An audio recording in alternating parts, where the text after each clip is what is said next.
I need somebody to explain to me why the actual fuck of all the dating simulators you could have in Ace Attorney, there is a fucking Kirkus Alba dating simulator game. What the actual fuck?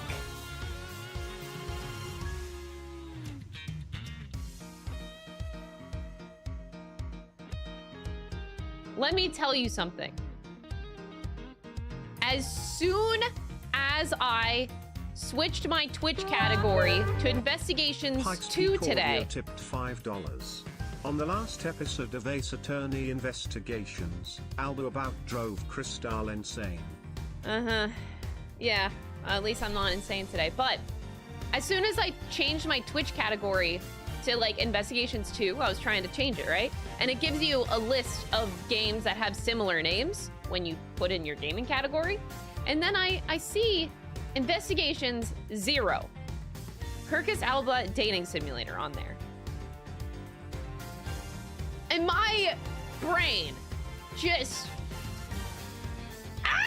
just like, what?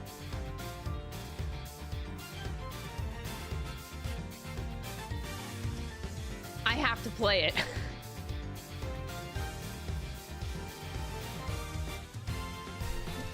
I'm gonna play it.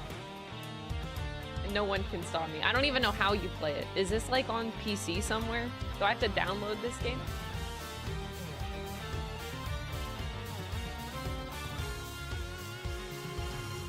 I have to play it, y'all. We're gonna play it right after Investigations 2. Now that I've seen the game, I'm like, oh, I gotta play that shit. I gotta play it. By the way, thank you so much, Pikes, for the $5 super chat. Appreciate it. Woo! And BLK Meta, thank you for the 11 months. Thank you, thank you. It's PC download on itch. What the fuck is itch? Oh, okay. So I'll just download it, I guess. Put a virus on my computer that's called Kirkus Alba dating simulator. Got it. The Killer, thank you so much for the 46 months. I appreciate it. Thank you, thank you.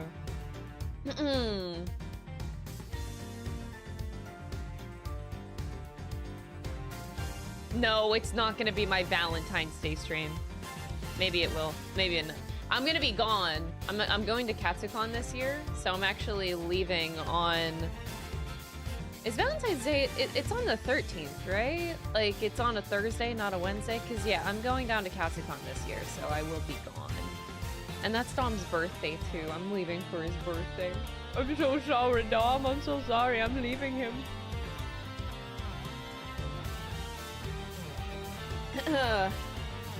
Wait, it's the 14th?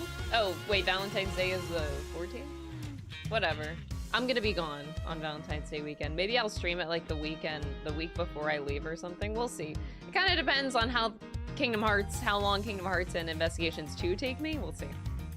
But, I got a lot of shit done this weekend, y'all. You wanna see the progress of my work?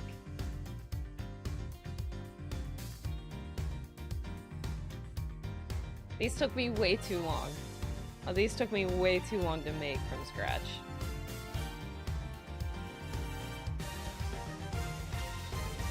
I hope they look okay. This is funny. This is actually the first time I'm looking in a mirror, trying to see if these look okay. They look maybe a little too big, actually. Fuck, maybe I fucked up. Luis volume. I told you that Luis cosplay is happening. They look okay. I tried my best. I'm gonna insert magnets into them, and then I'm gonna put an insert in my wig so they just like magneto the shit onto my wig, like. My wig is stuck in the mail right now. I have to go pick it up. So I'll have Luis done soon. Oh boy. I'm getting it commissioned again from the same people that made my my Hulkenberg one, because I don't have time to make cosplay. I made the horns and I'm making like some other pieces of the costume myself. Like I'm working together with 2 other people to bring the costume to life because I don't got time to do it 100% myself. So I made the horns, and I'm actually pretty proud of them now that I look at them in a camera. I think they turned out pretty good.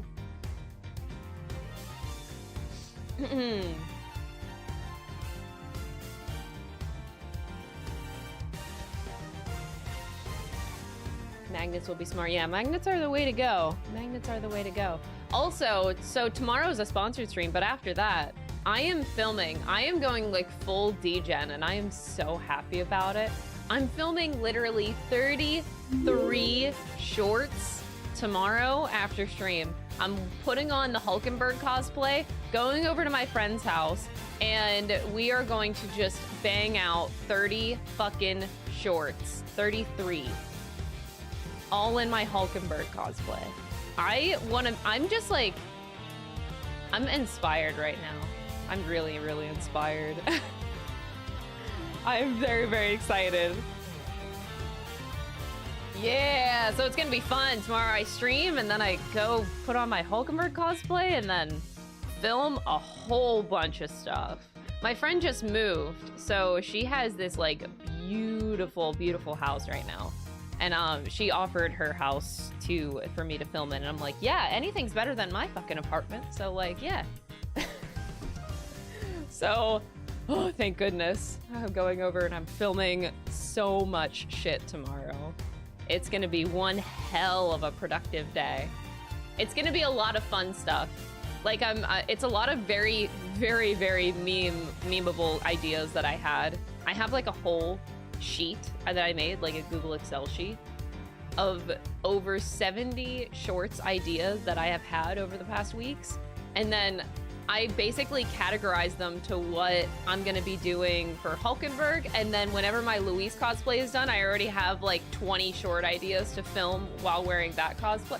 Look, I'm going hard this year, y'all. We are going so hard.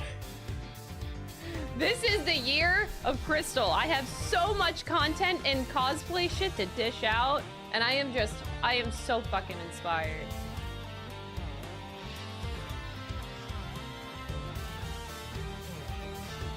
It's crazy. When you're on the right side of TikTok, it's very inspiring. Like, I've been scrolling for the past like 2 months, and I bookmark everything that I see that I know I can recreate. And like a yoink, the famous yoink and twist, like take somebody's video idea but twist it into your own, like put your own spin on it. So God, literally, I now have a Google sheet of like 70 ideas. I hope you guys are looking forward to it, because I am. Some of it will be cringe, but like I want to live in an era right now where I just like am so cringy because it feels so freeing. And by the way, of those 33 TikToks, only like 6 or 7 of them are dances, okay? The rest of them are pretty memey. But like, man, just doing stupid dances and cosplay is so much fun. It's so much fun.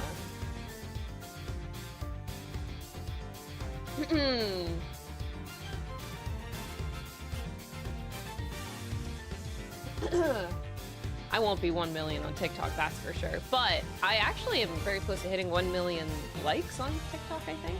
I saw that this morning and I was like, oh, wow, that's a big number. Embrace the cringe. I am cringe, but I am free. Exactly. I am cringe, but I am free. I kind of just wanted to have that era of my life. And this year is gonna be that. I am actually so excited. I'm just like really, really looking forward to this year. I just have so many good content ideas and I'm just ready to push.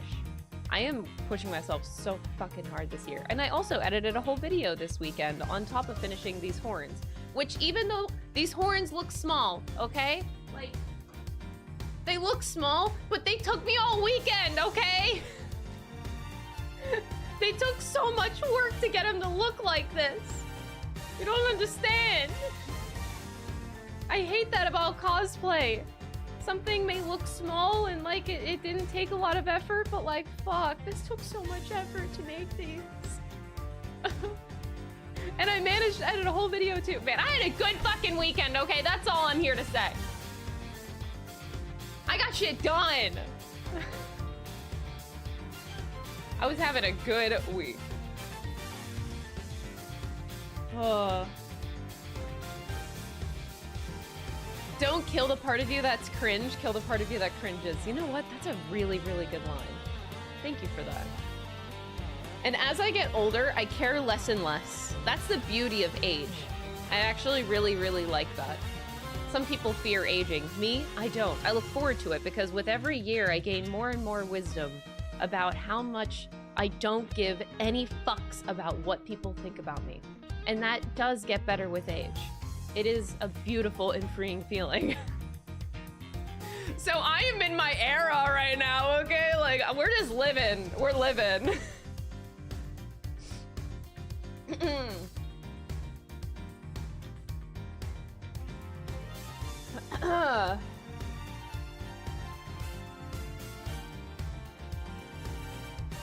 If Kirkus Alba was a D&D character you had an encounter with, would he make you roll with disadvantage constantly or make you roll with a con save constantly? Oh my god.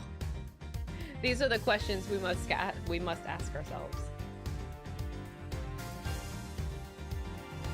Oh, I forgot about May Monday. Wait, I actually completely forgot. I'm so sorry. It is Monday. Holy shit. You're right. All right, let's see what you guys got. All right. It's Meme Monday, and then we will start Investigations 2 today. And then we will start Investigations 0 on Wednesday. I'm just kidding. I gotta play this dating simulator piece of shit. Like, I just want to spend this year playing, like, different sorts of games. That includes, like, fan-made games, indie games. Like, I just want to play shit, man. I'm getting tired of, like, streaming 80-hour games every time. Like, it's tiring. Kirkus Alba dating simulator for a day? Why can't I do that? Like, we're just gonna do it. And we're just gonna have a lot of fun doing it. There's a lot this week? I don't believe you. Last week, there wasn't much. You mean to tell me that there's actually stuff?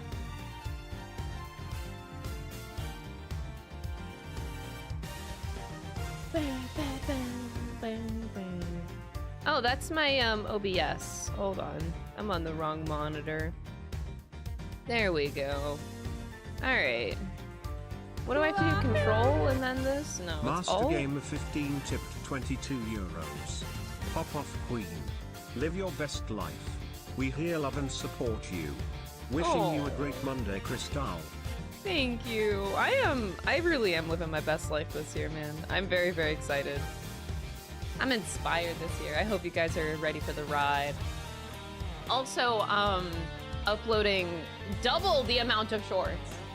I'm uploading shorts onto this live stream channel for the first time. Like, anything that's a gaming highlight that comes out of these streams, the gaming side of these streams is going to be on this channel. Anything that's like cosplay or outside of stream is going to be on the main channel. That's what I've decided.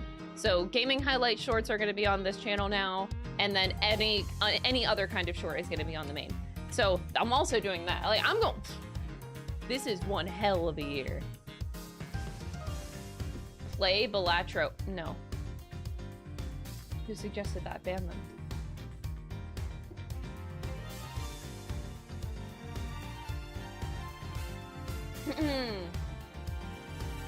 The voice actor for Ryunosuke has been playing Greatest Attorney on Twitch, so I've noticed.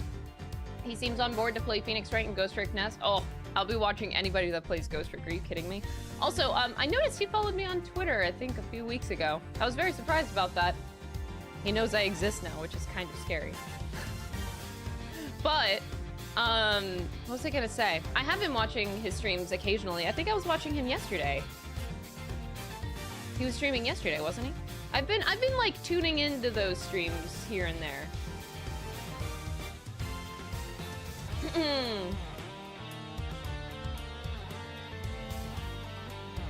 You're moving through Ghost Trick so slowly. You said you're playing that with your family, right? That's why?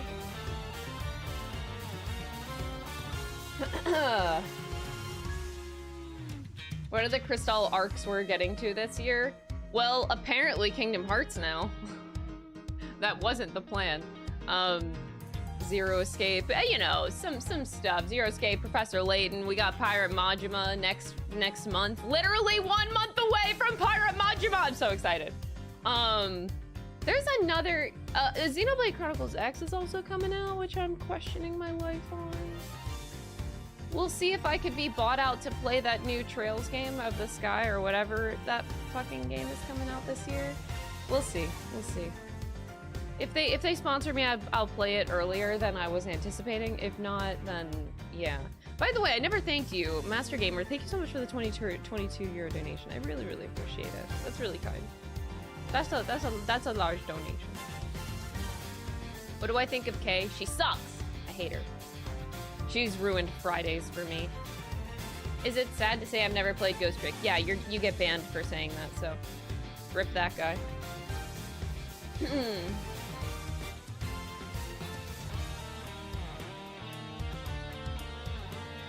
I'm actually very eager to play Zero Escape. As soon as one of these games is done, either Investigations 2 or Kingdom Hearts 1.5, whatever game we finish first, I am so ready to jump on Zero Escape. I want to play that so bad, actually. Because I don't know, I'm itching to play like a puzzle game. Like, I'm not gonna get that out of Investigations 2 or Kingdom Hearts. Like, I just want to play a puzzle game, like an escape room, or like, you know, I just like, I have an itch in my brain that like needs to be satisfied. I need puzzles right now. I need puzzles. I need to like use my brain in a different way right now. I need it. I'm just so eager. I'm very, very eager for puzzles. I don't know why. I was thinking about that, like, you want to know what I was thinking about last week? Here, we'll get to me Monday here, but in a second. But like, this was last night. I was actually thinking of Danganronpa 2 and that escape room like section of the game. And then I was sad because I was like, man, I really loved that moment. Like, that was just so fun, like, to sort out the puzzles in that room, and it was just such interesting and different gameplay for Danganronpa. Really, really, really enjoyed that, and I just really want that right now. Like, I just need a puzzle. I'm not playing Balatro! Ban that guy!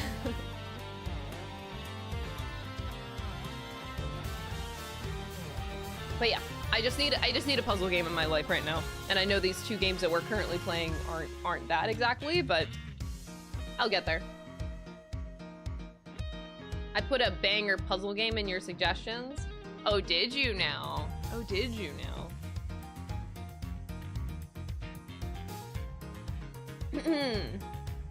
Look, I know that if I play Balatro, my life is practically over. I can't do that. If I start playing Balatro,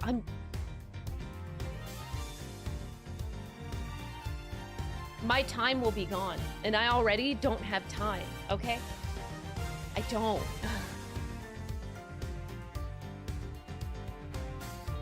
I don't have time, chat. All right, anywho. Meme Monday, all right? What's this first one already? Wait, I think I've seen this. Is this fan art? That's, yeah. Yep, Miles Edgeworth, and if you can't see tiny screen, Miles Edgeworth, yes.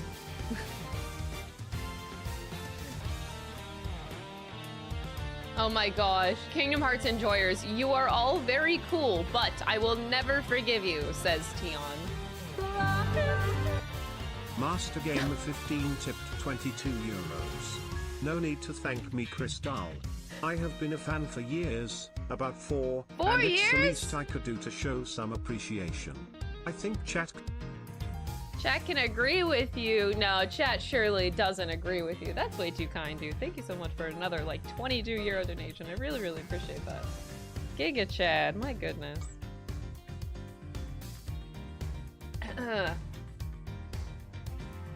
Kingdom Hearts. Tion is very hurt that you guys didn't vote for Elden Ring. You know how long Tion's been waiting for me to play Elden Ring? Basically since it came out. I will play it. I already have collabs lined up for the new one that's coming out with multiplayer. I've had, dude, as soon as that was announced, I had people in my DMs inquiring, like, hey, you want to collab? And I'm like, oh yeah, sure, yeah. No, chat, Tion, Allen, and Dynasty, no! Carrying Elden Ring. POV, you are $20 pre- The $20 Pringles are gone, by the way. Look at my background. You see how bare this background is right now? Because the Pringles are gone. Oh no, not the Wait, that's actually so good. Oh my god, look at the ceiling fan and the necktie on the ceiling fan. Oh wait, I died. That's a good one. Kingdom Hearts fans, Crystal's sub goal. I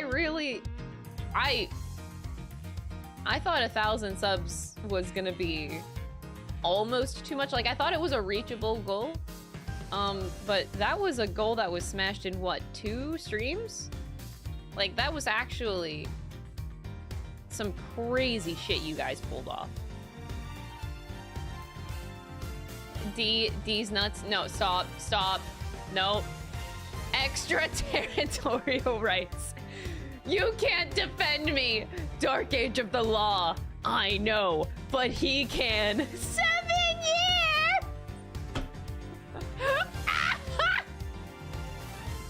That's such a good meme! Who made this meme? You get a gold star. That's actually so good. Oh. People who have finished Turnabout Ablaze. People starting Turnabout Ablaze. My god. I'm gonna cry. Oh. Attorneys are disbarred. A prosecutor has been murdered. Criminals are escaping. The truth remains hidden in the darkness. The investigation has been canceled. Oh. Find out next in Kingdom Hearts. Damn, Edgeworth got stabbed with a keyblade. No, he didn't. I still have another game to play, silly. Mods doing everything they can. Message deleted, message deleted. Dude, the mods do not get enough credit. Oh my god. They're killing it out there with the Kingdom Hearts stream. Woo! I am a pious man. No streamer can part me from my money. I'll play Kingdom Hearts for 1,000 subs.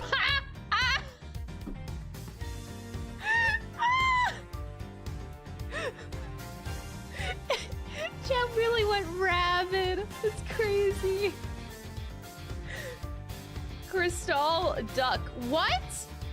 That's the kitty cat hat. Oh my god. Andy.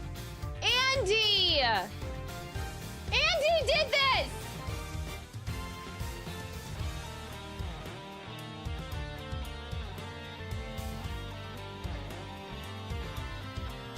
I wanna... This is beautiful. Thank you so much, Andy. This is absolute art.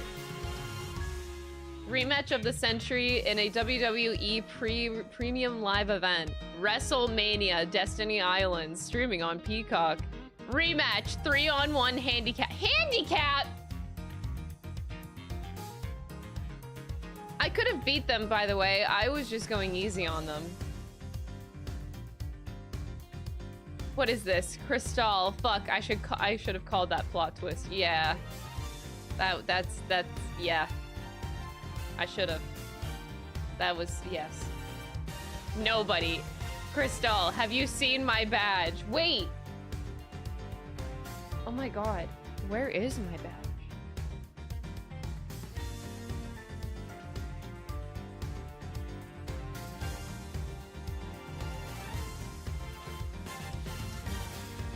I put my badge away. Oh my god.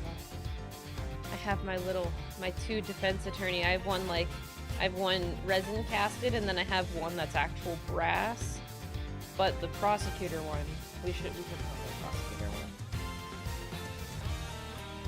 I know Miles Edgeworth would never, but I am Crystal, so I'm putting it on. I came here to look fancy today, you know? Thank you for the reminder.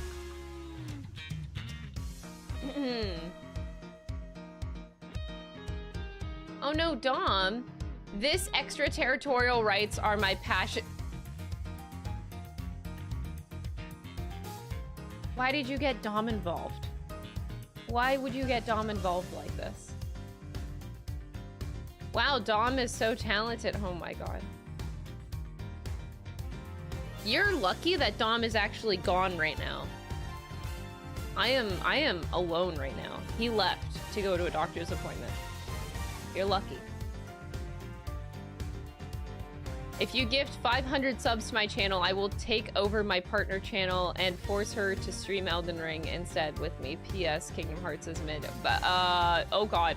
Dom's gonna get canceled. I gotta keep going. What is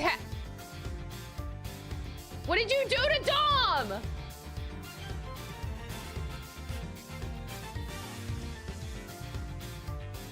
By the way, I will just chill out Dom for a second because he's great. And he works really, really hard. He just got another client that you guys might know the name of. Do you know Tyler One? Tyler One is like hilarious. He's making emotes. Dom is making emotes for Tyler One now. He's very proud about it. What is this? What is this? Oh my god. Oh my god, poor Dom! What is happening? You seeing this meme was all a part of my what the hell? When a new meme image has appeared. Oh. What is happening? No, he didn't do the sick bug meme. He did not do the sick bug meme. That is 100% Tion. Tion did this, not Don. Tion. Don't let Tion get away with that. Oh my god.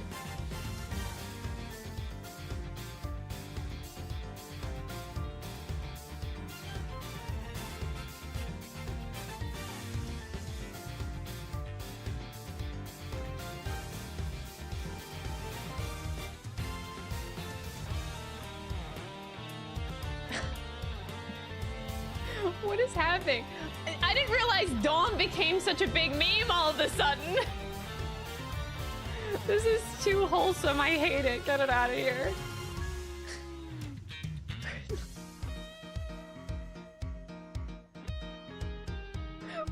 What is happening? Oh, finally something that isn't Dom. And it's Simon Blackwell. The end justifies the mean. Get out of here. Simon Blackwell makes me so happy.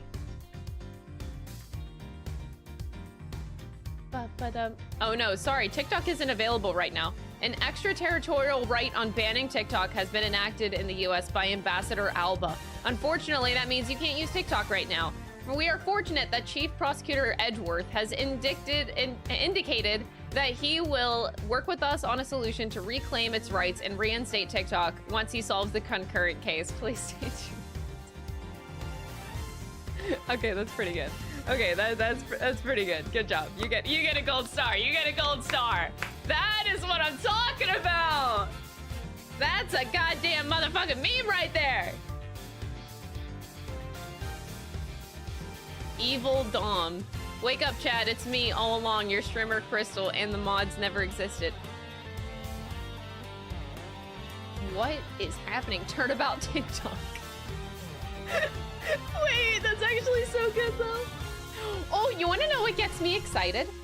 I just had the thought of like, I love Yakuza so much. I know this is like seemingly so random, but you know, like if you're a fan of the Yakuza franchise, you know that they take like topical stories and make them into sub-stories in their games. It makes me so excited. Like I can just envision everything that's been happening the past week. They're gonna make it into a side story in Yakuza. And I am just so looking forward to that because that is exactly the shit that they do. Dom is mod backwards. Coincidence? Wait! Oh my god! Who said that? Not ban them. VIP them. Oh my god, the conspiracy. Holy shit.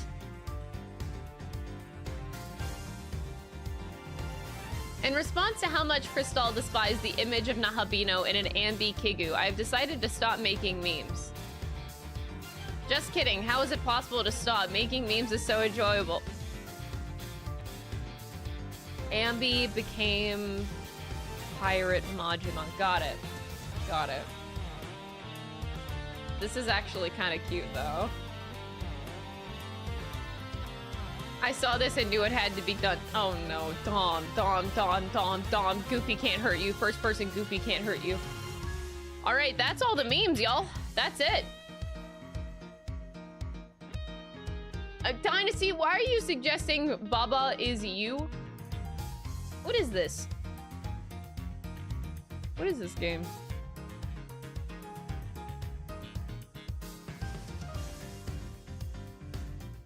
Finally free. How many fucking times do I have to tell you that you are so goddamn annoying whenever we start Meme Monday? Do it one more time. I dare you. Next week. Try it again. I just timed this person out for 24 fucking hours. I am so sick and tired of people like that. Do it again next week. I fucking dare you. You're banned forever, dude. Bubba Is You is a neat puzzle game. Oh, puzzle game? That's why you said, Dynasty, that you were suggesting. Wait, Bubba Is You. I opened up Steam. Hold up.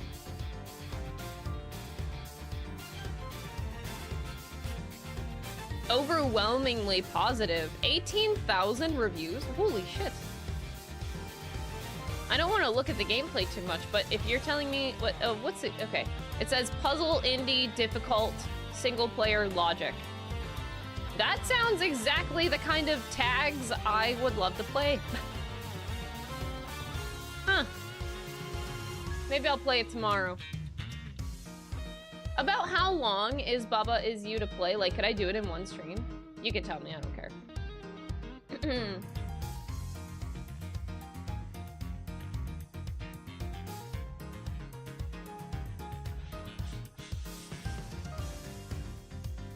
No, not one stream, 2 streams? Like, how many hours are we looking at? 6 to 7 hours? Oh, I could do that in one day. Just have a really long stream.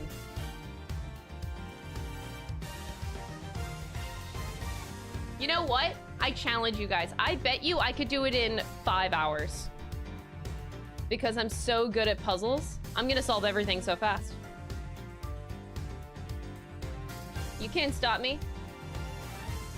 I'm gonna solve everything so fast that it's gonna be so short.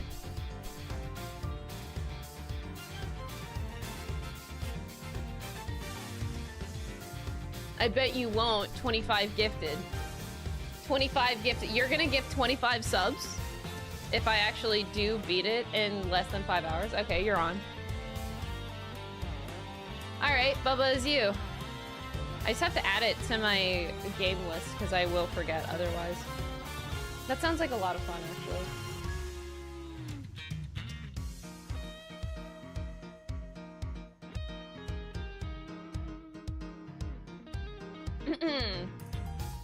You could do it in one stream if you're like the biggest brain on the earth. I am. Thank you very much. I could do it. I could do it in one day. You want to watch me enter my retro point-and-click adventure puzzle games phase? Oh, you have no idea. I've already been through that phase. I grew up playing those games. That's why I'm so attached to puzzle games. I grew up playing every King's Quest games, which are all like text and click games. You know, where you actually like type in like, look around, look at window, push window, look under bed. You know, like those kinds of like adventure games. I grew up with that stuff. I love them so much.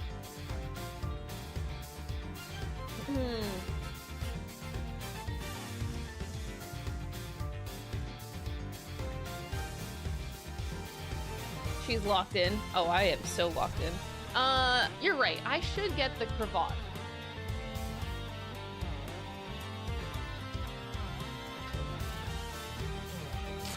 Cravat with my Sholmes vest.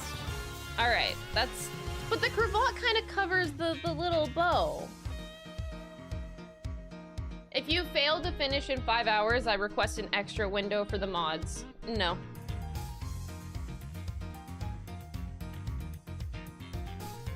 Vetoed.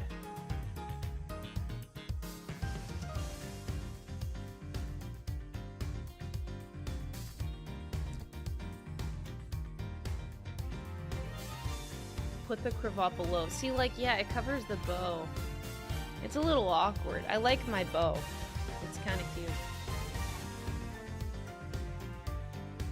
Have I played the Monkey Island series? Oh, I would love to play the Monkey Island series. I've had it recommended to me so many times. But alas, I have yet to play it, which makes me kind of sad.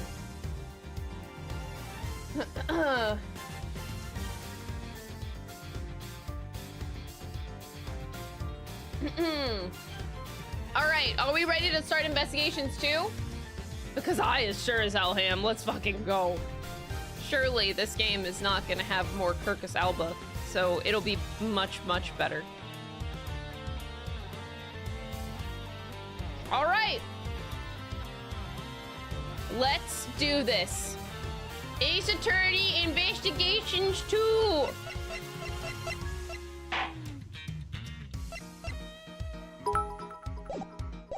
Wait, do I have to go to title selection? You ready? Oh no, wait. I have to restart my game. It's doing like that double click thing that it did before. It's bugged out again. Just gonna reboot it.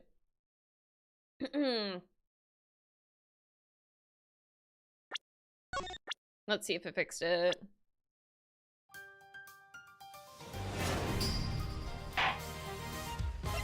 Yep, all fixed. Nice.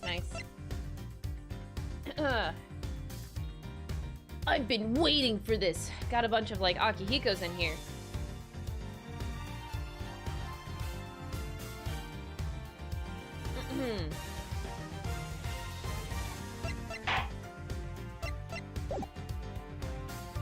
This is just gonna put me back in...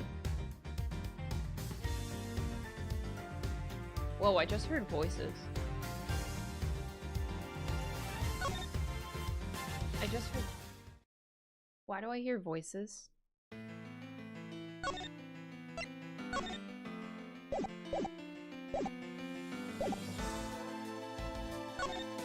I hear voices, I'm sorry. It's really weird. Okay, anyway. So I'm not supposed to keep going here. I have to go switch to investigations too. Okay. Ah!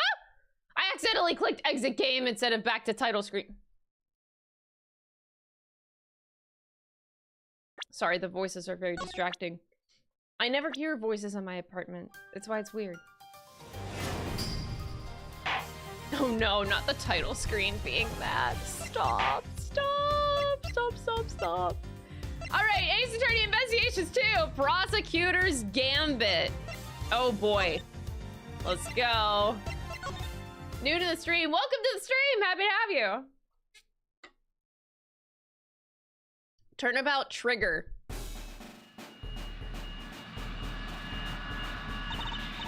Here he comes! The presidential plane descends from the western skies, bringing a message. It's making its final approach and lands right on. That goes so fast.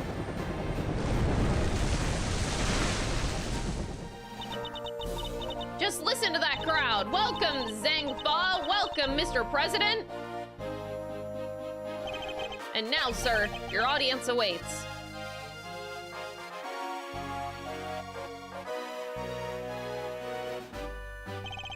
Honored friends and allies, I am here today to deliver a message. The odious criminals that dogged my beloved nation are no more, thanks to the prosecutor's office of your great country. I have to read fast. You have our most heartfelt gratitude. However, friends, do not forget, the battle against evil rages on. Here today, I make you this solemn promise. We shall crush the wicked with the righteous hammer of justice. That guy looks like Will Powers. And he's dead. Got it.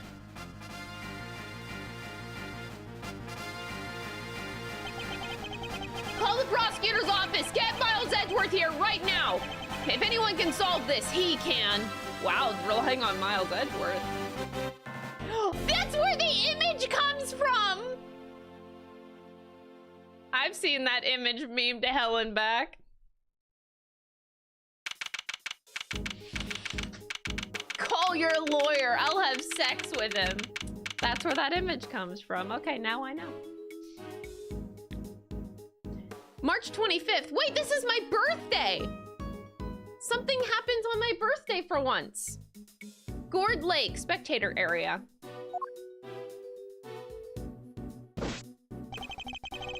The news must be halfway around the world already. After all, it's not every day that an attempt is made on the life of a nation's president. Wow, I'm playing this on quite the day. My name is Miles Edgeworth, and I work as a prosecutor. I came as soon as I got the call. The moment the phone rang, I knew it was serious. Mr. Edgeworth! Oh, thank goodness you're here, sir. This is Dick Gumshoe, a detective with the local precinct. He's the one usually assigned to my cases. How was the president, detective? Oh, we still don't know yet, Mr. Edgeworth. The medics had just boarded the plane a few minutes ago. I hope he's all right. Then I suppose you'd better show me the scene of the crime instead? Right away, sir. Hey, I said hey! Hey, yeah, you, Ruffles! Who's calling me Ruffles? Who's that? You're the prosecutor in charge of this here case, ain't ya? Oh no, is this like an interviewer, like paparazzi? I don't know. Do you want to give me your first impressions? Anything strike y'all as odd? No comment. Detective Gumshoe, with me. Bah! No comment. Bye. Come now, Mr. Prosecutor. Don't be like that. Mr. Edgeworth, wait for me! White Knight, thank you so much for the 4-month resub. John, thank you for the 100 bits. I appreciate it, guys. Thank you.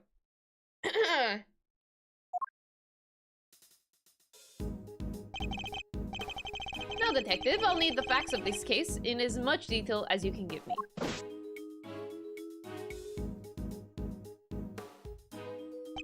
Holy shit. Is that even a man? He has pointy ears, he looks like a fucking lion, and he's ripped and jacked to all hell. This is not... this is not a real human. The scene was right here at Gourd Lake, as you already... Gourd Lake!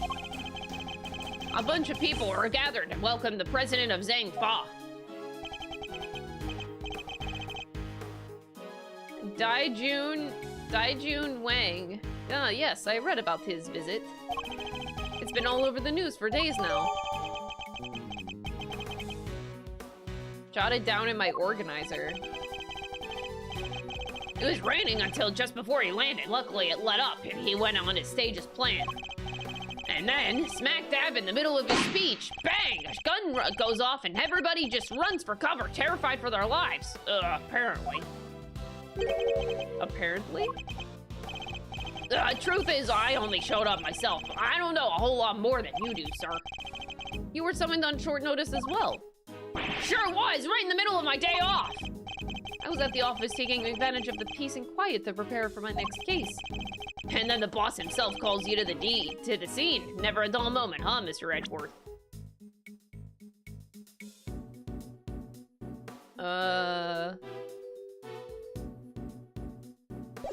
Okay. The boss? Chief Prosecutor was right here in the park, saw the whole thing. First chance he got, he yelled at the top of his lungs, "Get me Edgeworth right away! He's the only man for the job!" Something like that. I see. They cordoned the perimeter of the park off as soon as it happens. You'd be happy to know. So our would-be assassin is still here somewhere. Good. Now all you gotta do is find him in the middle of that crowd before they strike again. Watch, it's that interviewer girl. You're right, we don't know what else our culprit might be planning. These people are in danger. We don't have a moment to lose. Let's begin with the basics. Search every cock and nanny for clues! The president was shot at, which means a gun was involved. That's our first clue. Alright, duly noted. Detective Gumshoe. Would Wang that daddy? Chat. What the fuck?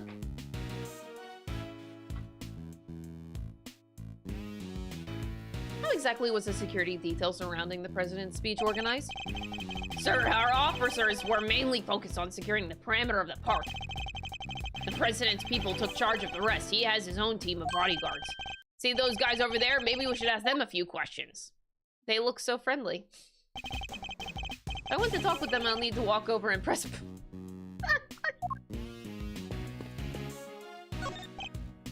Sir, the president's bodyguards are in front of the plane. Oh, so they are. They want me to start by doing that, and only that. But I have my badge.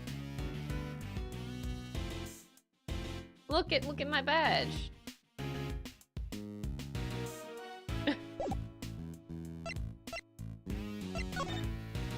President of Zangfa to visit.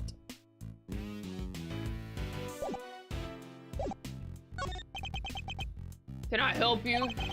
You're one of the president's bodyguards, correct? Could you tell me how his security detail was arranged during the speech? 2 of our senior operatives were attached to the president, the rest secured the stage. This isn't our first rodeo. Anything suspicious in that crowd and we would have spotted it right away. I see. So the president's security was tightly orchestrated for the duration of his speech. Let's investigate. We should speak with other witnesses. Henceforth, leave any stone unturned. Wait, what? What happened to we need to inspect every cock and nanny? Oh, so that's how y'all go about it, huh? Sure is something seeing the pros at work. Care to share a little bit of what happens, that information, once you get a hold of it? Bystanders, this one seems persistent, but I can't afford to get distracted. Hey, Ruffles! I asked you a question, dang it! What happens next? Is this girl okay? Like, she has a fucking bear trap. She's ready to go camping. I don't understand. We put all the information together and try to find connections, right, sir? Detective! Don't be so hard on the poor guy. So, connections, you say.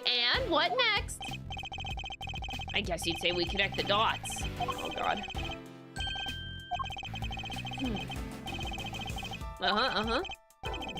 Just a quick press of LB and we'll be off down the path of logic.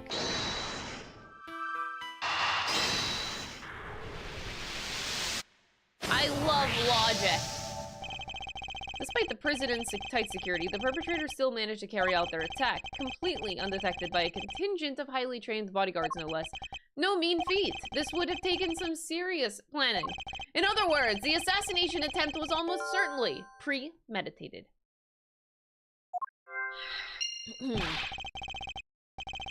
The old logic never fails, huh? Indeed, all we need to do is find the right clues and make the right connections. Make the wrong connections, however, and we'll only wind up further from the truth. Which means I must make well-reasoned connections if I intend to draw logical connections. Alright, Edgeworth. We're examining. Alright, I wanna know what's this.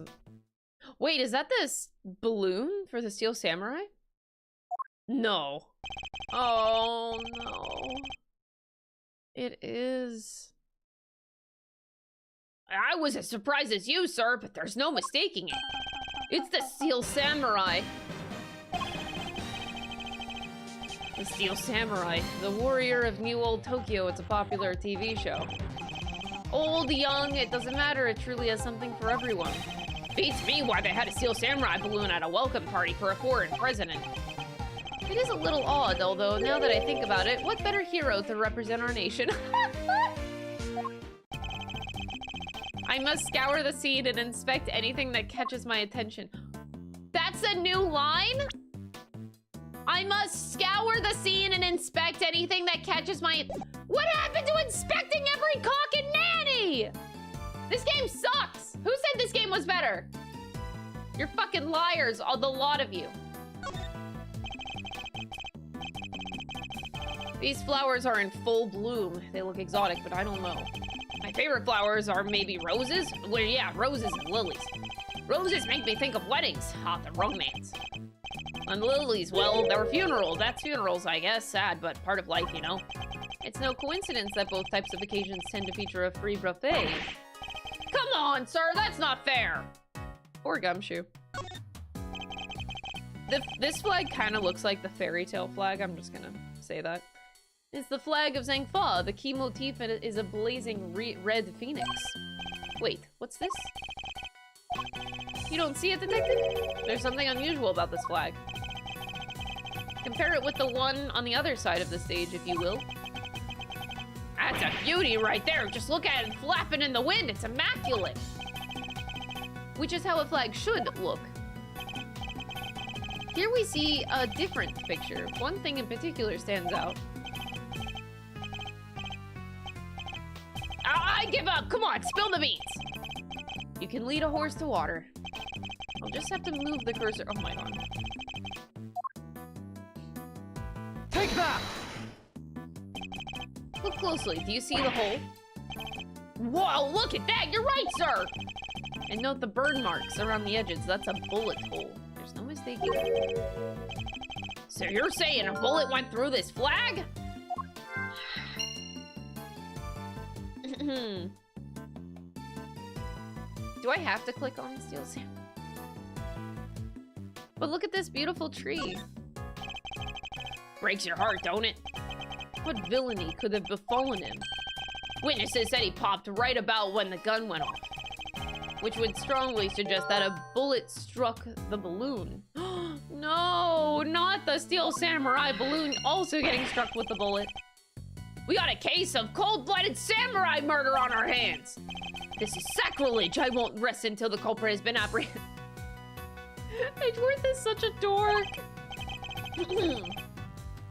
We cannot let this vile assassin escape.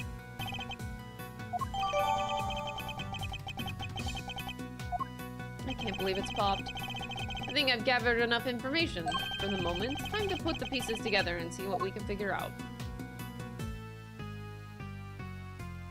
What if I don't want to?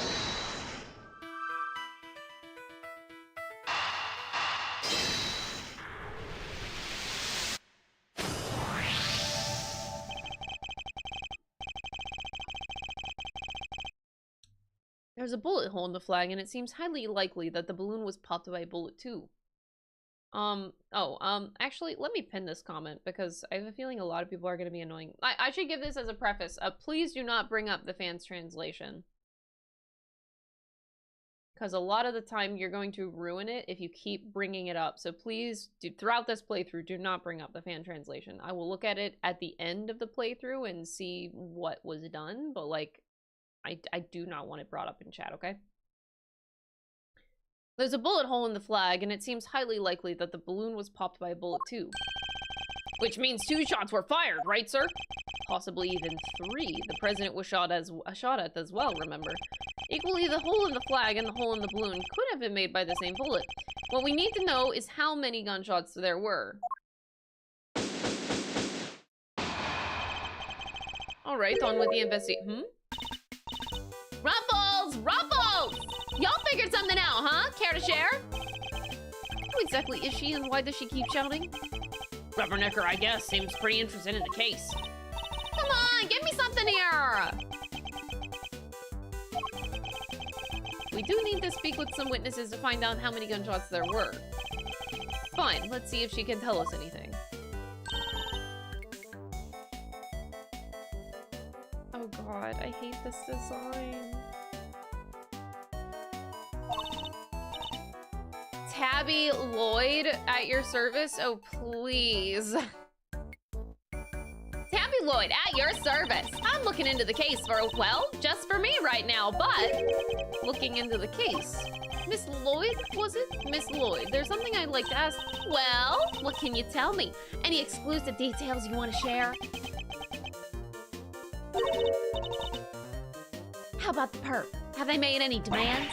What about them there, Ruffles? What does a feller buy a cravat like that? Okay. Hold it! Will you be quiet for a moment? I'll be asking the questions here. Hanging here, I thought I could get me some juicy piece for my... something juicy for my piece. I need to know about the shooting. Can you tell me how many gunshots you heard? I most certainly cannot. I can't just be handing out leads for free. That stuff's my livelihood. Oh, come on, don't hold out on us. We all gotta share it sometimes. Me, hold out on you. If y'all are gonna be like that, I'll be moving right along. Goodbye. Wait for what, huh? If you got nothing for me, I'm gone. Please leave. We're fresh out of moves here. Out of moves, huh? I wouldn't be so sure. What do you mean, Edgeworth? As you know, Detective, I like to play a little chess. And what does one do in chess when an opponent adopts a defensive position? Why, the board offers any number of options. What a fucking nerd. Sorry, sir, but this is all going way over my head. What do I hate about the design? Wait, what do you mean, what do I hate about the design? I don't? Did I say I did? No matter how impenetrable an opponent's defense may seem, it can always be overcome. Watch and learn, Detective, as I shatter my opponent's resolve with the power of words. Power of words, okay. When attempting to draw out an entrenched opponent, one must employ certain tactics.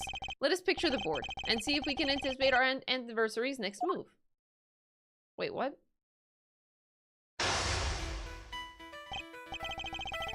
Oh. Now we must analyze the state of play. Y'all ain't getting nothing out of me. Not until you give me something in return. Am I actually playing chess? Oh my god.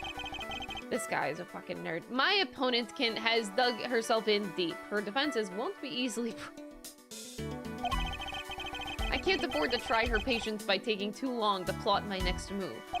In other words, I must be conscious not just of my strategy, but also the passing of time. Oh, fucking hell. That said, I can't afford to waste words either. In fact, it can pay dividends not to. If my opponent gets too agitated... If you're fixing to ask me something, will you dang well ask it already? Did he just, like... Miles Edgeworth. I may be able to gain a tactical advantage by calmly biding my time. Miles Edgeworth is such a fucking nerd. When I see a crack in my opponent's armor, I pounce. I should begin by finding out what it is that she does. Time to make my opening gambit. Mind chess commit. What is it that you do? I'm actually timed. Okay. Why don't you begin by telling me about what it is that you do? Sure, I could totally not do that. Think I don't know when to keep my mouth shut? That's my job. Is it now so you do something you won't or can't tell anybody about? Shut up! I ain't no lawbreaker if that's what you're insinuating. You're clearly hiding something. Don't you see? I like that the pawn just shows up. Oh my god! He's just imagining playing chess pieces with his mind, and how he approaches interrogating someone. Just this is so Miles Edgeworth that it's like actually great. Don't you see? There's nowhere left to hide. I'm not rightly sure what you're getting at here, Ruffles. I should have picked my words more wisely. It's more effective to bide my time the more agitated or upset my opponent seems. And when they're vulnerable, that's the time to go on the verbal offensive.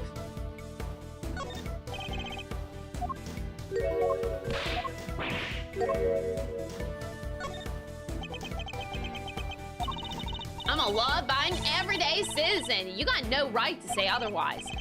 Forgive me, I meant nothing by it. If it's something you can't tell me about, I imagine it must be very important work indeed.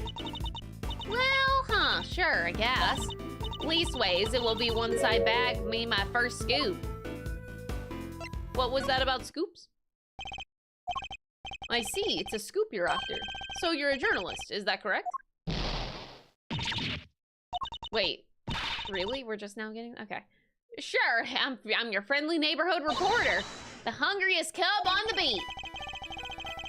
That's the mystery of what she does for a living solved. Perhaps our hungry young cub has gathered information vital to the case. Let's make that our next line of inquiry. Oh, I get my time back. With the opponent moves concluded, the mid-game approaches. What else does she have to tell? Oh my god. He's such a nerd.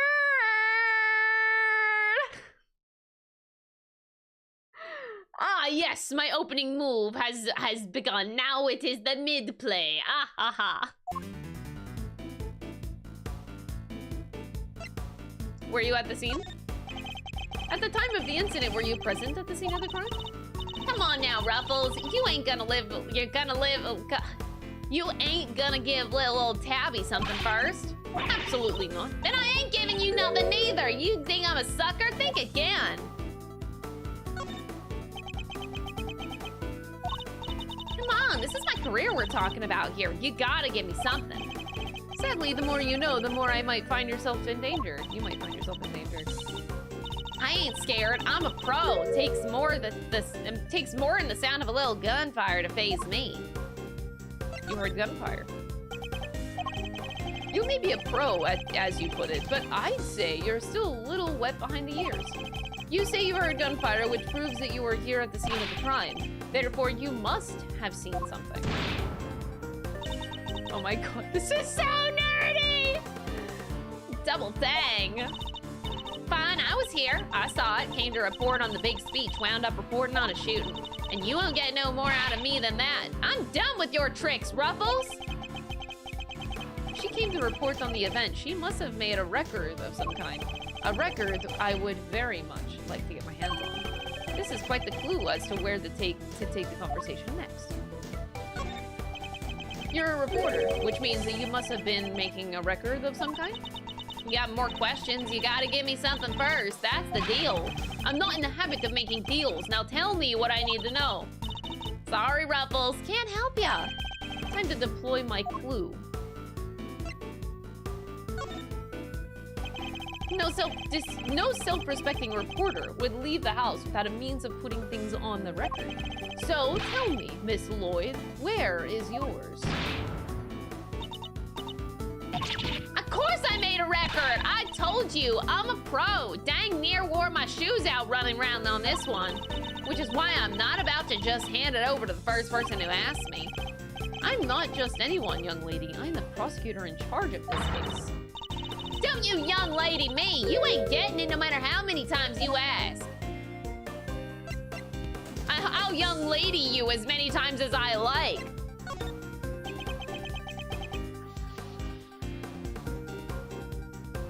You know what I find funny about like the biding your time thing? Is that he seems like an upset parent or something, that they're just like waiting for their kid to say the right thing, or they're like, you know, whenever your parent's upset with you and they give you the silent treatment and then it instills fear in you as a kid. The same exact fucking energy. I feel like he's my dad. You understand, don't you, Ruffles? It ain't nothing personal. I understand that your job is a difficult one. You do? Well, ain't that sweet? And it's such a competitive field, you must sometimes doubt that you'll ever succeed. No, I'll go plenty far, I'm sure of it, yeah. Just as long as I got my trusty tape recorder, I'll always be ready to nab me a scoop. I'm not interested in your tape recorder. Yes, you are. Lord Daddy the Second. Oh, God. He takes after Phoenix, Lord Daddy the First. Intriguing. A young reporter hungry for success, so dedicated to her craft that to leave such an important event unrecorded would be unthinkable. And indeed, she did not. She committed the entire event to tape.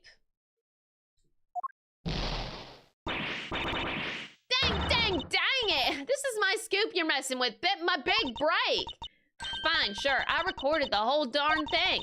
It's all right here, you got me, okay? Checkmate. Checkmate! Ah!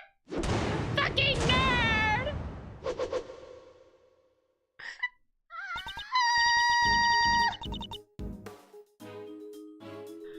That's beautiful. That's beautiful. You're something else, Ruffles. I was trying to be all strong and silent, but you had me singing like a canary. Never mind that. They'll play us the tape. They should finally tell us how many shots were fired. You can hear it, but I got conditions. You played me like a fiddle, Ruffles. Only the chief ever played me so good. So you gotta agree to my chief number 2 and be mentor to a rising star, aka me. Chief number 2, huh? Kinda like a second parent? That's a big responsibility, sir. No. I'm only one person's daddy. 2 people, technically. more thing. I want exclusive reporting rights for the first 24 hours. Come on, you gotta say yes. What kind of mentor would give his star pupil the exclusive, huh? She's a difficult woman to refuse, and I need to hear that recording. 24 hours is more than I can promise, but the story is yours until the case is solved. And the job of chief number 2? I think not. You're no fun. But I guess a girl can't have everything. All for the sake of the scoop, huh? All right, you got yourself a deal. I got exclusive access starting right this second, Ruffles. Good, then our first order of business is to listen to that tape. Honored friends and allies, I am here today to deliver a message. The odious criminals that dogged my beloved nation are no more. President's speech. The president passionately addresses the assembled crowd, and as if trying to shake off the reports of his declining popularity by sheer force of will. That there is me. Can't beat a little live commentary to set the scene. The meeting is scheduled for just after this speech, correct? He seems pretty pleased to be able to put the whole Yatagarasu situation behind him. As well as he should be. This is a great day for all of us. Whose voices are these? Oh, there was these 2 old guys standing right in front of me. They were whispering away to each other the whole darn time. I know their voices from somewhere. The part where the gun goes off is right after this. The president thrusts his fist into the air as the excitement reaches fever pitch. The battle against evil rages on. Here today I make you this solemn promise. Oh, with solemn promise, we shall crush the wicked with the righteous hammer of justice.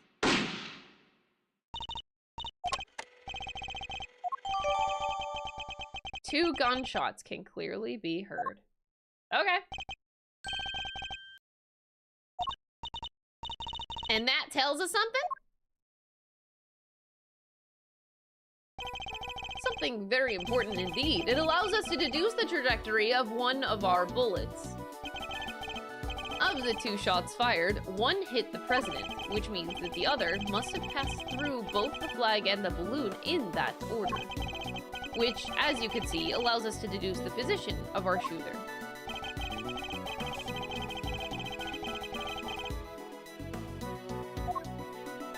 He was inside of the balloon. Take that! There's no doubt about it. This is where our shooter was standing. You sure about that, Ruffles? Watch your mouth, kid. Mr. Edgeworth's powers of deduction never fail. He takes the evidence, puts it together, uses his logic, and bam! He fails. I mean, he comes out the truth every time. Can't wait to hear the logic behind this one. Well, sir, how'd you do it? Sir? One moment. Yes, it's all right, Ruffles. We all make mistakes. Picked the wrong spot.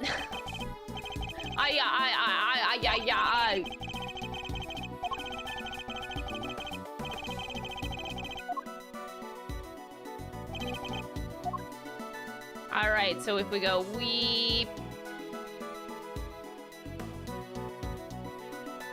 I don't know, like somewhere over here if you're converging a bit. Why would you shoot the balloon though?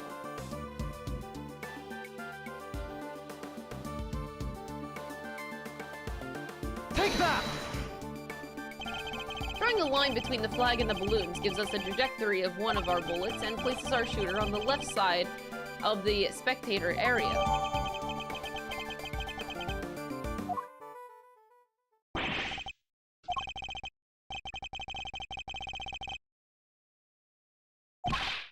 Alright, left side. You need me to clear all those people out of the way, I guess? And what evidence remains to be found may already be deteriorating, and so I'll need you to be quick. Hey, I'm talking to you, Chief!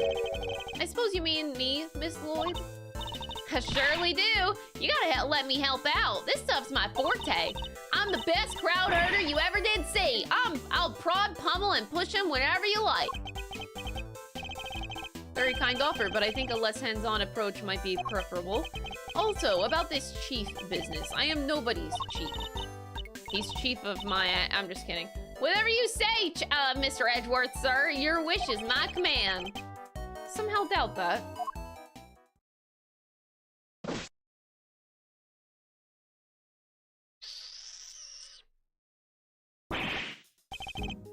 Here you go, sir. Why is Payne here? Miss Lloyd, here, cleared everybody out. Just like that, you should have seen it. You ain't seen nothing. The chief, my other chief, that is. She sends him running twice as quick. Sounds like quite a formidable character. Perhaps I should go easier on the poor girl. Thank you, but you really shouldn't have. All that running around, your clothes are covered in mud. Allow me to pay for the cleaning. It's the least I can do.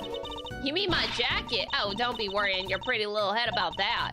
It's reversible. All you gotta do is switch it around and alakazam, no more dirt. But then...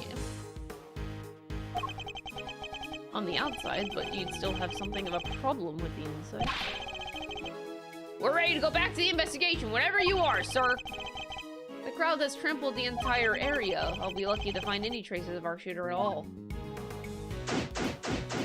I gotta talk to Payne.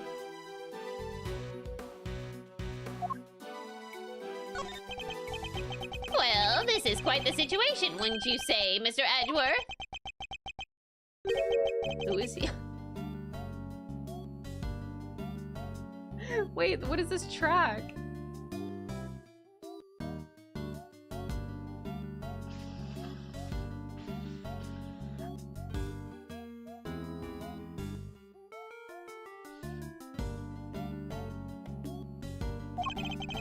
It's Payne, Mr. Edgeworth, Winston Payne. We work together at the prosecutor's office. He's a prosecutor? What brings you here today, Mr. Payne? What indeed? Why, only the invitation of the chief prosecutor himself. I recognize him. It's with the tape recording. Was he one of the men who was standing in front of Miss Lloyd? Emma tipped $5. And where is the chief prosecutor? Finally, we have an excuse to arrest Winston Payne. Your Honor, he is definitely the killer, I swear. You think you could get rid of Winston Payne that easily? Thank you for the $5 super chat. He had to leave, I'm afraid. He's a busy man. They let him and only him out through the cordon. So the chief prosecutor is the one that shot him? And this is the story of how Miles Edgeworth becomes the next chief prosecutor, I guess. So he had me summoned on short notice and then left before I even showed up. Rude. More like sus.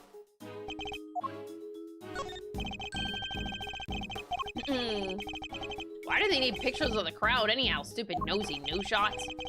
It is rather newsworthy event, Detective. Don't let them get to you. But they're taking your case. Pay your picture, sir, and mine. I never signed away my image rights, and neither did you. Oh. Okay. He's annoying everybody else in the process. Will he ever stop finding new ways to surprise me? No. Hey, Gumshoe, have you seen my badge? That thing's pretty small. You don't lose it all the time? That sacred symbol of my office. No, Detective, I do not. It's a good thing I'm no prosecutor, huh? I'll have lost 100 this week alone. I mean, I lost my badge. I lose my badge at least that often. What? That's quite the talent.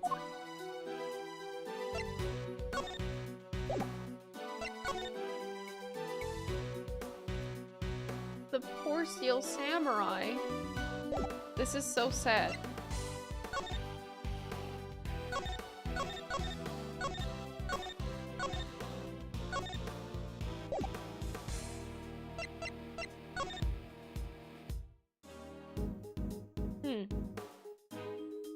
Okay, but like, does it have to be Gourd Lake of all places? Daijun Wang. An attempt was made on his life as he gave a speech at an event held in his honor. Tabloid. She's only 20?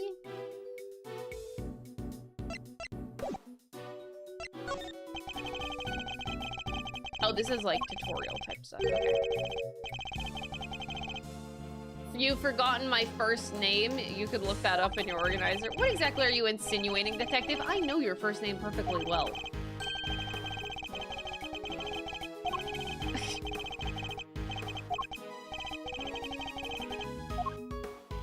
Edgeworth definitely knows his first name, right? Right?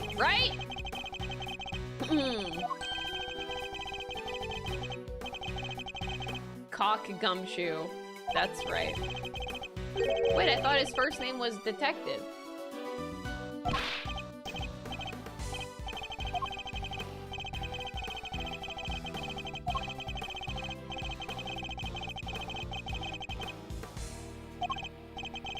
Just my little joke, sir. Guess I got a little carried away. Exactly, my worry. If I ever met a man who would pulverize a piece of evidence, it's you. Oh, Jesus.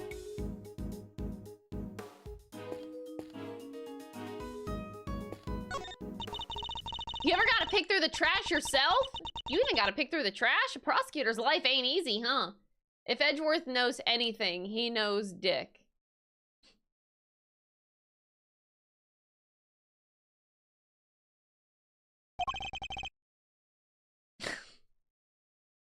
I hate that I left.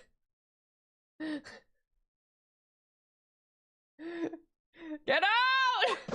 Ban that guy!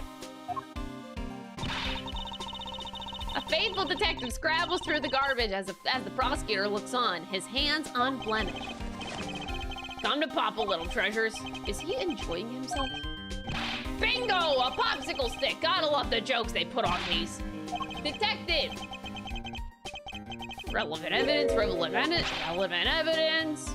I think we got something. Good work, detective. Let's take a little closer look, shall we?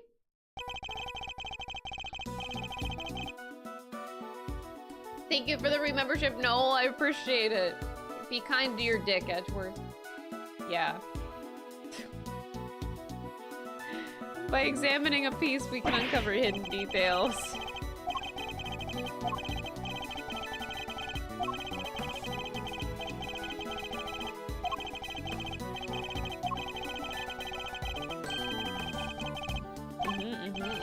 Okay. Hi.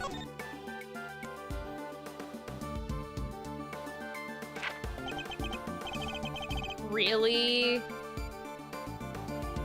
This is a document of some kind. This was just placed in the trash. Of course someone's gonna look in here. What do you mean? Someone's trying to hide evidence like this. It's... This was planted. What are we looking at here? Presidential security plan. It's a diagram. It shows how the president's bodyguards were positioned. Azuke, thank you so much for the prime. Appreciate it. It even has his people's names on it. Rook and Knight. Lead Rook, second Knight.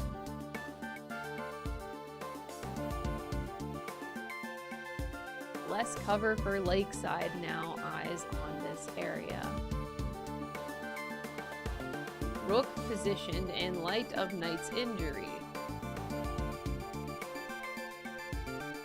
Knight to immediately escort President to plane in case of emergency. Oh.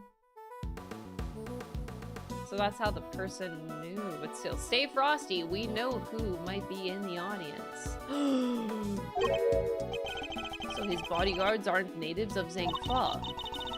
I heard he uses some private security firm.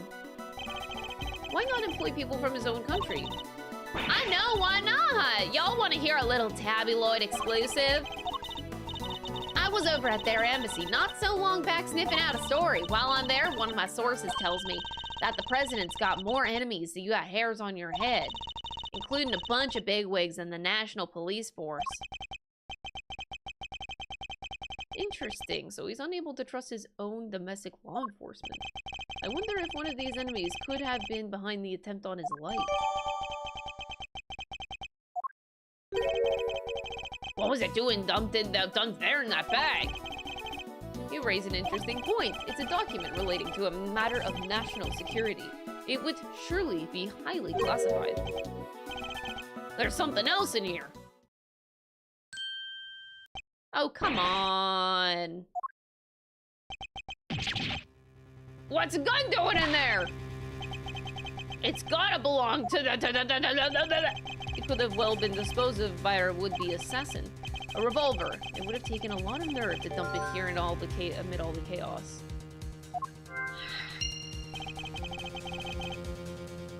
Could this be the work of a professional? That would explain the security plan, too!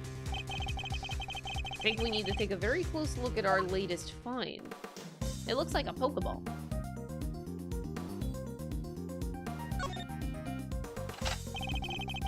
Two spent bullets in the cylinder, matching the 2 gunshots that we heard in the recording.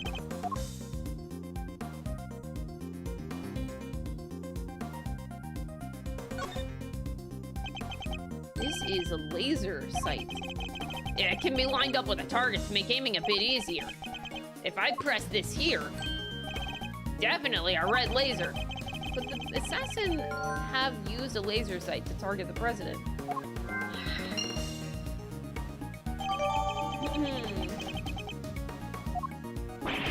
That bag was a real find, huh? Fitted with a laser sight, spent 2 bullets. Okay. Just want to make sure.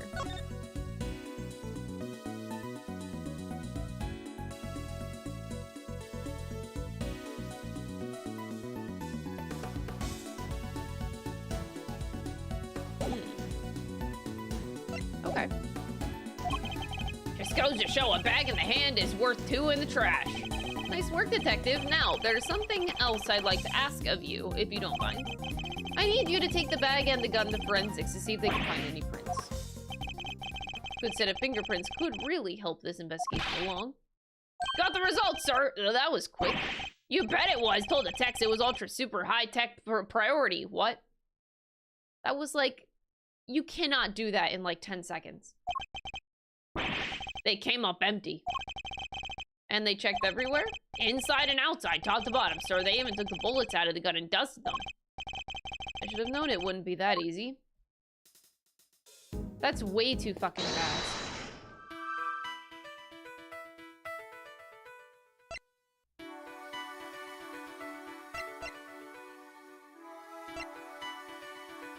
Not easy to acquire in this country. Oh, really? The television truck appears to be stuck in the mud. Reminds me of the time I pushed your car out of that ditch, sir. Then you just drove away and left me there. Gotta admit, it felt kinda lonely. Oh. Did I do that? I think I might have. You came back though, Mr. Edgeworth. Only left me there in the mud for maybe 15 minutes. I know you'd never forget about me, sir. Of course I wouldn't. Barring those 15 minutes, anyway. Yeah, of course not. You're one of the news channels? Can I help you? You must have footage of the event. Do you mind if I take a look? I wish I could help you, but, that might be a little bit tricky. You got a problem with your civic duty or something? It's just that my camera was knocked over in all the panic. And now I can't get it to work. That footage would have helped immensely. Just our luck. Ah! What the? You look like you need a little help, Mr. Edgeworth. I know that voice. Oh. She's just here. Okay. She's returned. Honestly, I leave you alone for 2 seconds, but don't worry. Your hero's here to save the day. That's right, the one, the only Kay Faraday. Hero. Only you would give yourself a title like that. Dominic Facile tipped $5. Ah yes. A gun. Not easy to acquire here. In America. Where we are. Not easy to acquire. Thank you for the $5 super chat. So you're not the great thief anymore? Not right now, but it's not like I quit. I'm just on sabbatical. I'm taking time out of my intensive training and being the second Yatagrasu. Doesn't come easy. Hold it! Rage Easy, thank you for gifting a sub to Winston Payne, but why? What is Winston Payne gonna do with your gifted sub? Use a bunch of ambastoma emotes, axolotl emotes. I bet Winston Payne is a big axolotl fan. Kay helped me out on a few occasions after about 2 weeks ago whenever I was working a case. That was 2 weeks. There's a 2-week period of time between the last game and this game. Dude, Miles Edgeworth cannot catch a fucking break.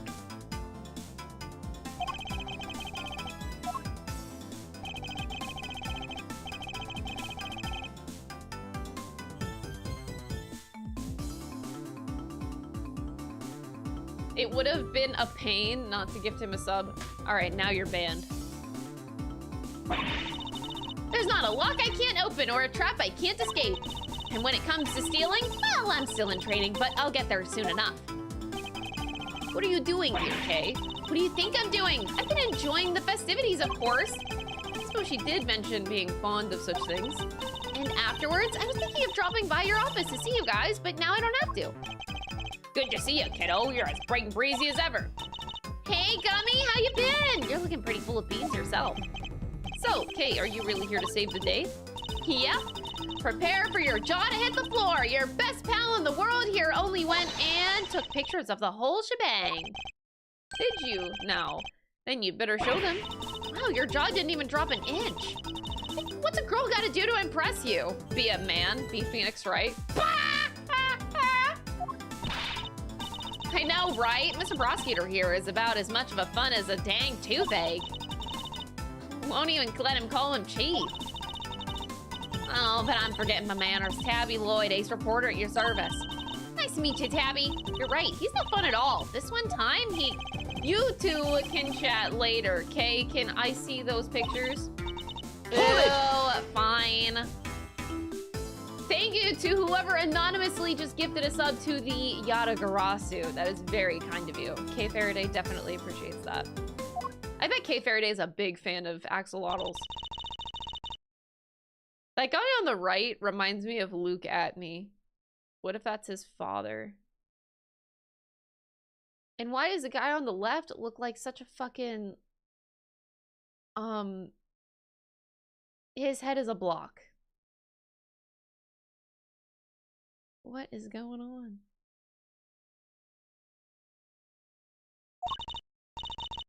I am Steve. Yeah, he's Steve Minecraft. It was total chaos. People running everywhere. The president and his 2 bodyguards. The names on the security plan were Knight and Rook, I think.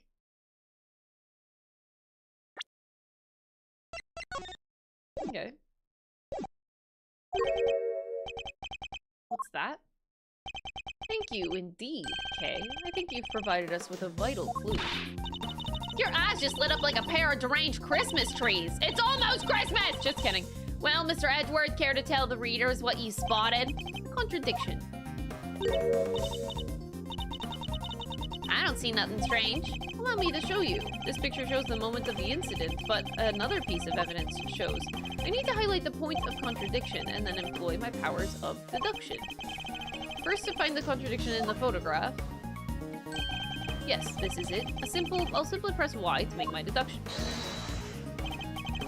To present the evidence that proves the contradiction.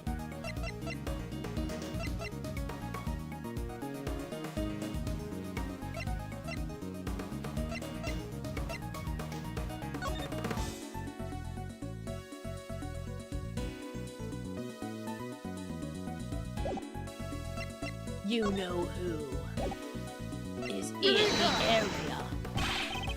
There's clearly a contradiction. If you say so, sir, I can't see anything myself.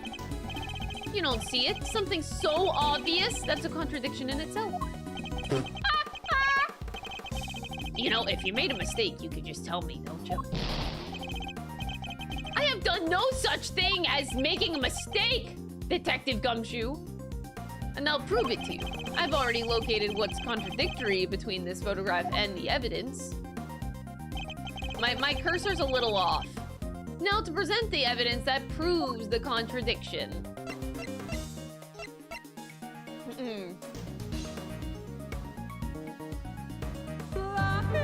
It was almost Christmas less than a month ago. Yeah. Loves bread and Hungry Jacks tipped 10 Australian dollars.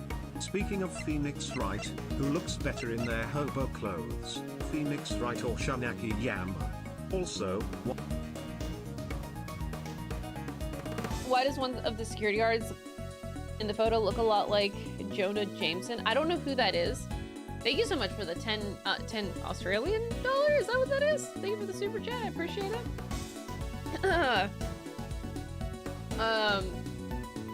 Who looks better in hobo clothes? Oh, Shun Akiyama for sure. He ain't got shit, man. It's definitely Akiyama.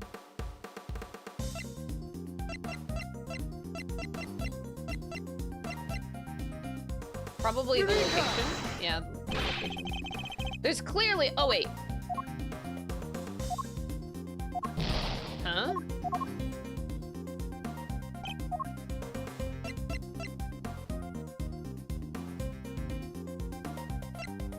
Eureka! I thought whenever Miles Edgeworth says Eureka, that means that he said the right thing. What do you mean? Eureka!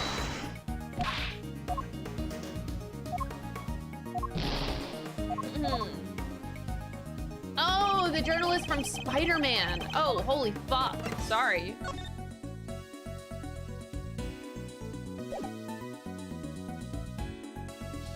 Eureka! Look closely at the picture of the president in this newspaper clipping, if you would. Now look at Kay's photograph. Compare the two carefully. What am I looking at for here? Well, I'll be. There's something on the president's forehead, something that wasn't there in the picture. Really?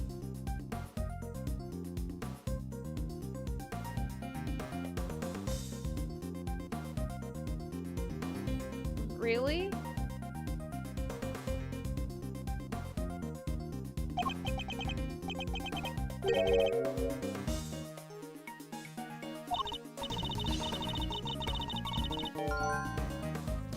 Really?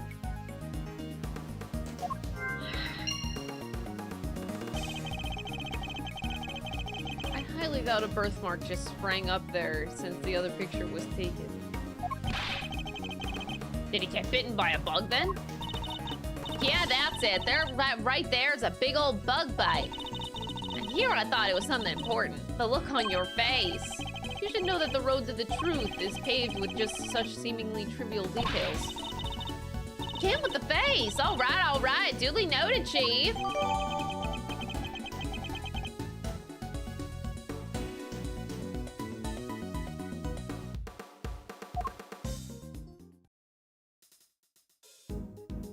Okay.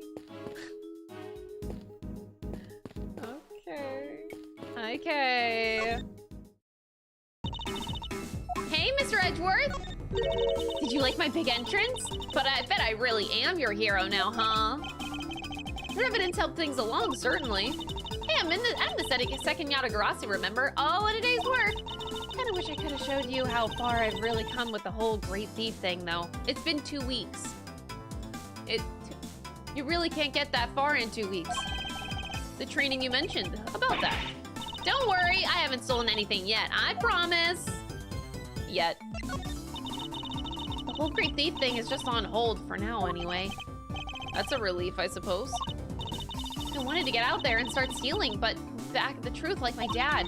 But I've still got a ways to go with my training, and I need to find some partners in crime. I hope she means that figuratively. I can't be the only girl in the world looking to pull off the most daring heist ever attempted. True, but not many people are looking to pull off a career in larceny either, I'd wager. No doubt about it. If you compare this pic I took to the newspaper clipping, the red birthmark stands out like a sore thumb, really. I very much doubt it's due to a birthmark suddenly appearing. 10-year-old me didn't know about laser pointers, so it would have made sense to point it out. You shouldn't be playing this game at 10 years old! That's my argument. Go play other video games.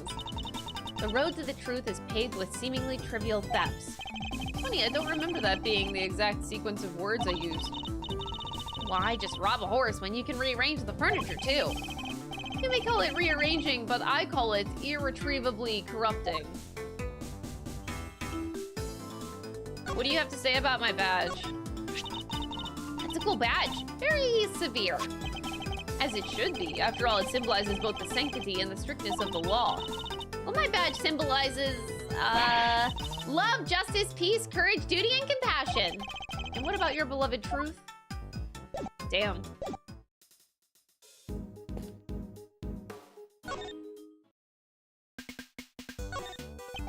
You say you attended today's ceremony in order to gather material for an article of some kind? You bet I did. It ain't the kind of thing that happens every day. When did the ceremony begin? Right after the rain stopped. We got lucky. It was raining all morning before that. Anyway, the president's plane touched down right around 1:45, and the speech started at 2 on the nose. What about the shooting? It must have been 20 minutes after the ceremony began. Yeah, shots rang out, tearing through air that only moments before it had been alive with cheers. Then tragedy, the president dropped on the floor, felled by an unknown assassin's bullet. At 2:25 p.m. on March 25th, it's reported to you live from the scene here at Gourd Lake. What was that all about? Sorry, just making some voice notes. Gotta get those ideas down the second that they come into the old noggin, you know? Ain't every day that you get to report on the assassination of a president, after all. It's dramatic, it's emotional. It's got everything I need to write an article that puts the readers right there on the scene. Did the president really drop to the floor? Officers on the scene said his bodyguards escorted him straight onto the presidential plane. You can't blame me for getting a little carried away now, can ya? Better take any testimony she gives with a good-sized pinch of salt. Stop it! Call me a reporter and all. It's kind of weird when somebody else says it. Still, tabloid reporter at large. Does have some kind of a ring to it, don't you think? No, it doesn't! You are a reporter, correct? Sure am. A reporter in training. Have you even had any articles published? Fixing to look up my work, huh? Well, that might be tricky. And yet you call yourself a reporter nonetheless. I soon will be, won't I? This right here is a big old scoop. No mistake about it. And I got the whole thing on tape. Doesn't this a second? And it's all thanks to my trusty mic and my even trustier taping machine. I'm about to set the journalistic world on fire, just like my mentor before me. Okay. You know the Chief Ruffles, my mentor, my inspiration? No, but you have mentioned her repeatedly. Did I? Can't rightly say I remember. What kind of reporter forgets a thing like that? It's just like the chief always says. You gotta treat information as responsibly as you can. What kind of mentor says that? You should have heard her the day she gave me this here tape machine. You be sure and bag yourself the juiciest, sleaziest scoops you can now, you hear? Wonderful. So you're the kind of reporter who sees fire under even the faintest trace of smoke. I'm the kind of reporter who puffs on the fire until the smoke about chokes you. What? That.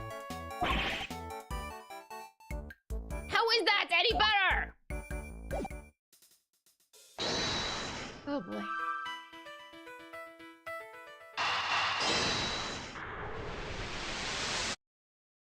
How does that not go together? How? What? Okay. The laser sight? Oh, okay. These two make more sense. Okay, never mind.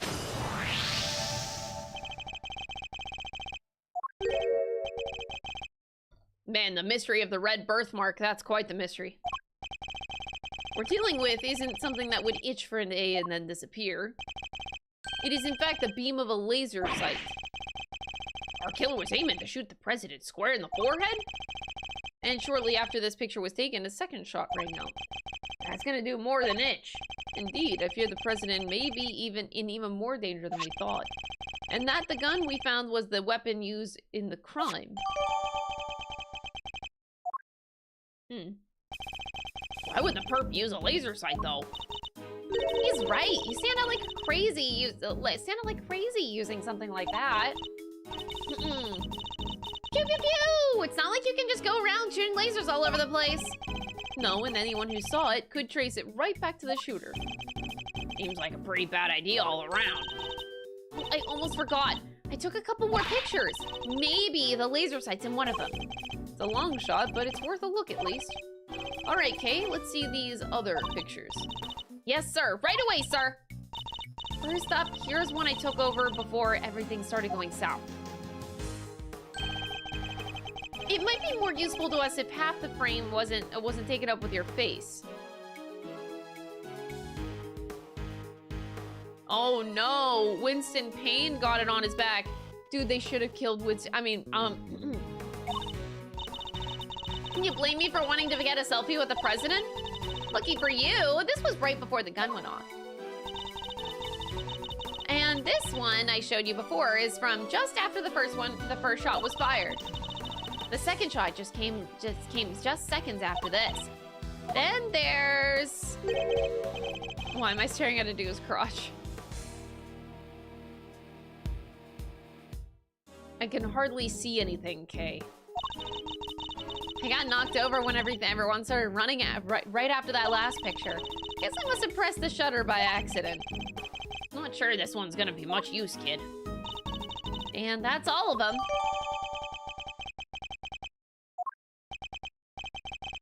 Time to take a closer look. Let's look at this before the shooting.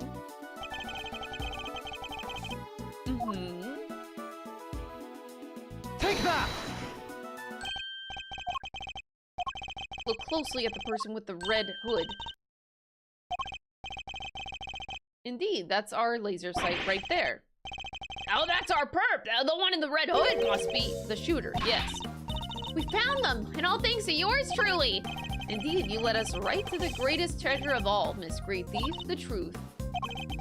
You may have captured our would-be assassin in one of your other pictures, too. Let's take another look.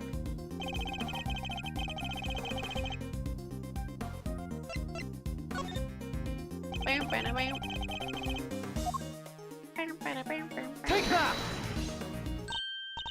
Right there! A red jacket. That's supposed to be our suspect. Looks like they took advantage of the confusion to make their getaway.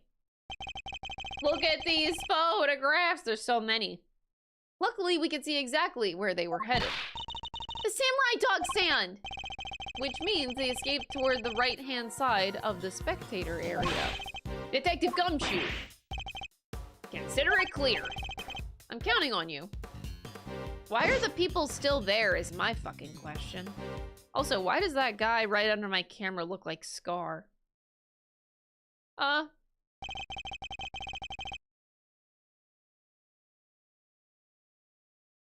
scared. We have you now, my little Red Riding Hood. The entire park is cordoned off, and we know which way you went. Now it's simply a matter of hunting you down.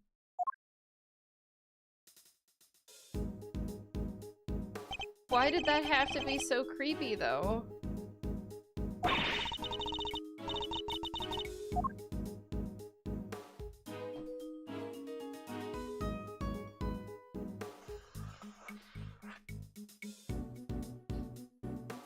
Wait, samurai dogs are $3?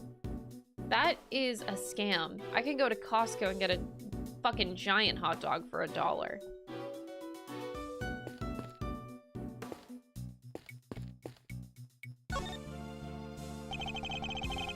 I must inspect... I can't do this line. No. I have to inspect every cock and nanny of the scene. I refuse to say that line. A red button. Hey, do you think? Could have been dropped by a red-hooded suspect, it seems likely.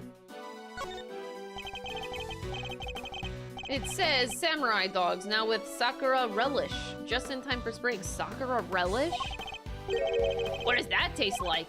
Well, Sakura is a cherry blossom, so I guess maybe cherries? But blossoms are blossoms, and cherries are cherries, sir. They're totally different. But you're right, I suppose. What does Sakura really taste like? This is my kind of mystery. I've tasted it. Sorry, I don't know how to describe it. It just tastes like flowery. The puddle reflects the clear blue sky, all that remains of the rain. Pikes, thank you so much for the $2 super chat. I must scoop and disrespect every crook and nanny. Wow. Okay.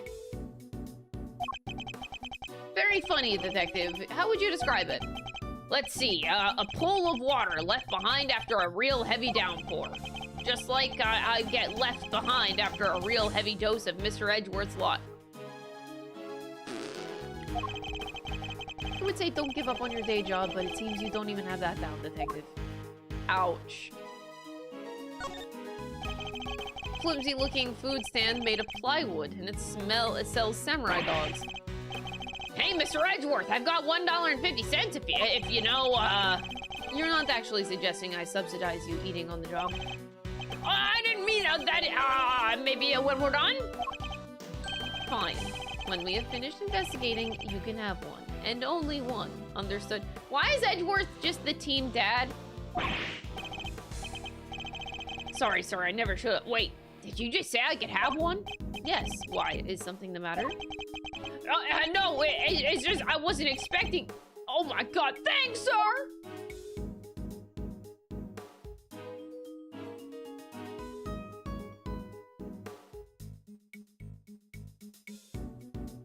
Why is someone's shoe on the ground? How do you... Did you flee from the scene?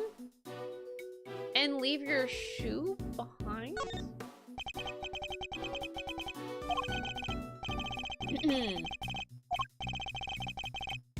There's something down here, all right. Let's see. A red raincoat. Then this must be the one that the suspect was wearing. Must have taken it off and hidden it under there before they made their escape.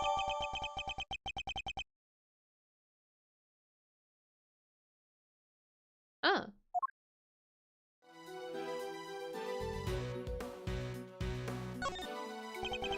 The sleeve, it's inside out. The button is missing too. Oh my god.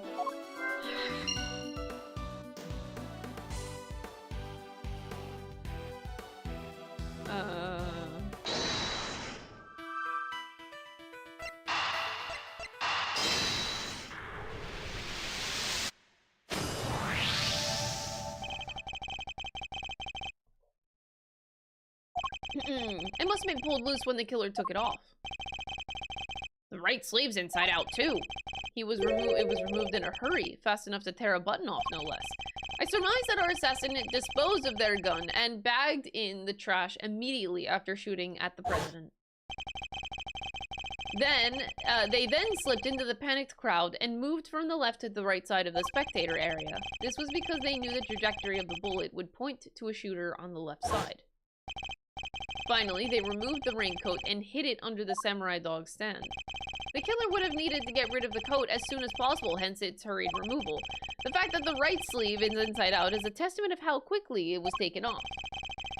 Then the missing button. The question, of course, is why didn't the same thing happen to the left sleeve? Only the right sleeve is inside out. The button on the left sleeve is still securely attached. What does this mean? If we're to answer that question, detective, we'll need to inspect the raincoat in more detail. We're inspecting every cock and nanny.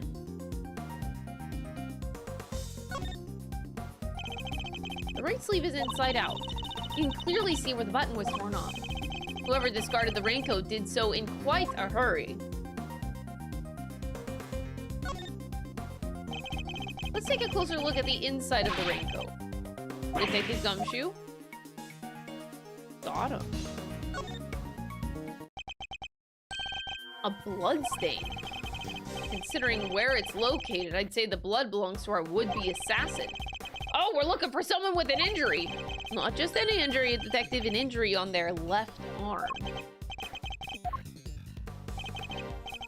The right sleeve is inside out, suggesting that the suspect removed the raincoat in a hurry. Conversely, the left sleeve is just as we would expect it to be. Therefore, the suspect's left arm was never in the sleeve in the first place. And once we understand that, everything else falls into place. Now, detective, there is a blood stain on the left side lining of the raincoat because The suspect's arm was too injured to fit through the sleeve. Precisely, or at least we can say that there is a good probability that was the case.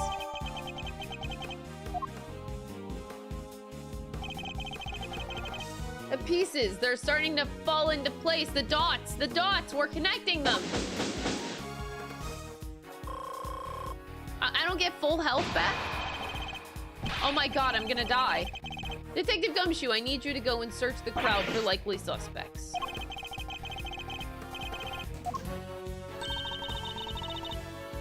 You're even smarter than you look, Ruffles. Taking all them itty-bitty pieces and putting them together like that, you'll have your man in no time. That's Mr. Edgeworth for you. The park is still cordoned off, so our would-be assassin should be in that crowd somewhere. Don't let me down, Detective Gumshoe. I like how Edgeworth doesn't even lift a finger to try to find him. He just stands there the whole time. He could, in theory, help out. Mr. Edgeworth, we found someone who fits the bill perfectly, sir. Way to nab the assassin, Gummy. Hold on, Kay. It's a little too soon to be jumping to conclusions. For the moment, there is a person of interest and nothing more. Understood? Okay, okay. No jumping. But he's our shooter, sir. I'm sure of it. He's the guy who tried to make out with the president? Oh. He's the guy who tried to take out the president, not make out with the president. In broad daylight, surrounded by a crowd of witnesses, this is no ordinary assassin. He wanted to make out with the president.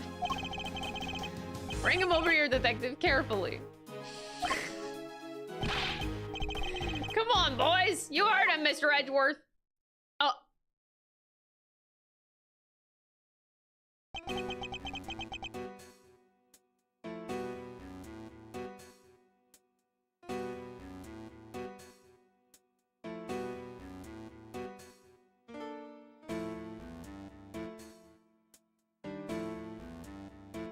Oh no. This just got really complicated.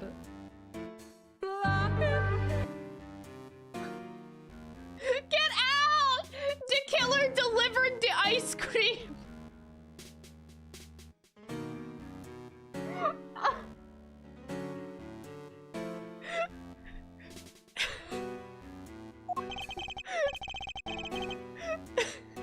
No umbrella and a bandage on his left arm. State your name already! John Doe. Charmed, I'm sure. John Doe, not a name you often hear in real life. Oh, yeah. That's correct. I know this man from somewhere, I'm sure of it. How do you forget Miles Edgeworth? This guy duped him so bad in the courtroom. Like, I would not forget that. He screwed over Edgeworth so hard. And you are Prosecutor Edgeworth. You know my name. Of course, I've been following the day's developments with some interest. Now, perhaps you'd care to explain why you've asked to speak with me? As you've been following our investigation, you're no doubt already aware of who we're looking for. Huh. You would recognize his voice, no? Thank you for the donation, David. I appreciate it. Thank you, thank you. Let me ask you, do you recognize this raincoat by any chance? Forgive me, but I am afraid I do not. Say, you remind me of a radio I once saw. I don't think you would forget the voice, okay? I don't care if you never saw what he looked like. I see. Well, I believe it's honored to be the would-be assassin that we are seeking. My. Well, isn't that just shocking? And this same would-be assassin happens to have an injured left arm. Just like you. All I can tell you is that I had nothing to do with this unfortunate affair. The two adversaries stare each other down, their eyes like deadly lasers. Care to tell the readers what happens next? A showdown! A battle of wits! A battle of words! Dare I let him explain any further what he thinks this upcoming battle will entail? You know what? let the man blather on. You never know, or you know, never know if or when the other guy might be lying or just plainly mistaken. If you spot an inconsistency, you gotta present the evidence that proves it. And tutorial. That was a great segue, though.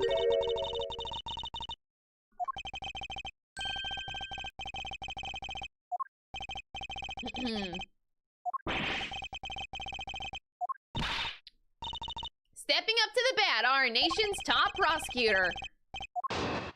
Once I'm able to quietly gather my thoughts. Man, this is our first, like,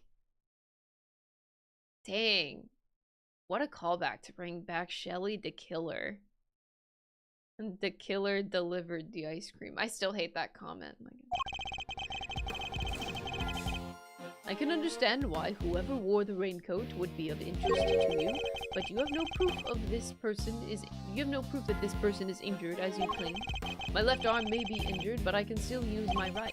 When it started raining, I simply opened my umbrella. No raincoat required. You contend that you are not wearing a raincoat, is that correct? Harathidev tipped 25 Polish zlotys. Made it in time to see the first stream of my Emo, the best AA game. Hope you have a great time. This one's far better paced than the last. Thank you for the Polish super chat. I appreciate it. This game is emo.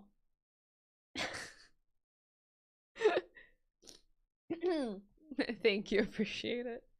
Is that so strange? Not everyone wears one after all. I happen to prefer an umbrella. Team Raincoat over here. They're perfect for when a girl really needs to move. I don't use neither. Come rain, sleet, snow, or shine, it's my trusty parka every time. Not exactly the line of inquiry I was hoping to pursue. So you see, I am not your would-be killer. And I'm not in the habit of making baseless accusations, Mr. Doe. Please, I am just a simple ice cream oh my.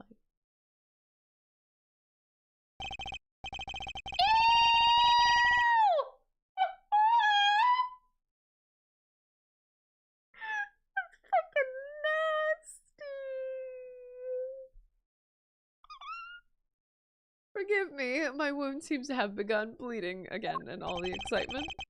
The owner of the raincoat is definitely our assassin, and said owner also has an injured left arm. I'm on to you, Mr. Doe. It's about time to deliver the ice cream.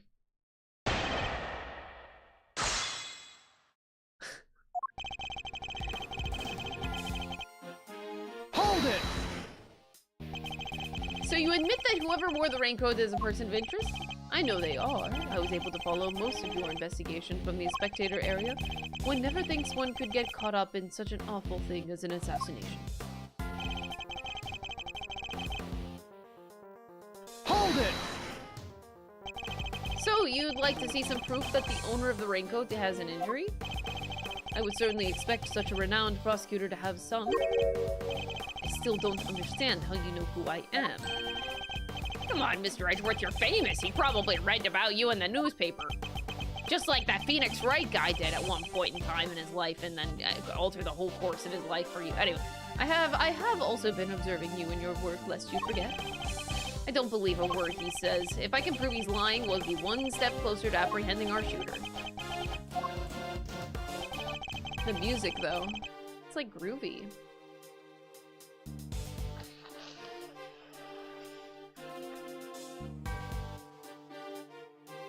Oh. Hold it! That looks like quite a serious injury, Mr. Doe. How long did it happen exactly? How long ago did it happen? Not long. That's all you're going to say. It certainly made serving ice cream more difficult, and stopped me from holding my umbrella while I work. When it started raining... Hold it! And yet, you don't seem to have an umbrella on you at the moment. Didn't the rain stop only a short while ago, just before the shooting? It did indeed. I remember because I was suddenly inundated with the customers. That was less than an hour ago. Are you trying to tell me you lost your umbrella in that short span of time? Yes, that is exactly what I'm trying to tell you. After all, it only takes a moment for someone to steal an umbrella, especially in a crowd of that size. If that's entirely possible, I suppose. I had my umbrella when it was raining, Mr. Edgeworth. That is a fact. And then he lost that umbrella to the crowd, huh? Guess it's just one of those things. I suppose you're going to tell me that his wound reopening is just one of those things, too? Well, it kinda is, no? The assassin's left arm is injured. No, no, no, I don't want to see it again.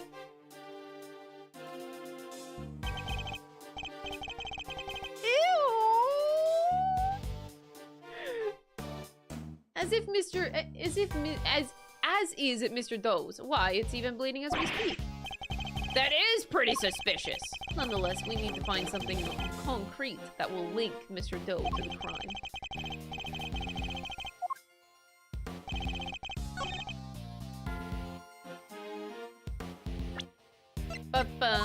Objection!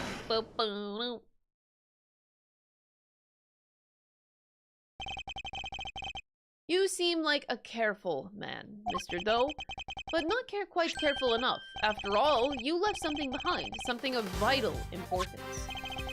I'm afraid you must have me confused with somebody else. The coat does not belong to me. Or do you claim to have some kind of proof to support your accusation? Your arm is troubling you too much, I hope? Your wound seems to be bleeding again. I'll survive, although I can't pretend it's not something of any inconvenience. You have my deepest sympathies, because if it wasn't bleeding quite so badly, you could have perhaps made a clean getaway. What exactly are you insinuating? As we have already established, whoever wore the raincoat is injured. And now I can prove that the person was you, and with this decisive piece of evidence. Not the ice cream melting. What kind of ice cream is that? Like, I don't understand how it doesn't go down. It's melting. It also has the same animation as like the oil coming out of the radio. Hold it, Shelly de Creamery. Ice cream maker since. Well, just now. Now introducing Scarlet Iron Ice Cream Flavored Proton Yacht. Oh, that's disgusting! Ban that guy! Thanks for the 160 bits. Blood that belongs to our assassin. Not the ice cream. Wait, what? Attempted murder a foreign leader, causing a diplomatic incident. That'll throw the book at you. You can give us the silent treatment all you like, but we don't need you to talk. A simple blood test would give us the answer we require. All it takes for us is to compare the blood on your bandages with that on the coat. We have the evidence. Why don't you make it easier on all of us and come clean? Admit that you were the one who attempted to assassinate the president of Zhangfa. I am not your assassin. You're stubborn, I'll give you that. But if this were a game of chess, you would already be in checkmate. Now, fucking nerd. Now do the honorable thing and admit defeat. He doesn't look like a man with no moves left to play. Very well, you have me. I'll admit it, I was wearing the raincoat. He confessed! Say the word and I'll slap the cops on him right now! But I did not shoot at the president. What? Mr. Edgeworth, the only thing you have proven is that I was wearing a particular raincoat. And as far as I'm aware, that is not a crime. Oh god. I am no assassin, I am a simple ice cream seller, one who happened to be wearing a red raincoat while watching the president speak. I was as surprised as anyone when his bodyguards sprang into action and the shots rang out. That's when the spectators panicked and started running and screaming for their lives.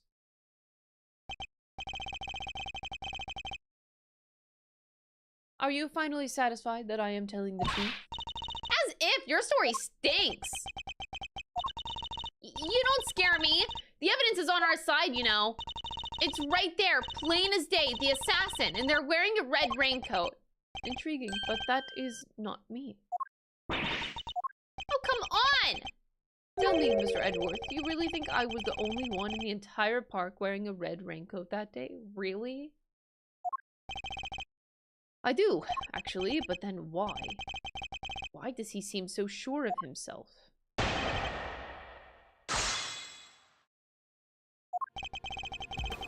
Oh boy. Hold it! simple ice cream seller, but a knowledgeable one, I assume.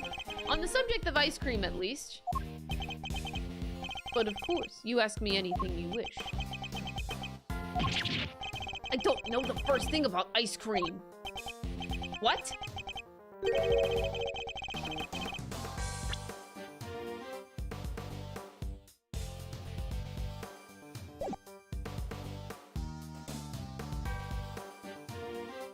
Oh my god.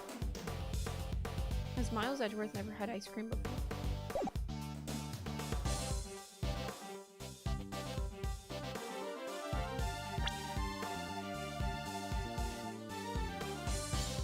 My brain can't process that because, like, my life revolves around ice cream. I cannot live without it.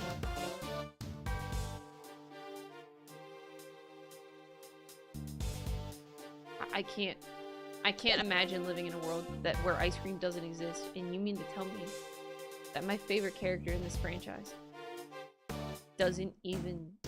Okay. I've never been so depressed in my life.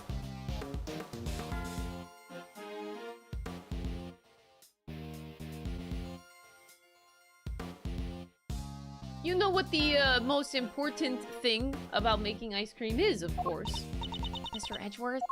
The most important thing about making ice cream is to approach it with a virtuous heart. Wow. Okay. And what does virtue have to do with anything? Without proper reverence for the craft, I'm afraid all you'll ever make are sweetened crystals of ice. There, I hope that you now see. I am nothing more than an ice cream seller. Wow, crazy. Hold it! Why a raincoat? Why were you not using an umbrella? Is that so strange? It was a rainy morning. Most people were wearing a jacket of some kind. I'd say it's a pretty strange choice considering that you couldn't get one of your arms into it. Better than that than have one of my hands occupied by an umbrella. I had ice cream to serve after all. Why go to such lengths to avoid testifying to that effect in the first place? I simply hadn't remembered until now. It's been an eventful day after all. Eventful. I hardly know what else to call it, Mr. Edgeworth. The president of Zangba was shot at. Hold it! You saw the bodyguards move before you heard the gunshots? Yes, if I recall correctly, they moved first. At least the one on the left did. You're rather observant, mister, though. I am blessed with keen eyes. The names of the bodyguards were written in the top left corner of the security footage, and the one on the left was Rook. That's correct. Bastion Rook, I believe. I expect he noticed the light from a laser sight. That man is no amateur. Mr. Doe knows a little too much about the business of being a bodyguard for my liking. I'd say our friend here is no amateur either. I'd like you to append what you just said to your testimony if you don't mind.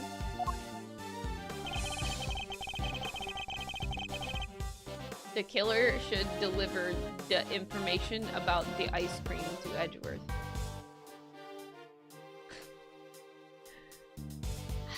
Hold it!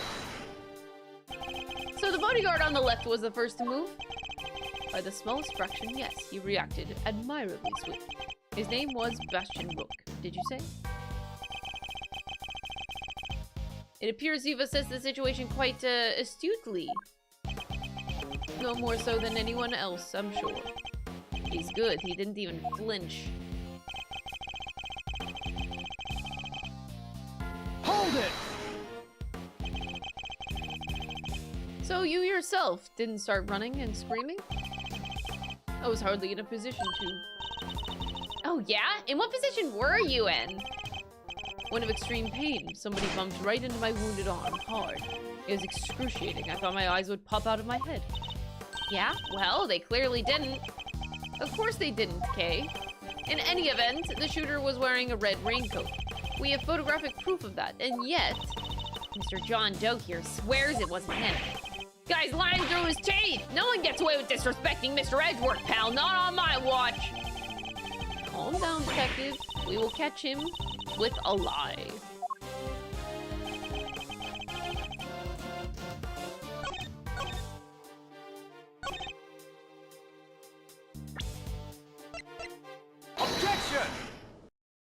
Objection! As I suspected, you are more than what you claim to be, Mr. Doe. You overestimate me, Mr. Edgeworth. And tell me how a simple ice cream seller knows one of the presidential bodyguard's names. You jest, surely. You were the one who spoke the names out loud. Rook and Knight, wasn't it? Objection! We only know those names thanks to the security plan. Look closely, only their surnames appeared. Yet we all clearly heard you say the name Bastian Rook. How did you come to possess such information? Information we ourselves didn't have.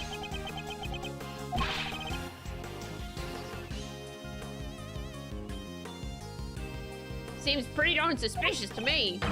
How did you know? Explain yourself. It was merely a slip of the tongue. Another lie. He is the assassin, just like we said. Come now, miss. It's a little soon to be jumping to such conclusions. I did know their names, yes, and the reason for that is, well, I know Mr. Rook. He and I are acquainted. We have something of a connection. And his is a name I could never forget. Oh no, is that his client? You think we're stupid, pal? Stop lying! I am not lying. I am, as I have always been, a simple ice cream seller. And an acquaintance of Bastian Rook. Objection! And I suppose Mr. Rook will confirm that? It should be easy enough for him to remember his good friend, the slippery ice cream seller, correct? Please, you are more than welcome to ask him, although I think that might be difficult. I would imagine he is rather busy ensuring the president's safety, but I suppose that you are able to speak with him, and he does deny that he and I are acquainted. How will that help you prove that I was the shooter? If you weren't the shooter, why take off your raincoat? Because it was no longer raining. In fact, it had grown quite warm. Far better to let my wound breathe, no? Or would you rather I had let it fester? Is he actually going to worm his way out of this? Wait, I want the music to come back. Hold up a minute, come back. What are you waiting for, Mr. Edgeworth? Hurry up and arrest the man. He's clearly guilty. If I were you, he'd be in jail already. You might be willing to arrest a man without sufficient proof, but I am not. No, come on, Mr. Edgeworth, there's gotta be something. Shocking scenes here, as the culprit seems all but certain to escape justice. Seems the court of public opinion has spoken. Very well. As I will clearly be viewed with suspicion no matter what I say, I might as well share what I know. I saw them. I saw another person with a red hood. Are you kidding? It's the person you captured in your photograph. I first noticed them just before the president's speech began. It was still raining then. Their outfit was the same color as my own, which is what drew my attention, as did the laser beam that was aimed directly at the president's head. He's claiming there was another red-hooded person. Preposterous. I knew that if anyone saw me dressed similarly to this individual, I could fall under suspicion myself. And so, naturally, I removed my coat. Objection! Not only did you see the assassin, but they were wearing exactly the same thing as you? How very convenient. I thought you might find it far-fetched, hence my not mentioning it until now. I know you law enforcement people are very skeptical types. You would never have believed me. Especially not if I had said that the shooter was standing right next to a certain prosecutor. I know you don't mean me. I was even summoned until after the shooting. Not you, Mr. Edgeworth. Your colleague over there. Me? The photograph will prove it, I'm sure.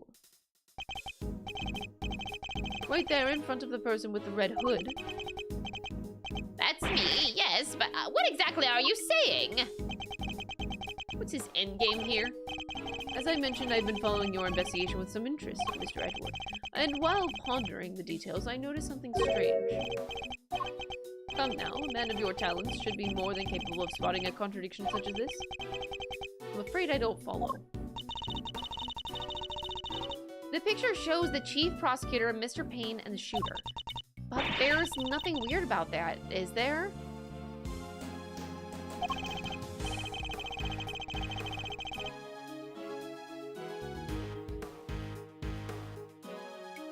The picture was taken right in the middle of a presidential speech.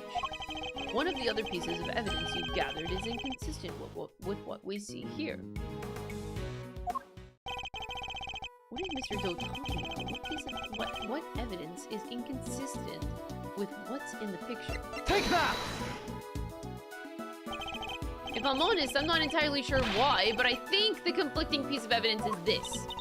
Mr. Edgeworth, are you sure you really want to go around presenting stuff even if you're not sure? Yeah, I actually love doing that. I don't know if this is such a good idea, sir. Fine, I withdraw the evidence. I think it's a little too late for that, don't you? Wow!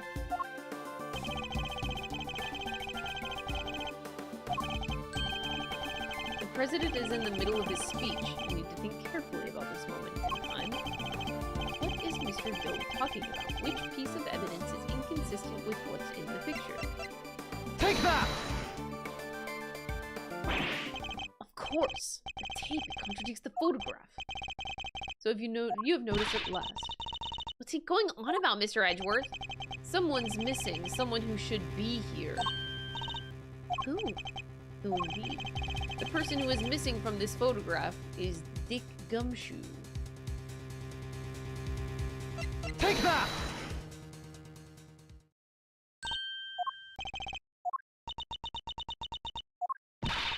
How do you figure that?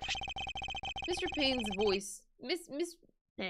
Mr. Payne's voice can clearly be heard on Miss Lloyd's tape, considering that he was conducting a private conversation with the chief prosecutor. And there was these two old guys standing right in front of me. They were whispering away to each other the whole darn time. Must have been very close indeed to capture it on tape. She's not in the picture! Precisely. Well, Mr. Edward, do you still believe that you've been hounding the right person? Miss Lloyd, would you mind answering a few questions? Y'all are fixing to put me under the microscope now? Alright, sure, knock yourselves out. I got nothing to hide. I got nothing to hide, she says. It ain't like I was standing still the whole time. Nah, I was running all over, roving reporter style, and that was a big old crowd. Guess the picture must have been taken while I was in one spot and the tapes from when I was in another. What? Quit giving me the evil eye! Ain't nothing but a misunderstanding! There's no doubt about the voices on the tape. That was Mr. Payne and the chief prosecutor, I'm sure of it. Tabby wouldn't lie to us. I know she wouldn't. But if she did, that would mean that she's our perp! Will y'all quit messing with me as if I could have done a thing like that? Little old me? Might be inclined to believe you if your testimony didn't contain a glaring inconsistency. I thought it was pretty good. I have no choice but to present her with the evidence and expose the contradiction. Hold it!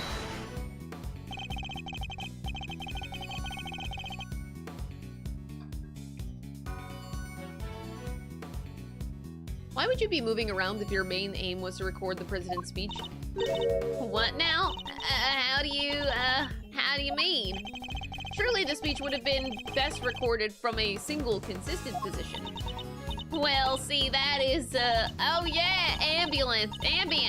That's the word I was looking for. Gotta capture the ambience. Can't put that electric atmosphere down in print if I don't have a bunch of it on tape for inspiration. Surely all of you achieved was to fill the tape with unwanted background noise, no? Y'all are questioning my methods now. I don't do standing still right, alright? Nah, I was running all over roving reporter style, and that was a big old crowd. Hold it! You were running all over. Where exactly? Here, there, and everywhere, I guess. What, y'all don't know what all over means? You think I remember exactly where I was and when in a crowd like that? What do y'all want from me? I feel like you to at least tell us whether you were to the left or the right of the stage. Left? Yeah, left, I think. The suspect in the picture was on the left side too. Coincidence? Coincidence? Hold it! So the fact that you are not in this picture is to be expected. Is that what you're trying to tell us? It sure is. I caught your pals, the prosecutor, on tape while I was in one part of the crowd. And then the picture was snapped while I was off someplace else. Look at it that way, and it all makes perfect sense. Your assertion then is that the picture and your recording were taken at different points in the speech. Yep, timing's everything. You learn that soon enough in this line of work. If I can prove that the two things did happen at the same time, her entire defense will come tumbling down. Quit giving me the evil eye. Ain't nothing but a misunderstanding. You know who I miss? Peace, love, and understanding. I bet he would be great here. Hold it! Evil eye? Are you suggesting that I might be attempting to intimidate a witness? Nah, I'm just suggesting that you lighten up a little. Frown that way for too long and it'll stick. Ain't nothing so bad that a little smile can't make better. Wouldn't you say, Ruffles? I'm investigating the shooting of a president, Miss Lloyd. A smile is highly unlikely to help with that. So proclaimed the prosecutor, all the while beaming from ear to ear. Paragraph ends. Perhaps what I ought to do is deploy my even eviler evil eye on her next time. What? He has an evil eye? Just can't get a read on her. But I don't feel like she's hiding anything super bad. I agree that she doesn't seem to be ill-intentioned, but who knows if that means something much worse is lying just underneath. Regardless, we must put aside our immediate impressions. Her actions are on the record. And I have proof that contradicts her testimony. We do?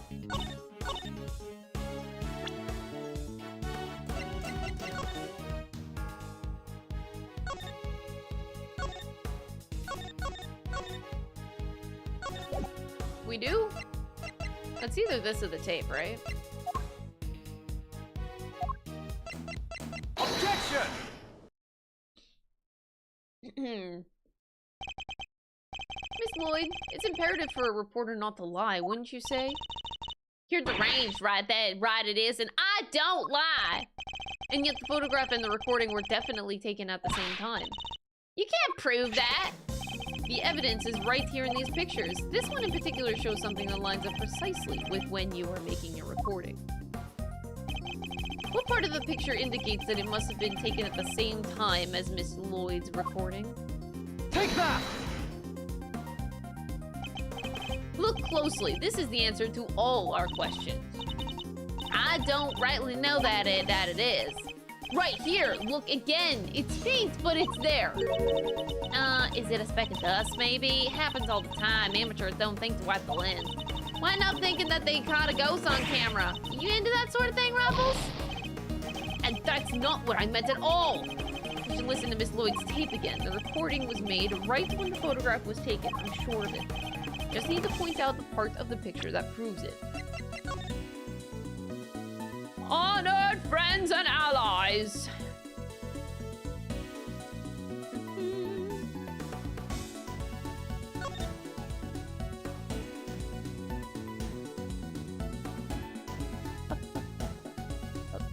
Oh, I just realized that they actually describe Payne as a high-pitched gentleman, which is absolutely perfect. The meeting is scheduled for just another after the speech, correct? Yeah, he is high-pitched.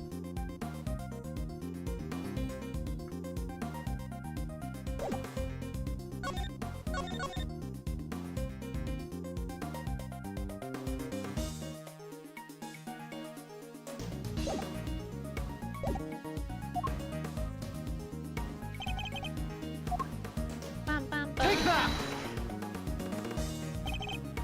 The president has his fist raised.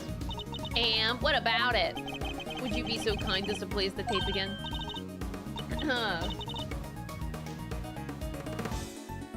And that objection of his is like 24 yards. Dang, okay, that's pretty brutal. What the hell?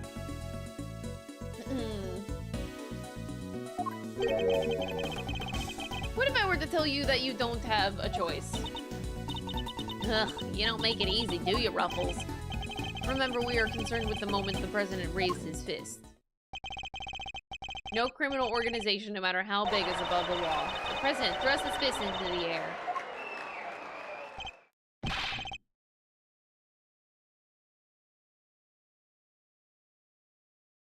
Holy shit. That scared the hell out of me. Someone just dropped a huge ass package outside our door, like dumped it, dropped it on the floor, and that it sounded like a big bang. And why can't you just like gently put down a package? Why do you gotta jump scare me like that? Hold on.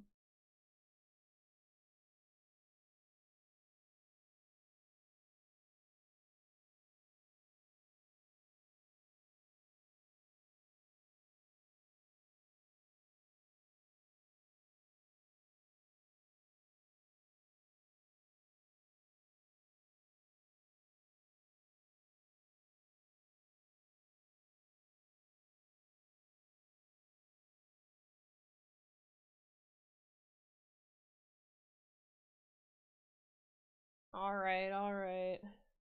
I got the package. Dude, like, fucking slammed it on the ground. Jesus Christ. We've now confirmed when it occurred in the recording. Which means Tabby should be in the picture too. And she is, right there, for all to see. But Miss Lloyd is in fact the person with the red hood. You're our shooter, huh? No, I don't even own a jacket like that. From everything we know, the owner of the red raincoat is John Doe. We have already proven that the raincoat belongs to Mr. Doe. You, Miss Lloyd, were wearing something else, something that also happened to have a red hood. There were 2 people with red hoods! Mr. Doe's last statement was true. We only found 1 raincoat. Where's the other one? Our ice cream seller never mentioned the raincoat, only a red hood. So, tell us about your jacket again, Miss Lloyd. This whole thing, well, the best thing about it, like I said, is if you get mud and such on it, it's reversible. You just turn it inside out. And just as I thought, the inside of her hood, it's red. That's right, then when the incident occurred, that's the side of the hood that was visible. What's going on? What are you really up to, huh, pal? I even wore it that way around. Perhaps if you would allow us to examine it, we would confirm that for ourselves. Y'all are gonna confirm that. How exactly? It was raining right up until the president's speech. That must have been established already. And as you yourself said,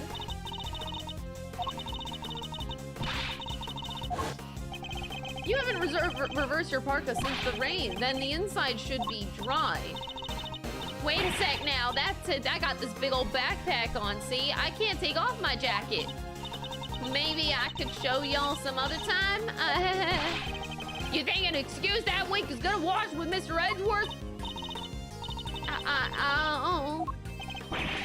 What are you waiting for? If you're innocent, take it off and show us. It wasn't me, I swear. I never shot the dang president. I could never. That's true, Miss Lloyd. Then your best option is to cooperate and tell us the truth. Is there a particular reason why you chose to wear a parka with a red hood here today? I'm sorry, Mr. Ruffles. There's something I never told you. Something I couldn't. But I'll come clean, I promise. Just go easy on me now, you hear? Who said that? Hold your horses. It's a little soon for the end game. Oh. Oh. This is awkward.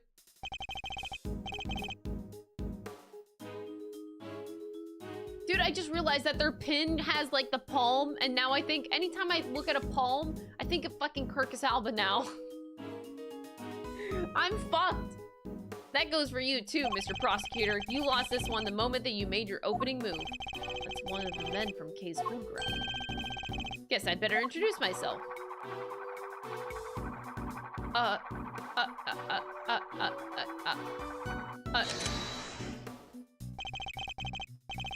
The name's Bronco Knight. I'm the president's personal guard. Okay. And second in command of his security detail. Point that thing somewhere else, pal. What the heck's wrong with you? Sorry, can't help myself. It's just too much fun being this good. It is? You're not the member of law enforcement, so how did you get a gun? This old girl's on loan from Zhang temporarily issued to us presidential bodyguards.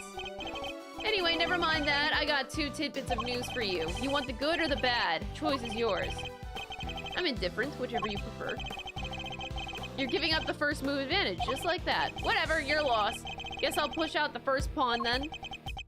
So you play a little chess, I take it. A fellow fan, are you, Mr. Red Suit? A fan, he says. Yeah, just a little bit of a fan. The name's Edgeworth. You could say I dabble. Duly noted, Mr. Edgeworth. All right, I'll start with the good news. The president's okay. Didn't suffer so much as a scratch. He didn't? That's a relief. Particularly for the young lady here, that means that there is no longer a murder charge on the table. That is good news. Hit, huh, Tabby? Yeah, because I never... Now, for the bad news. The only reason the president's alive is because we bodyguards did our job. One of us did, anyhow. Our boss put himself in the line of fire. You're referring to your colleague, Mr. Rook? It's a game over for him. What? No way! Rook is dead. A genuine loss.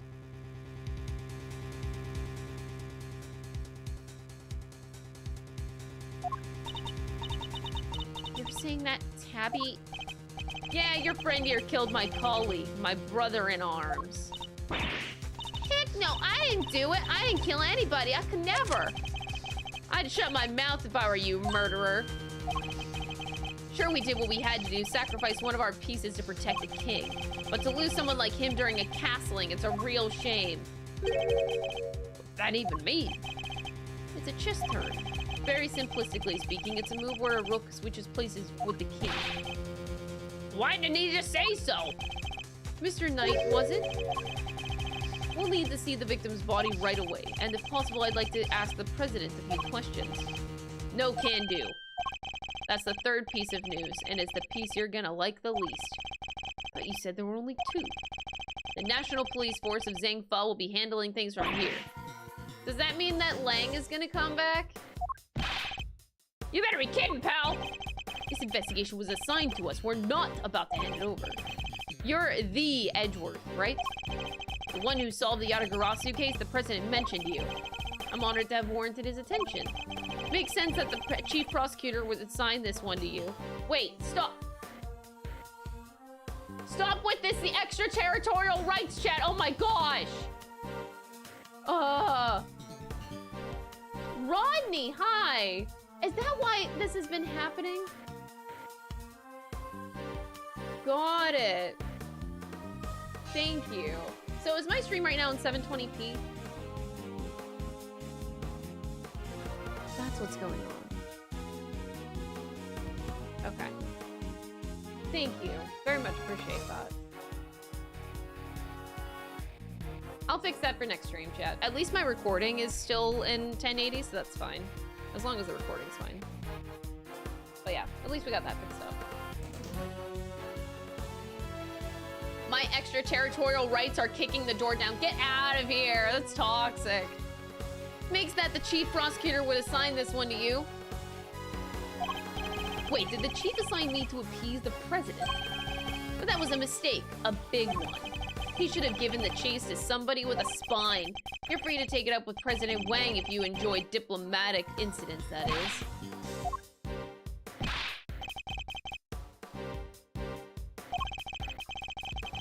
We'll continue this on the presidential plane.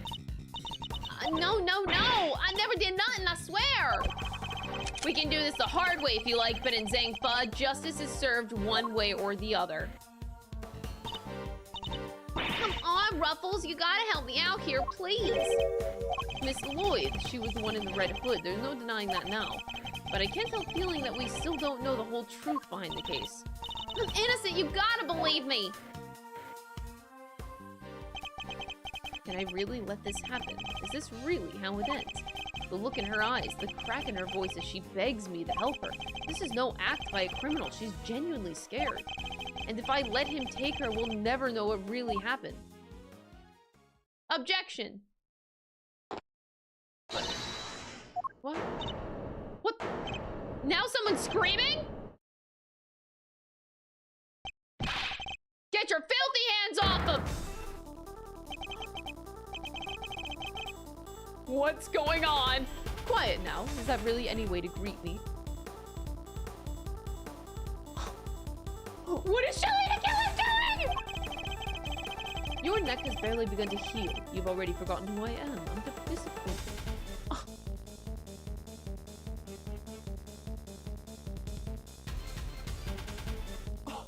Oh my god! Ah, so you do. What do you think you're doing, pal? Put the knife down and give it up! You've got some nerve pulling a stunt like this in front of a bunch of police officers! Don't think about it. You don't stand a chance against this guy. Who are you really, Mr. Dow? Oh, he's the killer of the bear. Let's just say that I'm no simple ice cream seller. Dang, he had me fooled. Guy's a pro, a hitman. His name's Shelly de Killer. The Killer! Delivered! The bear! Edgeworth is having flashbacks right now. Not a legal professional in the country doesn't know that name. An assassin capable of taking down any target, any place, any time. This isn't the first time our paths have crossed. It's been too long, Mr. Edgeworth. But of course, this is the first time we've met face to face. You're the assassin that we've been looking for? In a sense, yes. A certain someone did indeed hire me to carry out a contract. And that contract did indeed specify that I was to assassinate President Wang. I swear I've seen his picture in one of my old files before, but I've been so careless. My bandage proved useful for bringing a knife into the park undetected. But I miscalculated in certain other regards. He didn't bring a gun? Now, shall we play a little game, Mr. Knight? I know how fond you are of such diversions. The stakes must be high in order for it to be fun. Of course, shall we wager, say, your life? What do you want from me? I would like for you to allow Mr. Edgeworth to remain in charge of the game.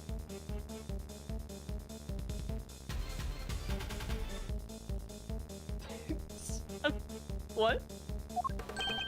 He what now? What are you up to, de Killer? I would simply like our mutual friend to see things through to their conclusion. Why? Bastion Rook was a man of great skill, one with whom I felt a certain connection. What? It is only right that the truth behind his death be brought to light. With Mr. Rook's departure, the case is now yours to investigate, is it not, Mr. Rook? I'm simply asking you to transfer that authority to Mr. Edgeworth. Bro, that was pretty gauge. That's the way he says it.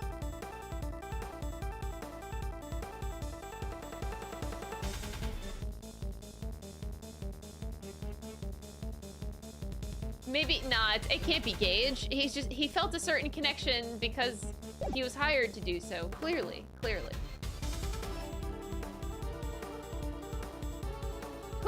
Yeah.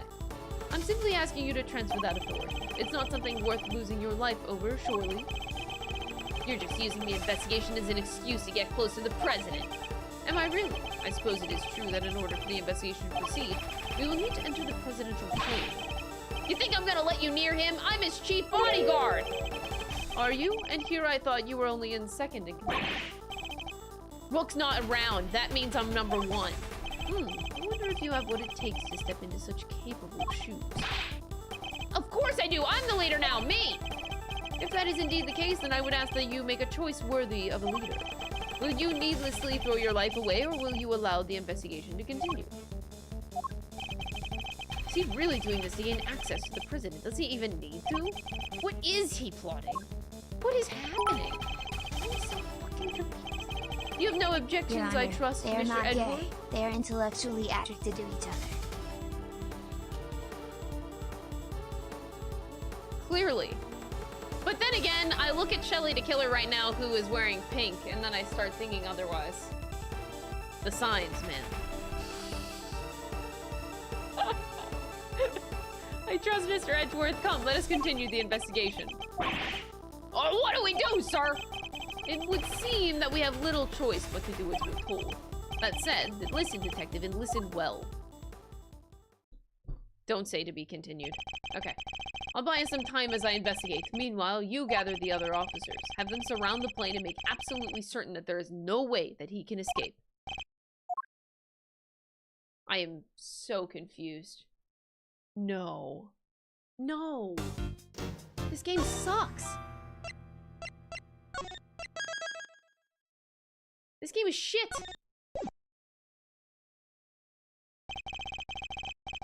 With the death of Bastian Rook and the revelation that Shelly de Killer was in our midst, the case had taken a turn we could have never predicted. Mr. Knight ordered that the door to the presidential plane be opened, and the emergency personnel attending to Mr. Rook's body were asked to leave. With the scene cleared, we stepped cautiously aboard. Oh no. And that came from... Wait, how does that shot work? How does that work? What? Oh god. What's happening? No president in sight. Now where could he be? Who knows? Who knows? Oh, so he's hiding behind the bulkhead door over there, is he? As courageous in the face of danger as ever. Sorry to disappoint, but did you seriously expect him to be standing here waiting to meet his assassin? As we have already established, my interest lies only in the successful conclusion of this investigation. Now, Mr. Edgeworth, if you would be so kind as to examine the body. My only option right now is to play along. The rest is up to you, Detective Gumshoe. So, the attempted assassination of the president has become the murder of a bodyguard. You look like you could use a little help there, Mr. Edgeworth. Not that I need it, but yes. That's what I thought. There's nothing else for it. Kay Faraday, great thief extraordinaire. We'll just have to take it from here. Oh, you're gonna solve the case for me. Nope, I thought not. I will provide vital assistance. Now let's get to scouring this crime scene from top to bottom. Oh boy. It will take Detective Gumshoe a while to assemble our backup. So I'll need to draw this part out of the investigation. This part of the investigation out for as long as possible. Crystal erasing the evidence that she confronted Tree Man is so funny. You weren't supposed to notice. I tried to do that so quick. What do you mean you noticed? Someone has left an inflatable boat and an oar here, probably so it's ready to go at any time. Wait, but there's only one oar! You can still row with one oar, you know. There's a whole wide selection of protective equipment here. Bulletproof vest, hazmat gear. No way, there's even a spacesuit! I get the sense that the president thinks he's very much in need of protection at all costs. What if he was in a gunfight and there was poison gas everywhere? And he was in space! What would he do then? Then he'd simply put on the bulletproof vest, the hazmat gear, and the spacesuit. It's probably easier said than done. Is she okay? She's not okay. I didn't do it. I'm a reporter. I bag scoops, not souls. Then why lie about your jacket and the laser sight? I knew y'all would think it was fishy. Is that really all it was? Please, you gotta believe me. I could never do something like this. I'd like to tell you everything will be alright, but just try not to worry too much. If you really are innocent, I'll prove it, one way or another. Thanks, Chief. I believe in you. How many times must I tell you I am not your chief? Sorry, Ruffles. I clean forget that you were chief number 2. That's not what I meant. Have you seen my badge? He flashes his steely, pointy badge and growls. Fess up, or you'll be stewing under these lights until the cows come home. I've literally never said that. Then the mean old detective chimes in with, yeah, and you won't be getting any beef stew either, pal. What exactly are you doing, Miss Lloyd? Just a little practice. Prepping for the interrogation y'all are no doubt fixing to put me through. Except that prosecutors have nothing to do with the grilling or stewing of suspects. This is depressing music. The president is on the other side of this door. And what a door it is! I bet I could get the better of it, though. Get the better of it. Doors aren't there to be beaten. Look how heavy it is! Look at that lock! It's just sitting there begging for me to try it! Calm down, Kay, and think.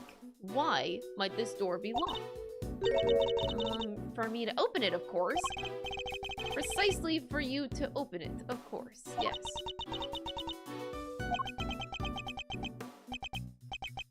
What is the right answer, anyway? It's a bank of monitors displaying camera feeds from in and around the plane. I must scour the scene. I must inspect every nook and cranny, every suspicious-looking nook and cranny. I fucking hate this new line. It's stupid. That's the outside of the plane. Most interesting.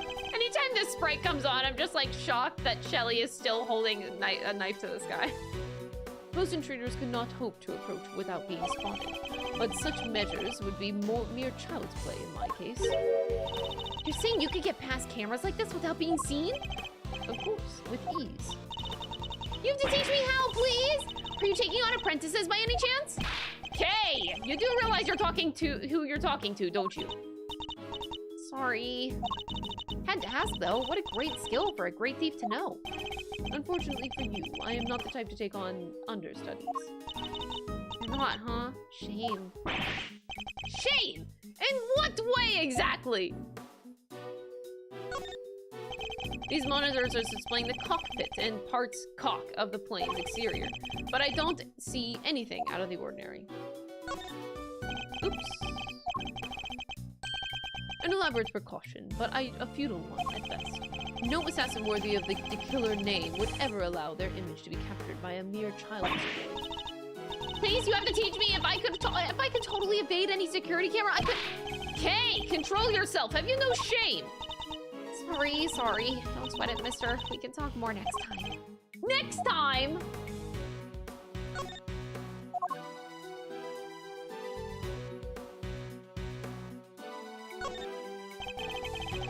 This monitor is displaying a feed of this very room. They didn't go cheap when they bought these, huh? Very high res. I'm afraid I can't quite tell myself, but I can even see the little crow's feet around your eyes. Oh, my bad. They're just the usual deeply etched lines, you know, on your forehead. If you've quite finished... What on earth is this? Oh, that is the president's favorite plushie. Oh, that's not Kay. It's a memento of something. Anyway, don't touch it. But if that's the case, then why has it been left up there like nobody cares about it? Yeah, that's pretty weird. Certainly wouldn't be the first place I would think to display a beloved item. Are those shards of glass underneath? I thought something seemed strange about this cubbyhole, but now I'm sure of it. There was almost certainly another monitor here.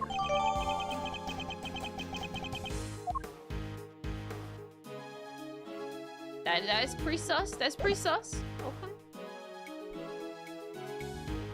I love Shelly de Killer. Such a goated character. What the hell? I must inspect every cock and nanny.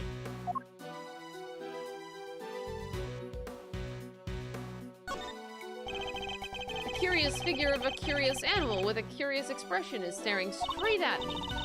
And look, there's a big lever right by its butt. Don't even think about it. Oh, I wasn't thinking anything, I swear! I imagine that lever opens the panels beneath my feet. Oh, I see. So he's standing on a trap door.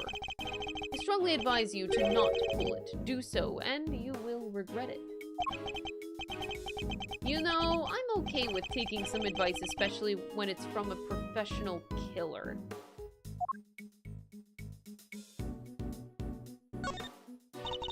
That looks heavy.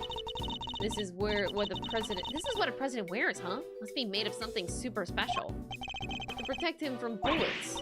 What? It's not just for show? Of course not. This is bulletproof vest. Oh, so that's what one of these looks like. Why didn't you just say so? Now I feel silly.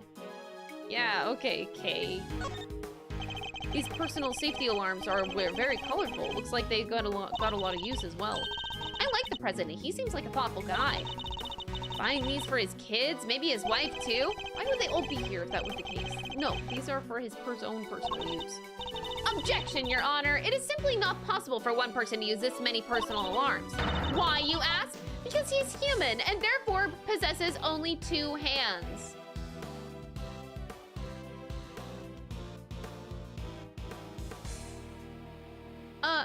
Objection.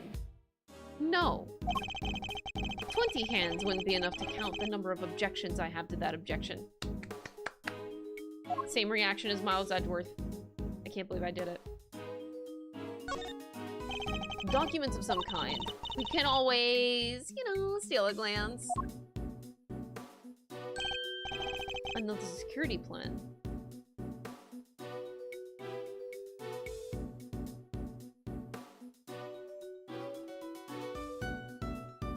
It's from 5 days prior.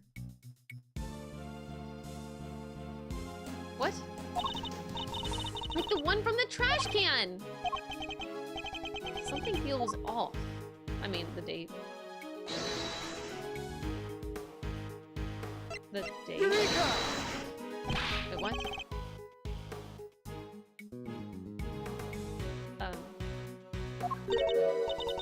Really? Oh wait, the ink here is smudged. That's it, right? Just kidding. It's, must be right. It must be here, right? The printing's kind of off or something. Sorry, Mr. Edgeworth. Guess I need to learn how to banter better when giving feedback. It's not your fault, really. I need to look this over one more time. Is it because they're switched? They were in flipped positions? I mean, I'm just looking at the date, man. But... Eureka! The 2 plans are different. Was the security detail reorganized at some point? Oh, you're right! Yeah, we made some last-minute changes yesterday. President's orders. Why the urgency? Because of what happened the day before. De Killer here tried to take him down. He infiltrated the security detail, posed as one of us. Rook figured it out first, but not before the guy got within striking distance of the president. Ooh!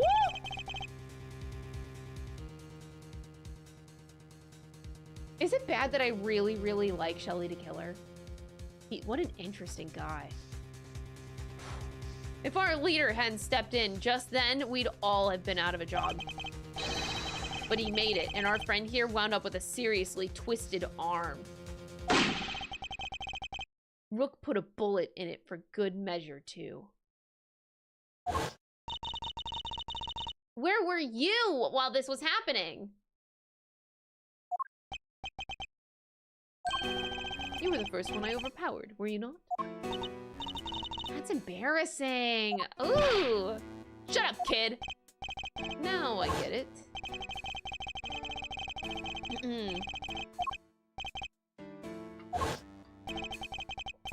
Busted up my neck so bad I couldn't even look to my right. I was somewhat astonished to have sustained an injury at all. A testament to Mr. Rook's skill. He was truly a master of his craft. Unlike a certain other someone I could mention. I'm just as good as he ever was. You were a pawn to his queen, my young friend. What the heck do you know? That's why you remembered Mr. Rook's name. You admired his skills as a bodyguard. Indeed, while I was serving on the team, I learned the names of all the operatives. But his in particular stayed with me. It enjoyed the very short list of those who have ever successfully wounded me. So that's the connection he was talking about. Oh. That's the connection. Damn it. That's why we changed up the security plan. Had to be sure that there weren't any more assassins in the ranks. The president didn't want anyone on the stage he didn't trust, and he only trusts 2 people. Me and Rook.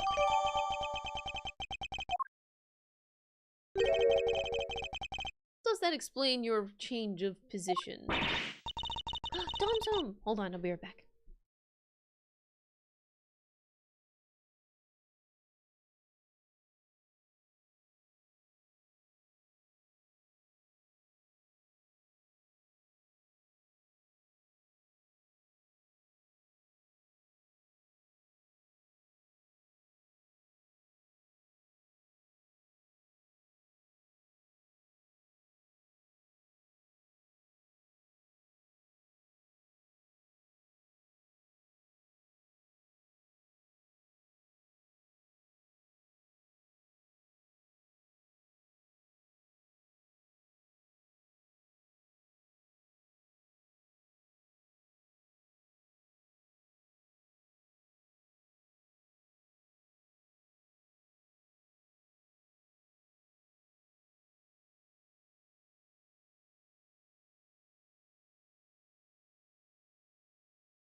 My Luis wig came in the mail. I told you, I can't turn my neck to the right. Could only cover the president's left side. So I wound up moving to the right side of the stage. Okay. Can't turn his head to the right, so he was moved to the right side. Okay.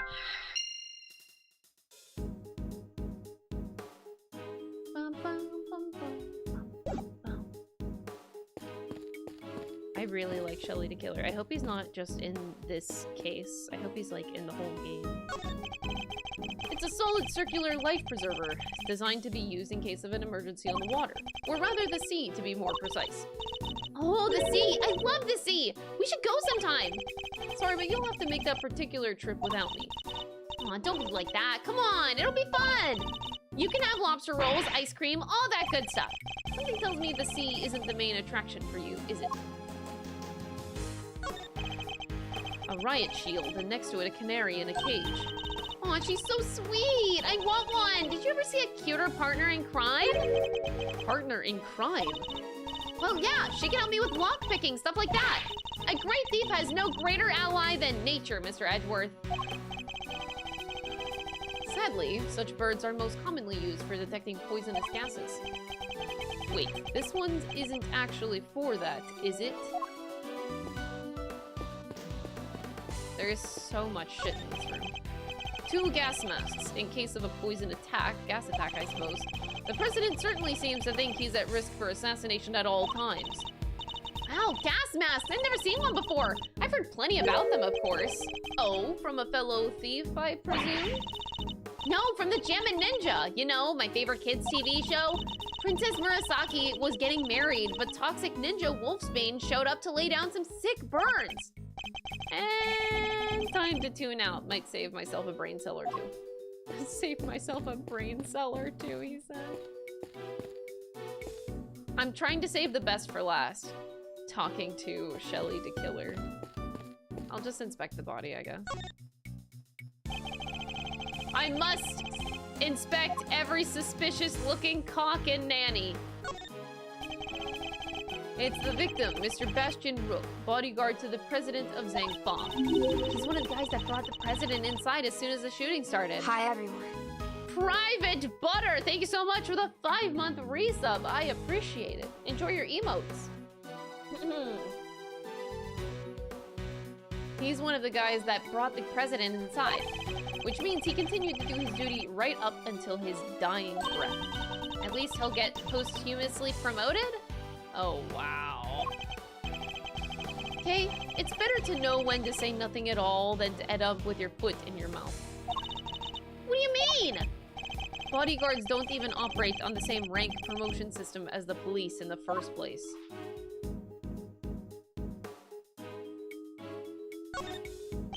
It's a bulletproof attaché case. Bodyguards use them to shield their clients from gunfire.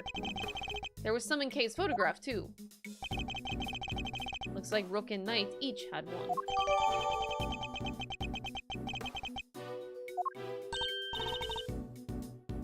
That's the photo I snatched! You can hardly steal a photo at a public event, Kay.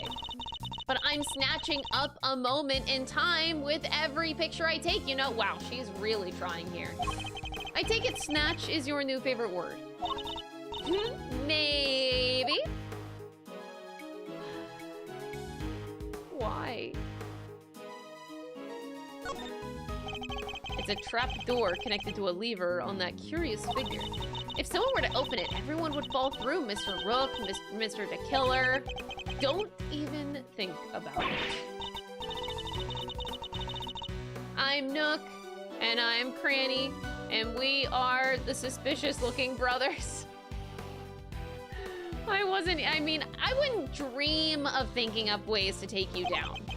Might I suggest you keep your monologues internal?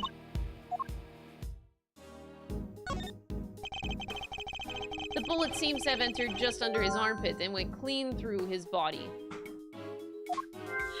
And went right through, damn. He was hit in an area his bulletproof vest didn't cover. Like it was on purpose or something, huh? The cause of death would appear to be loss of blood.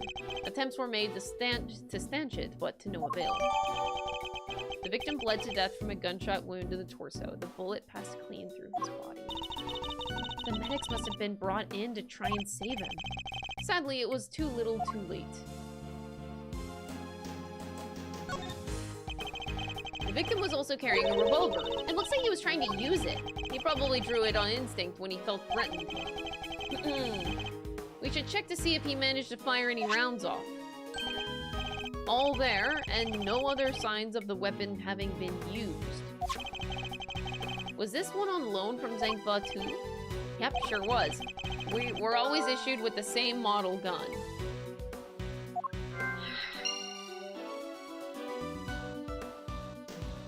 Alright, I think we've inspected every suspicious-looking cock on here. Let me put some pieces together. That's a lot of pieces! Oh my god.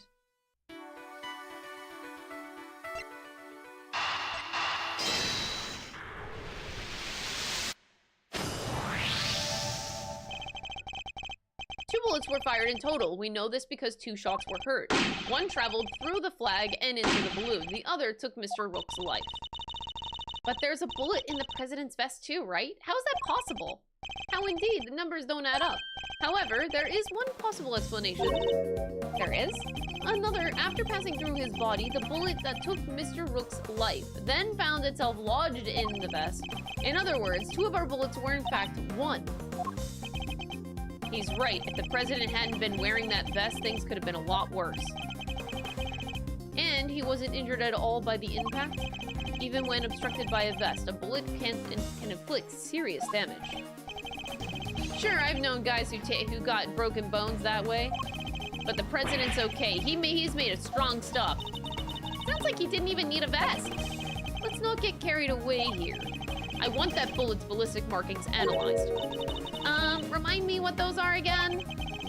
Guns leave a unique pattern of grooves on every bullet they fire. By examining these grooves, we can use them to identify which gun it came from. Think of them as fingerprints of a sort. You can tell all of that from a bullet. Then what are we waiting for? Analyze away! That bullet hit solid armor. The impact will have completely flattened it. Well, you'll be lucky if there's anything left for forensics to find. I was all set for some analyzing. Damn. That's rough, buddy. Wait, where's my... There we go. That's rough, buddy. Did you guys know about ballistic markings?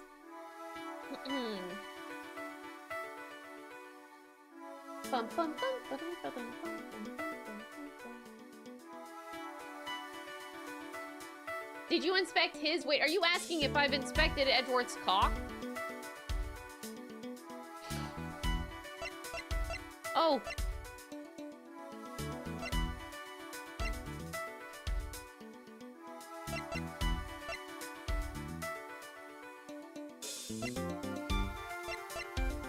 Can I just put the 2 guns together?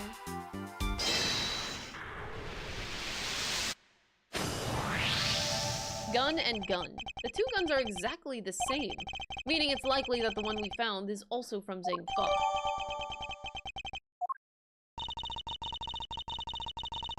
The bodyguards are all got their guns from the Zhang Fa authorities, right?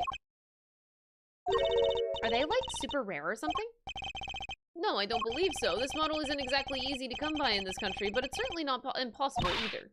Boo! And here I thought they might be valuable treasures. It is something of a shame.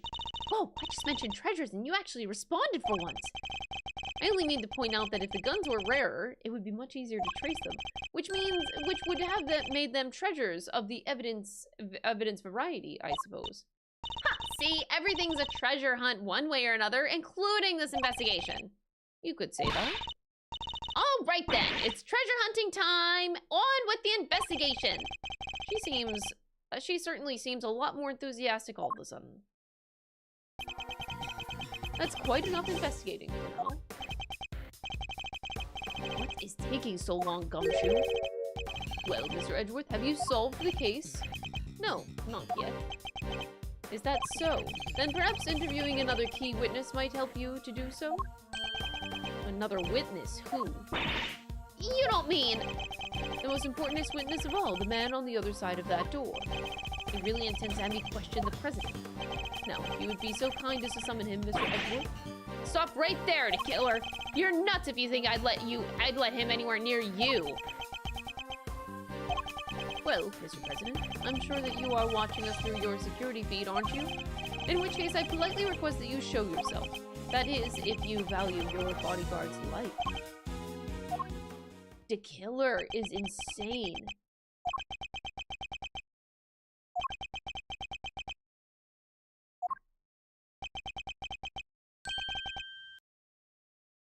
Well then, if nothing else, we now know what kind of man you really are. Mr. President, stop! You can't do this! Let's all just calm down, alright? Come on, detective, where the blazes are you? The lights! What's happening? Listen well, Mr. Edgeworth. I would advise you to stay very still. It seems I will not be granted my audience with the president after all. Even with Mr. Knight's life as my bargaining chip. Okay! You won't get away with this, De Killer! I've seen enough, and now I know the truth. Where are you? Where did you go? I leave the rest in your capable hands, Mr. Edgeworth. That is so badass. Why is he the best character? He's so badass! Like, he's actually just so cool! I'm, like, rooting for him! He's a villain, right?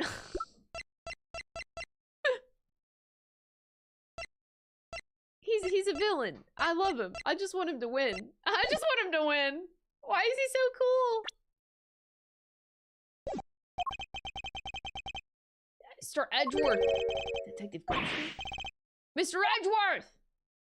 He knocked me out! How did Shelly de Killer just knock me out like that? What the hell?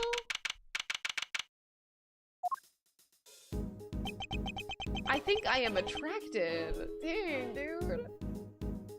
Must have been knocked unconscious. Are you alright, Mr. Edgeworth? Never mind me. He didn't hurt you, did he, Kay? Nah, I'm fine. Only just woke up. My head will be sore for a while, but that's about it. So you can stop worrying. Detective, did you manage to stop the killer? I see Miss Lloyd came running out of the plane, and she told us that she'd flown the coop.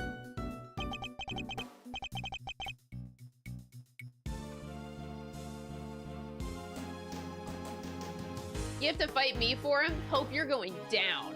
You're going down, man. I love Shelly de Killer. I'm glad that he'll be back in future cases, probably. With an exit like that, he'll be back. Bodyguard over there told us something too. Seems that there's an inflatable boat missing from by the window. How did he know that? He knew the president's been gone. The killer knew. The killer must have stolen it and rowed himself across the lake. No! The president took it, no? Wait. I'd called everybody back in to stake out the plane, including the guy stationed across the water. Oh my god, Gumshoe, no. He's completely slipped through our fingers.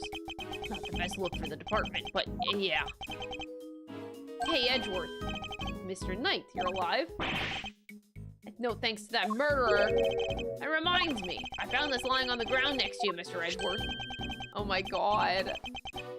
He left me his calling card. That's so romantic. Marked with a seashell. Guess he wanted to leave a message.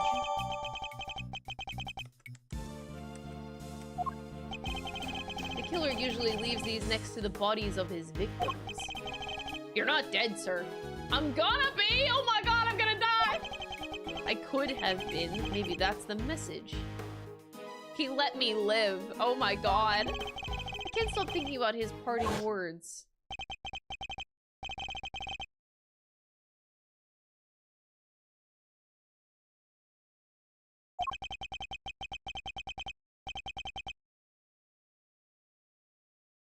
He's so badass. Okay, that flashback, it literally just happened. But it's the first flashback where I truly didn't care that that just happened because it was so hot. I'm like, yeah, I'll see that again. Just happened 2 minutes ago? Sure, show me that again. That's great. And now I know the truth. The truth about what?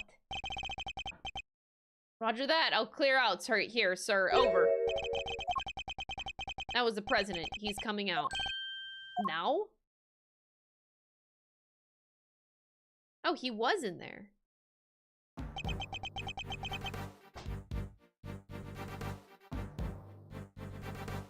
I am intimidated. I think the president of Zhangfa, Mr. Daijun Wang. And you are? It's an honor to meet you, Mr. President. My name is Miles Edgeworth. The honor is all mine, Mr. Edgeworth. I am Daijun Wang. Your efforts on behalf of Zhangfa have not gone unnoticed. You averted something of a crisis.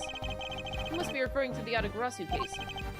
Thank you, sir, but all I did was solve a few local cases of murder. You are too humble. I've been observing your investigation. You are an impressive operator, Mr. Edgeworth, even if de Killer did get away.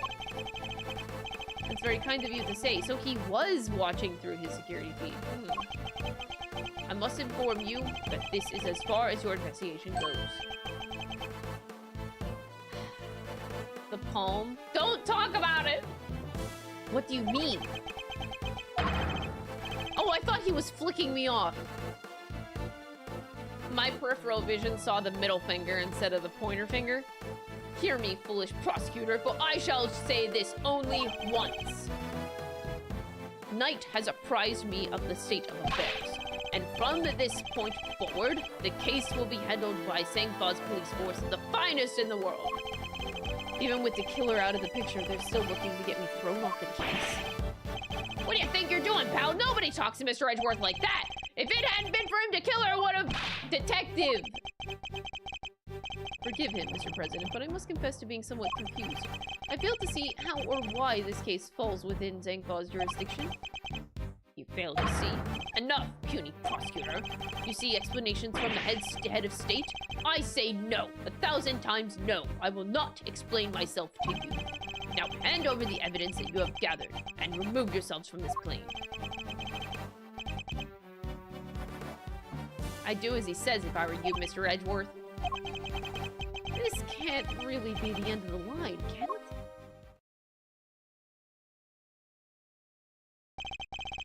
Case evidence handed to Mr. Knight. No!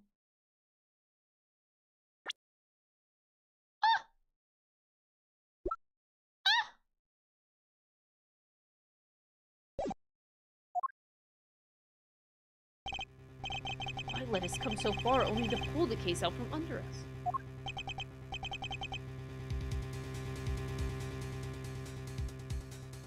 Now, you may leave.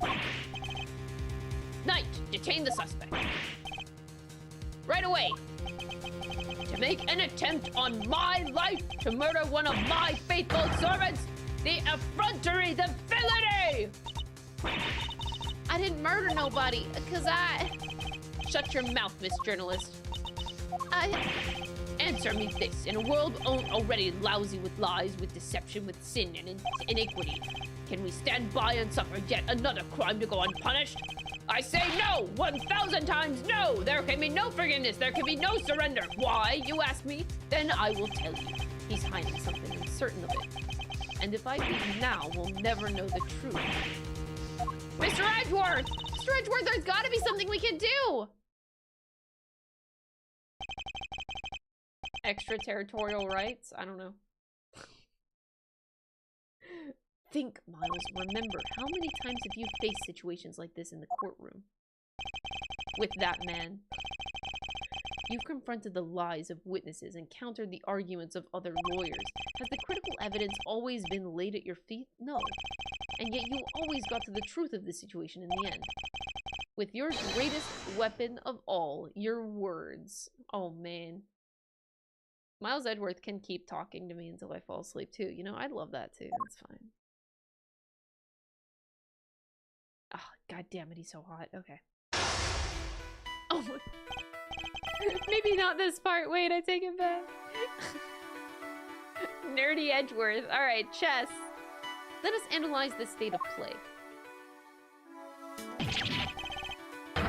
Begone, puny prosecutor, or do you have dared defy the direct order of a president?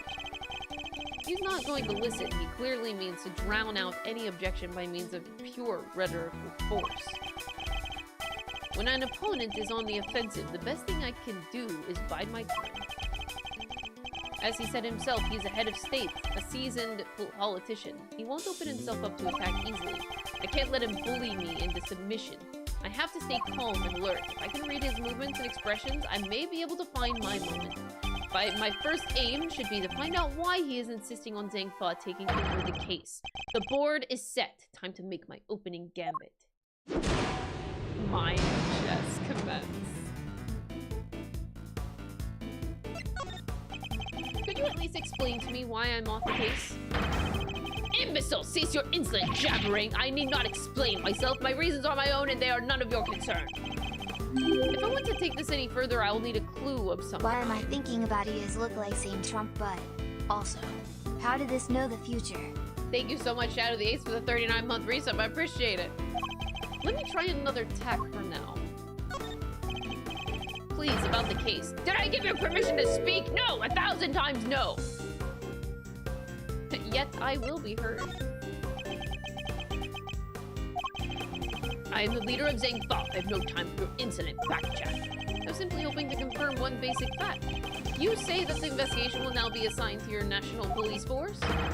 Now enough of your pointless questions!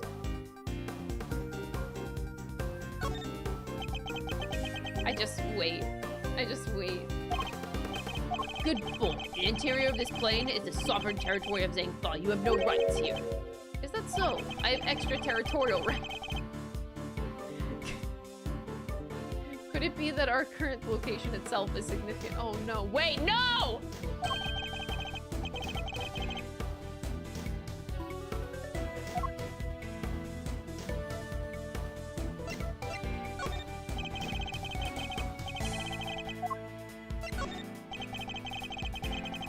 No.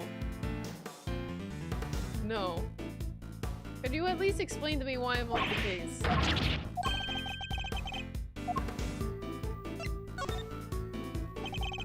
In the course of our conversation, I've deduced certain facts from your behavior. For example, you seem particularly aggressive when discussing our current location. You smarmy smart Alec. As you said yourself, the presidential plane is the sovereign territory of Zhang Fa. And from that we can infer that you believe the rules of extraterritoriality apply inside here.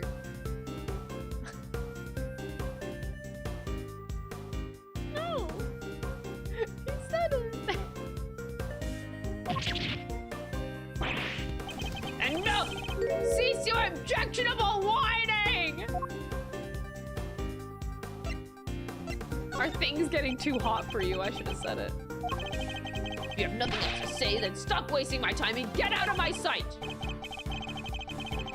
Oh, I bid my time too much. Okay.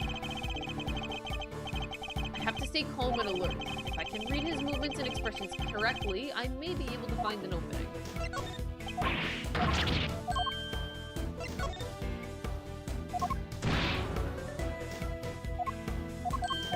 It's not a territory, it's an extra territory. It's extra, yeah.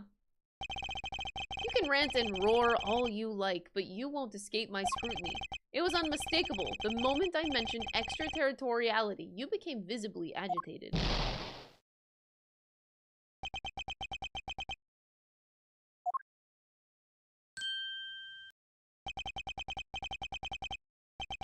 I hate that the poem came back. You think you're clever, don't you? Let me answer your little question. It's true, extraterritoriality applies. Your laws mean nothing. And why does that matter?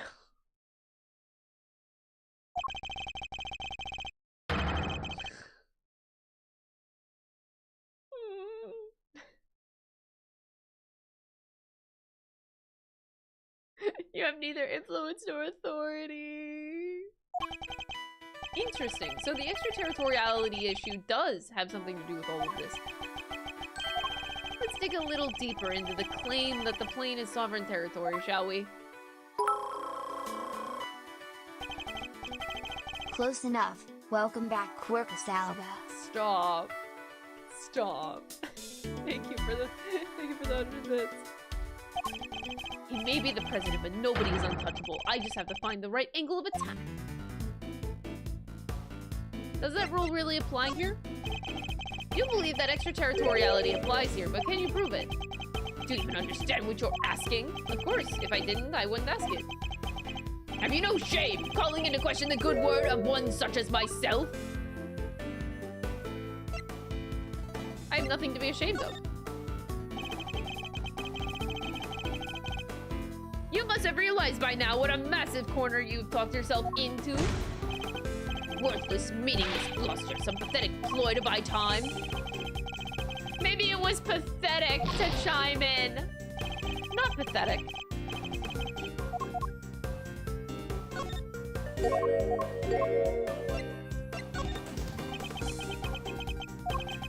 I have no more time for this. You clearly cannot be saved by your own foolishness.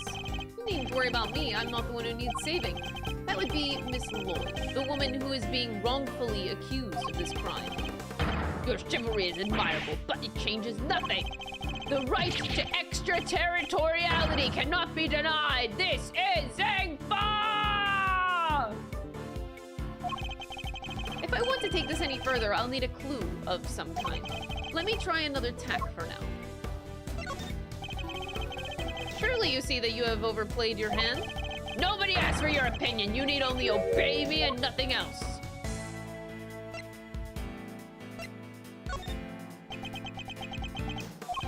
You dare tell me how to govern, how to lead? How dare you contradict me? On the matter of Miss Lloyd's guilt, yes, I do. She's guilty. She is the culprit. There is nothing left to debate.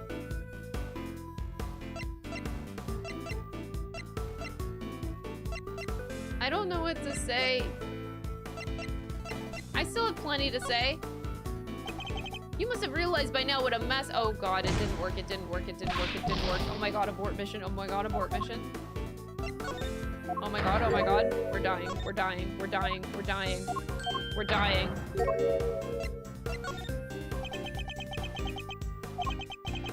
Who else could have fired from outside the plane? There is no other viable suspect. Fascinating. So he's claiming that Miss Lloyd fired at him from outside the plane. That could be a vital clue.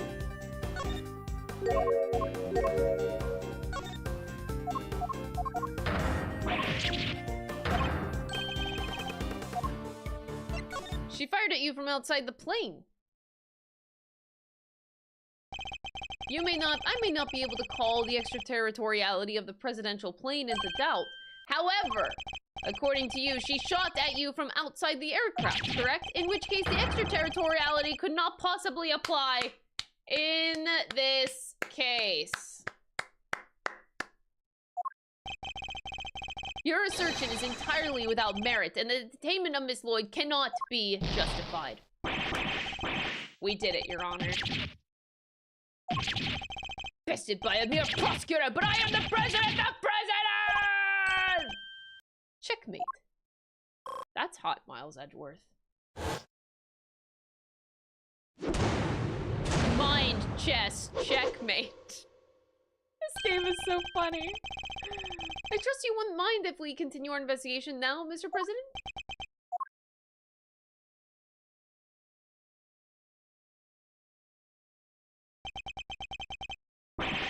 I hereby officially and unreservedly confer my approval. Consider it a gesture of the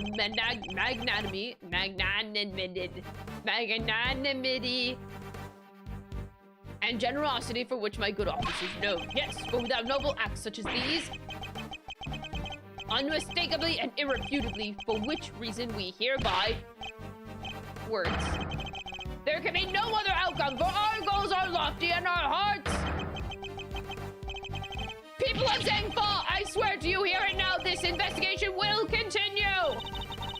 Well, that one, he could have just said, okay, you got me?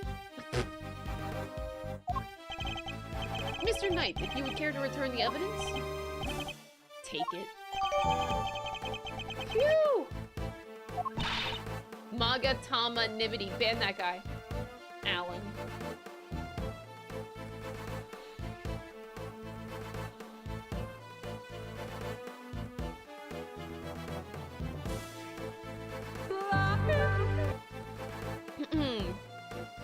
Thank you, Pero, for the super chat. I appreciate it. The extraterritorial rights were all just a bad dream. You're right, they were. We did it, Mr. Edgeworth! We sure did, and now the investigation can continue. Whatever, enjoy your pocket full of pawns. I'll be over here enjoying how you put them into play. And then you will definitely enjoy my next move. Mr. President, one more favor, if you'd be so kind. Could you please give us your testimony concerning the incident itself? Now you want me to testify? Pikes Peak Audio tipped $10. Magnanimity is to be magnanimous. To have loftiness of spirit enabling one to bear trouble calmly, to disdain meanness and pettiness, and to display a noble i.e., to display a noble generosity. Like Shelly de Killer. I already missed Shelly de Killer, and I just played this game. And I only just saw Shelly de Killer like an hour and a half ago. And I'm already thinking about him, and I already miss him a lot. Thank you for the $10 super chat, Pikes. If you want the president to testify, you'll just have to take him to court. All in good time, Mr. Knight. He will get his day in court soon enough. If a person of interest refuses to cooperate at the investigative stage of this process, they are obliged to provide detailed justification as to their reasons for doing so. What's the matter? Is there something that you'd rather we didn't know? Stand down, Knight, as I'll do as the prosecutor asks. Thank you for your cooperation. Listen and listen well! Okay, I'm listening.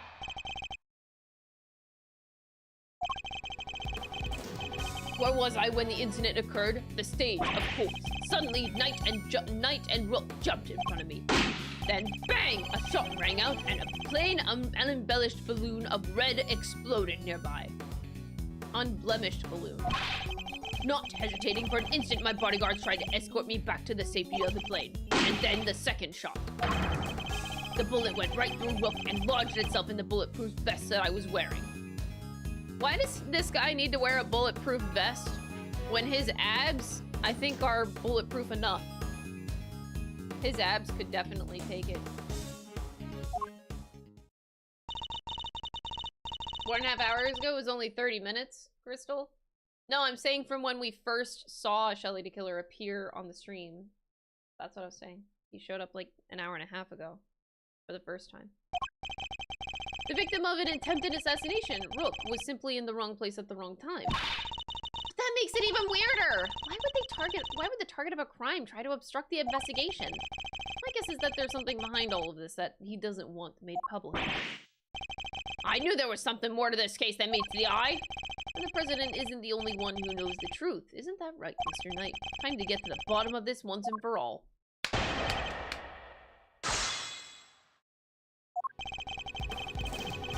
6 statements. Hold it! Oh boy. And how would you describe the incident? You naive little man, do you really think your simple little question will shake me?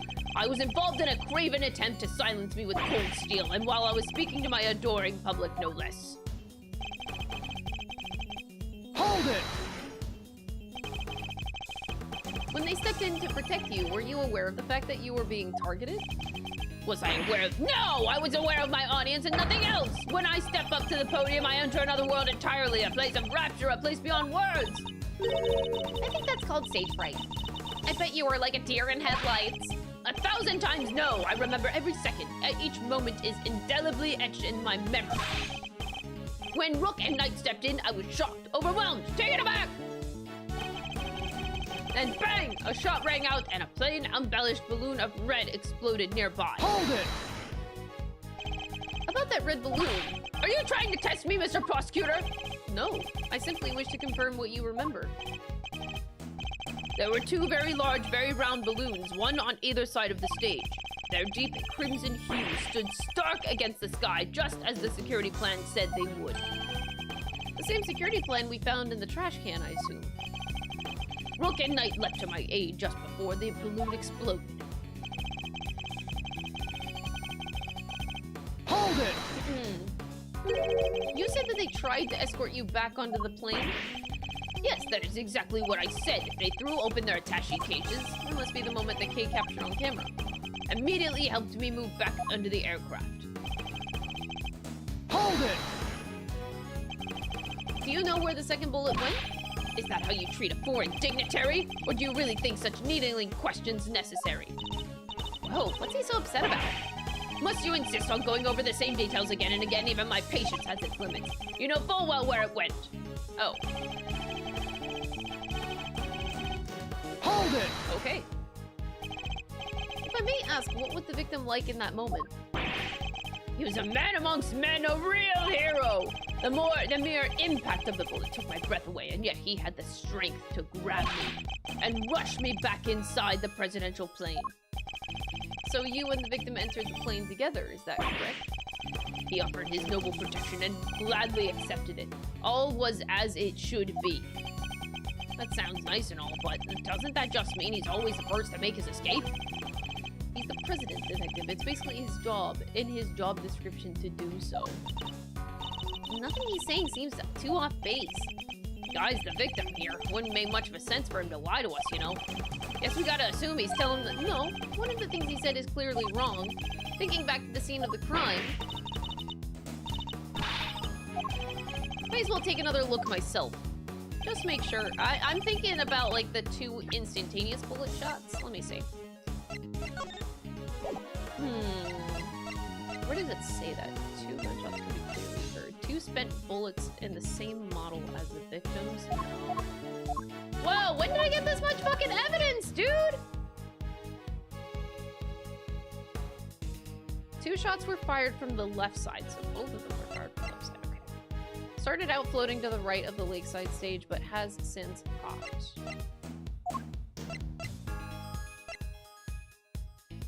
Alright, the attaché case is designed to provide protection from gunfire. The victim bled to death from a gunshot wound to the torso. Look at this car.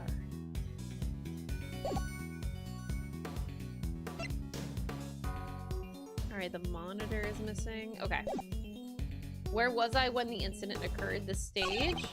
Rook and Knight jumped in front of me. Let me, I have to look at the photos again.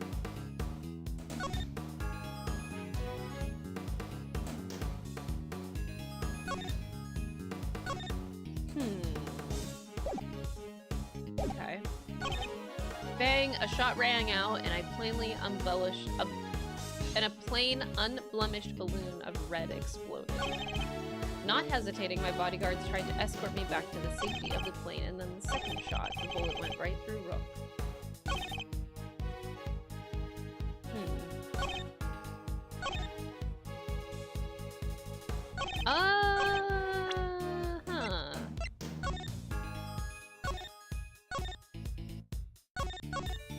I guess we don't have that.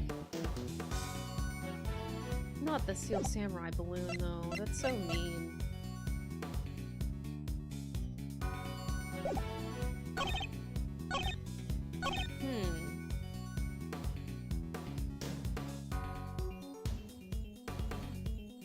I actually don't know. Huh. Okay, he was on the stage. Rook and Knight jumped in front of him. Yeah. A shot rang out and a plain balloon of red exploded. Wait. Oh, is it the plain unblemished balloon? Like, are we just going on that detail? Objection! Okay, yeah, we are. You say it was plain red balloon that burst, but I strongly beg to differ. It is actually the Steel fucking Samurai. I think you'd agree that it's hardly plain, wouldn't you agree? Who is that? Mr. President, meet the Steel Samurai. I would have hoped that you might recognize him. Especially if you were hoping to ingratiate yourself with the people of this country. You should know about my favorite TV series, The Steel Samurai. You need to watch the Jammin' Ninja too. He's amazing! So you see, the balloon that was struck by the bullet was anything but plain. It was in fact of the Steel Samurai. But the briefing mentioned 2 plain red balloons. And there they were, right on the security file. They do look pretty plain, don't they? Just simple round balloons. Knight, what is the meaning of this? Explain yourself! Mr. President, it seems the Steel Samurai balloon was borrowed at the last minute, sir. That's what we were told. Guess they only reported the incident to us bodyguards, though. Seems that there were a little trouble here on site last night. One of the original balloons burst somehow. They swapped it in as an emergency replacement? Could you imagine a Steel Samurai balloon being next to the president's speech? That's actually a hilarious image. One of the staff holders happened to have it. From what I hear, he was more than willing to lend it out. A very happy-go-lucky kind of guy, they said. Happy-go-lucky stall holder with a Steel Samurai balloon to spare, huh? He filled just the bottom part up of the up with air to make it look like the other ornamental balloon. That's actually genius, though. While it was a Steel Samurai balloon, it was made to look like a plain red one above water. Is that the long and short of it? Knight, why was I not informed? Sorry, sir, we didn't think it was a pressing issue. And indeed, you saw it and knew no difference, correct? I suppose so. Could he really have mistaken the Steel Samurai's pants for a plain red balloon? I struggle to see how you wouldn't have noticed something different about the balloon. What's that outburst for? Now I remember! I could barely see the balloon. You couldn't see it. That's right. The wind was blowing too hard. The flags to the sides of the stage were flapping incessantly and blocking my view. Is that so? Those 2 flags. They were being blown back towards me. That's what I had thought. That makes so much more sense. There would have been a strong wind blowing right around the time of the incident. Strong enough to blow the flags in such a fashion.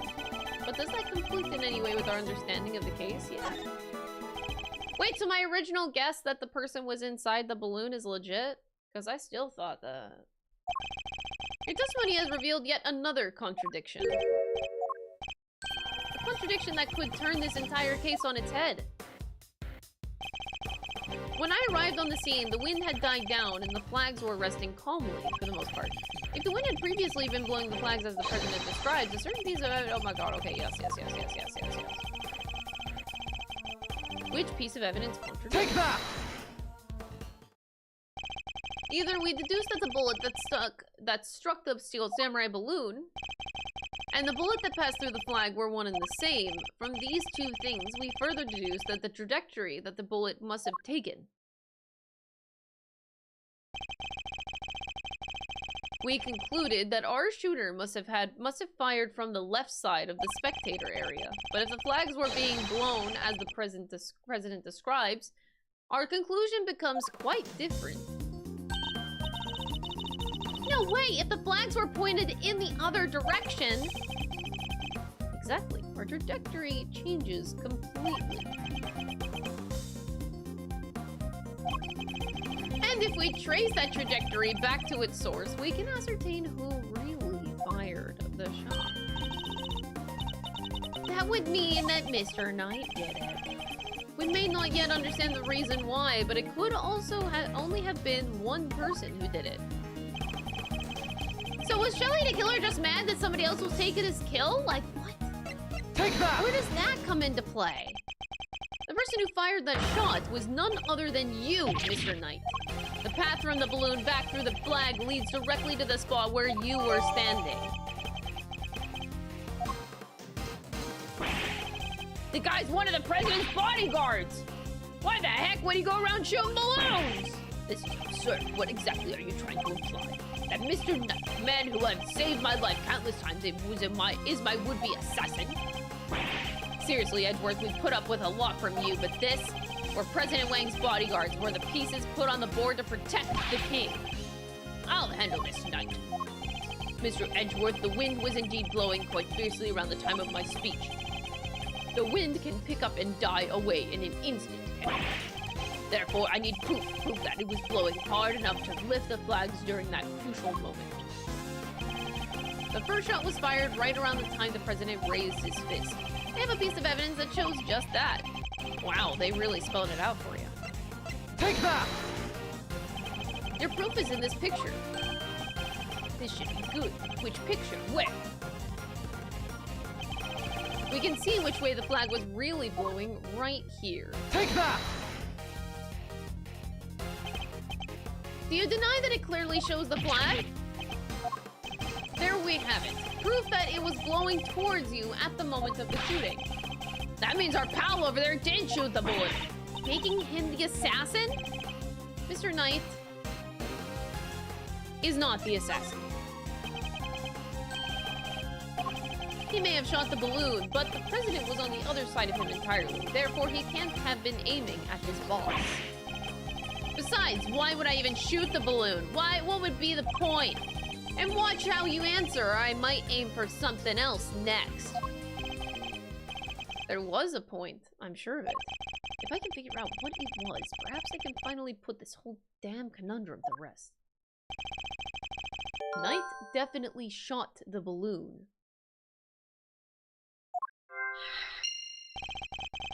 That fact alone changes everything about this case. Bum ba dum bum bum bum bum bum bum.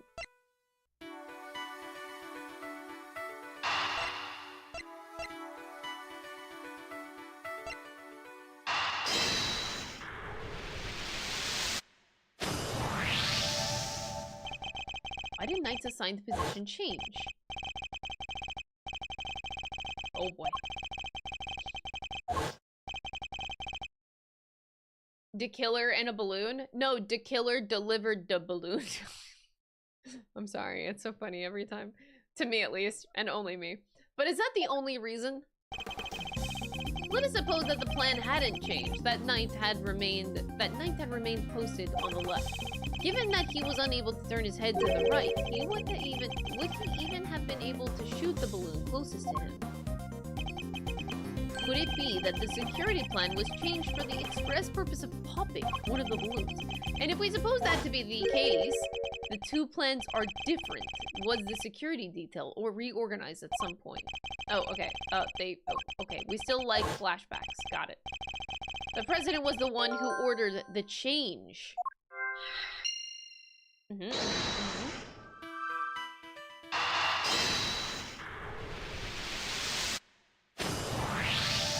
We so got this.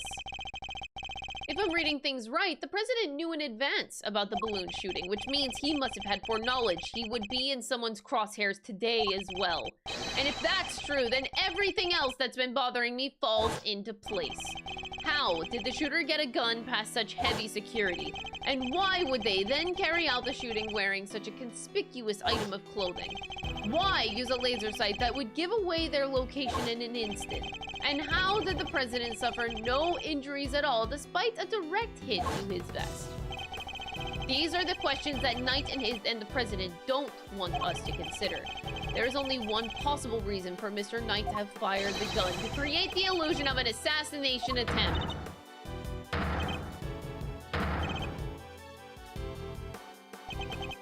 Idiot, you do understand what you're saying? Oh, I understand all too well. I understand everything now. Most of all, I understand why you were so keen to take this investigation off my hands. You wanted your real plans to remain hidden. Is this some sort of a sick joke? Oh, it's no joke, I assure you.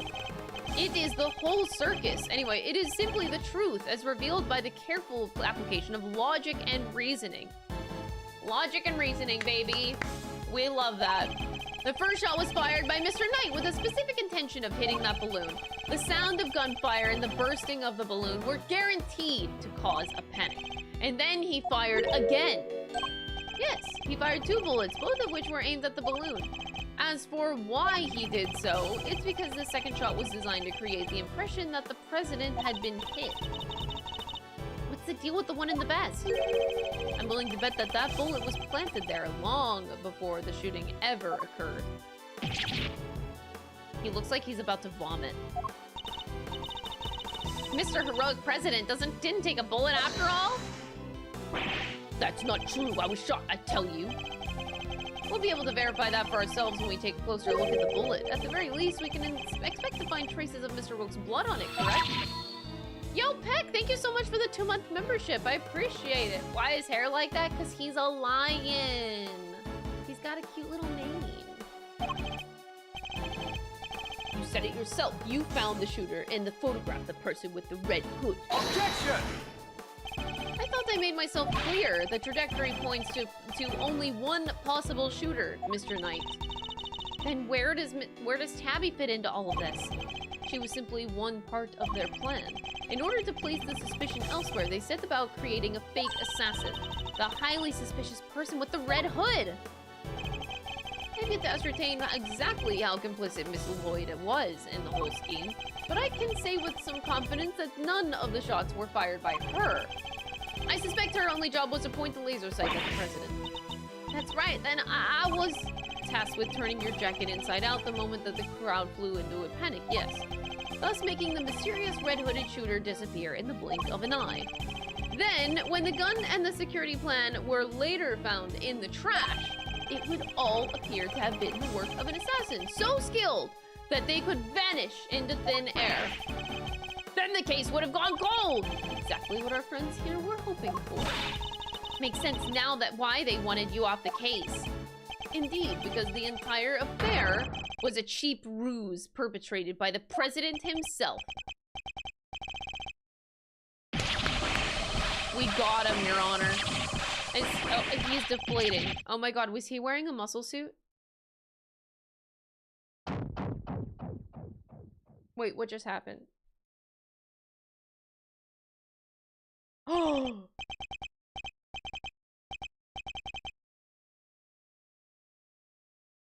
What the hell? The presidential mask has well and truly slipped. How did he, bro? How's a bro just deflate like that? Admit it, the entire assassination was a lie, wasn't it? How do you just... How? Man, his boobs really sank. They were like all perked up and the... That stupid chief prosecutor hadn't insisted on assigning you. How long could I let this happen? Objection! Objection. Why does he have a voice? Wait, that's really suspicious. That's enough, Edgeworth. Mr. Knight. Sorry, I'm speaking with the president right now. I'm doing my job as a knight and protecting my king. They gotta show off that animation. They did hard work on that, you know. Go ahead, keep running your mouth. Perhaps it would be better if we stuck to the threatening each other with words? He wouldn't, would he? Nah, I don't need this thing to shut you up. Alright, my move. Question. You claim I fired my gun from on stage. How do you figure I did that in front of a crowd of thousands? An excellent point. Time for my counter move, I suppose. You had a certain something that allowed you to conceal your actions. Really? That's it? Take that! My attaché case? Yes, take a good look at Kay's photograph. Look at this photograph. Look at this photograph. At the very moment that this picture was taken, you were firing your gun, and in such a way that you wouldn't be detected. You don't like to let the facts get in the way of a good theory, do you, Edgeworth? Shame you don't seem to have noticed. Theories are all you have. Conjectures, nothing more. What if he's actually the real king? This guy's a phony. Like the now deflated guy. And that's why Shelly de Killer was actually trying to assassinate this guy. Because he was actually the real president the whole time.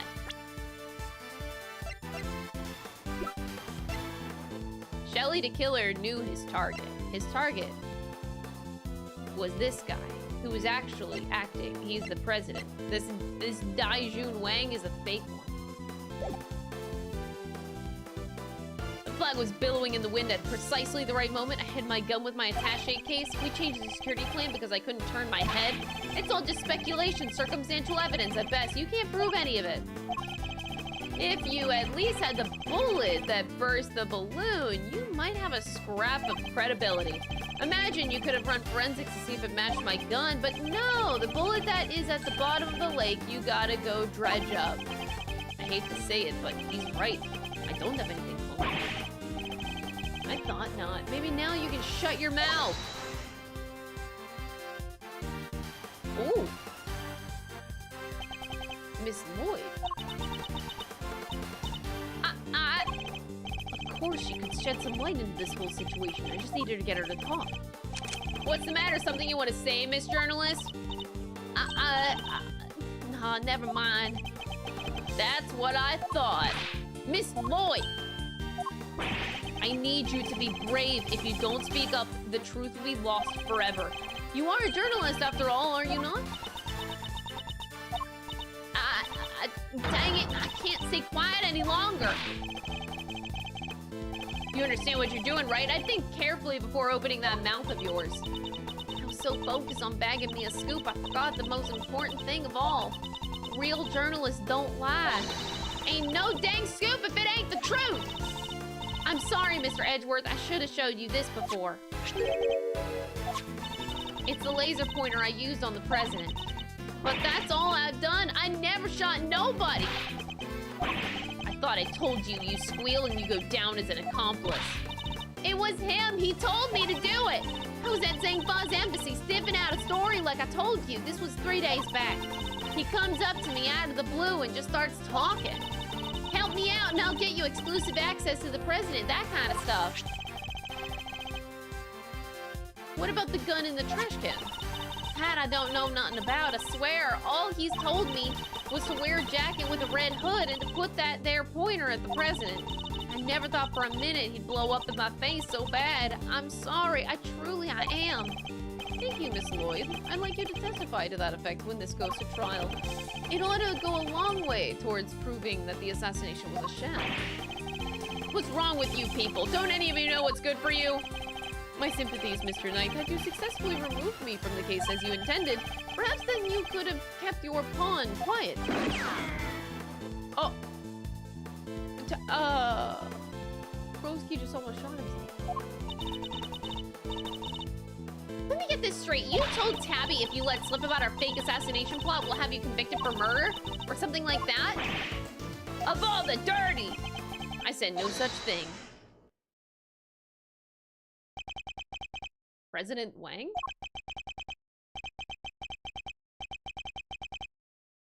Give it up, Knight. It's time we came clean. It's our only choice. So, Mr. President, you admit it. You admit that there was a plot to fake an assassination attempt? I guess. I'm sorry. Why do something like that? My popularity had been on the wane back at home. I thought surviving an attempt on my life could give me the boost that I needed.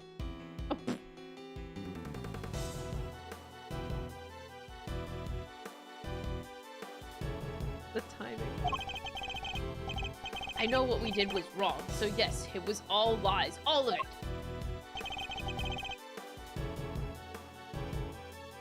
And the bullet in the vest? It was planted ahead of time. I wasn't hit by anything today.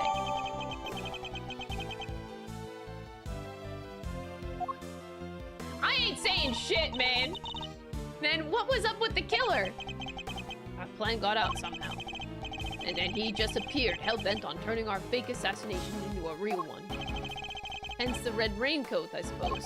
He'd hoped to get in close enough as the fake assassin to finish the job. There is one thing I don't understand, though. And what would that be? Why did Rook have to die? If the whole thing was fake, how did he wind up getting killed for real? That's true, and therein lies the real question. He was a fine bodyguard, the best in fact. He may not have been a native of Zengba, but he was someone I could fully trust.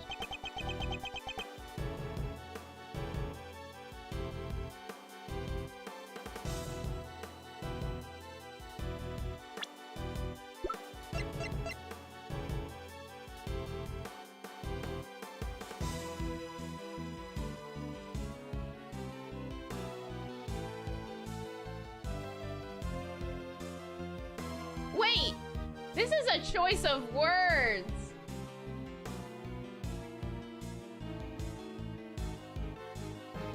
He was the leader of a president's security detail and appears to have died in the line of duty. Why do they say it like that? Appears to have died. Your Honor.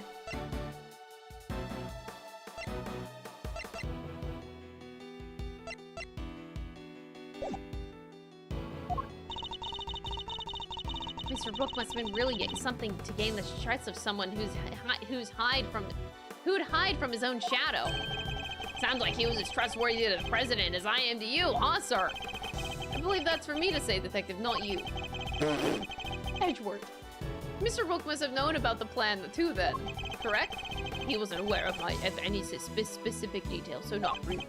I tried to involve him, but he refused. And you would have done well to listen to him. This is a tragedy. The life of a good man has been wasted. What was so great about him anyway? What's gone into him? He was just another piece on the board, there to protect you and nothing more. Mr. Knight, how could you? Who was it that actually went along with your plan, huh, Mr. President? While that pious coward backed down when you needed him to step up the most. I value your support too, of course, but look, I'm your chief bodyguard now. That's all that matters. Oh, dude's number one, okay. And now that the spineless fool Rook is gone, things are gonna change around here. Thanks to me, genius strategist, grandmaster, rightful leader of this team. We're all well aware of your ambitions, Knight. Doesn't this seem a little imprudent to you? Why, my plan this time was perfect, as they always are, and as they always will be. It's quite a statement, especially considering that your perfect plan was an abject failure. Yeah, no thanks to you and that buffoon Rook. How exactly was it Mr. Rook's fault? If he hadn't died, the killer would have never come after me. I am...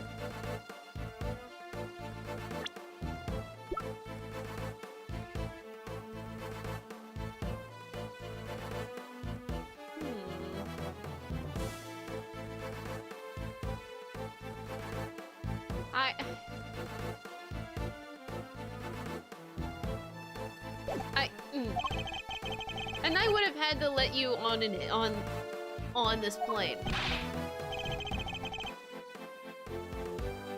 Shelly de Killer is already confusing the fuck out of me, dude. Please, Mr. Knight, you mustn't talk like that. Fine, the guy died protecting you, Mr. President. I'm sure that's just what he always wanted. But did he die protecting the president? Wait, I thought the whole assassination thing was fake. Come on, do I have to say everything twice? We planned a fake assassination, but somebody else came along and tried to make it real. 2 shots were fired. Like you said, Edgeworth, one of them was the bullet I shot through the balloon, but the second, that wasn't me. Then who did fire it? The real assassin, but not the killer. His plan was to come after the president with a knife. No, the most likely suspect here is the piece cowering quietly in the corner. Our lily white queen over there. Oh boy. Again with this? I'm not your dang assassin. Is that really true? I, for one, don't believe it. A gun in the trash can, it can only belong to you. Oh boy. As soon as I shot the balloon, I rushed over to help Rook escort the president back onto the plane. I left Rook here in this room while I secured the president in the safe room. When I came back, Rook was lying there on the ground. Miss Journalist must have shot Rook while we were there escorting the president off stage. That single killer shot was fired by the gun you found in that trash can. I'm so confused. So you don't actually know when the victim was struck by the bullet, do you? The knight doesn't protect the Rook, Edward. He protects the king. Okay. You want to translate? He means that his only concern was protecting the president. Lose the king and you lose the game. Isn't that the first rule of chess? But a win is in which a key piece is sacrificed is a hollow victory indeed. Doesn't matter, it's still a victory. I kept the president safe and I win. Well, it's a bit too early to be calling our little match in any case, for this is where our battle really begins. Oh god. Oh boy.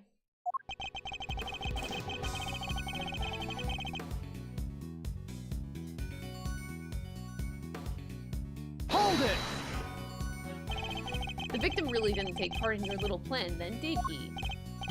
Nope, we kept him in the dark on the details. So he really thought the president was in danger? But wait, he must have noticed that the shot came from right next to him. Maybe he did. Guess we'll never know. And even if he did know it was a sham, he still had a job to do. He still had to protect his king. And he was able to make a judgment like that in a split second?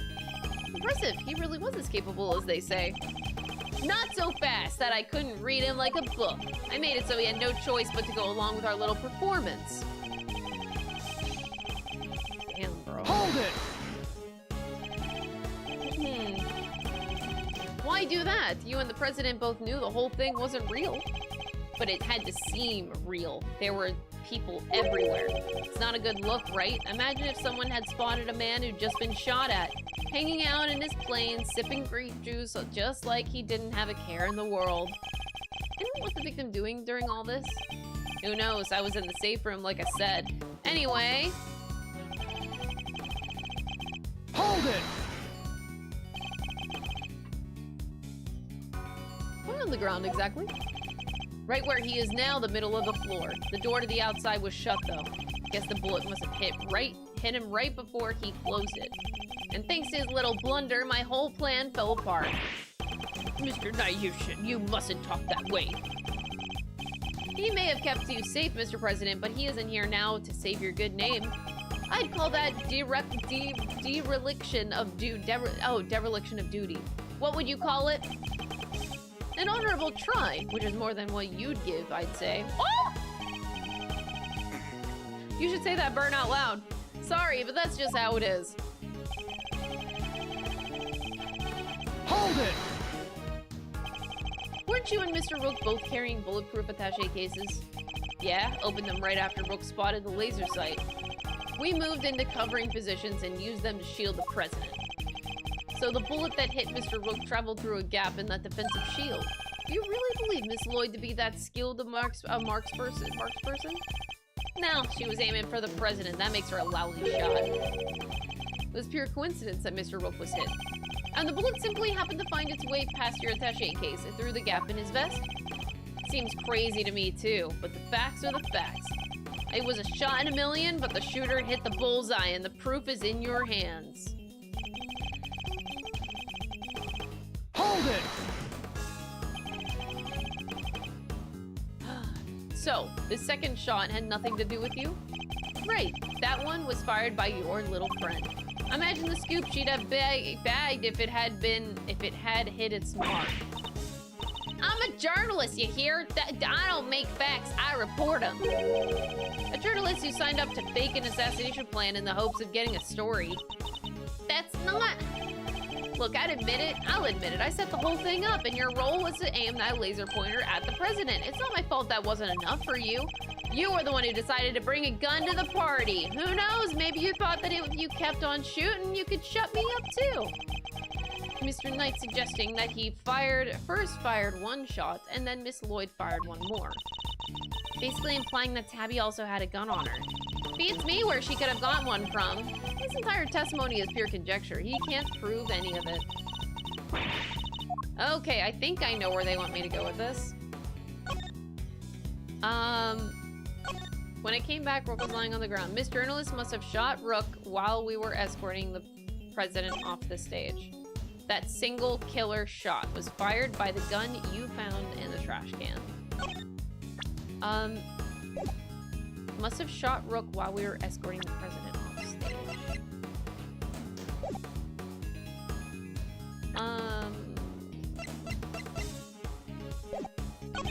Can't decide which to do. That single killer shot was fired by the gun that you found in the trash. I'm just gonna... Objection!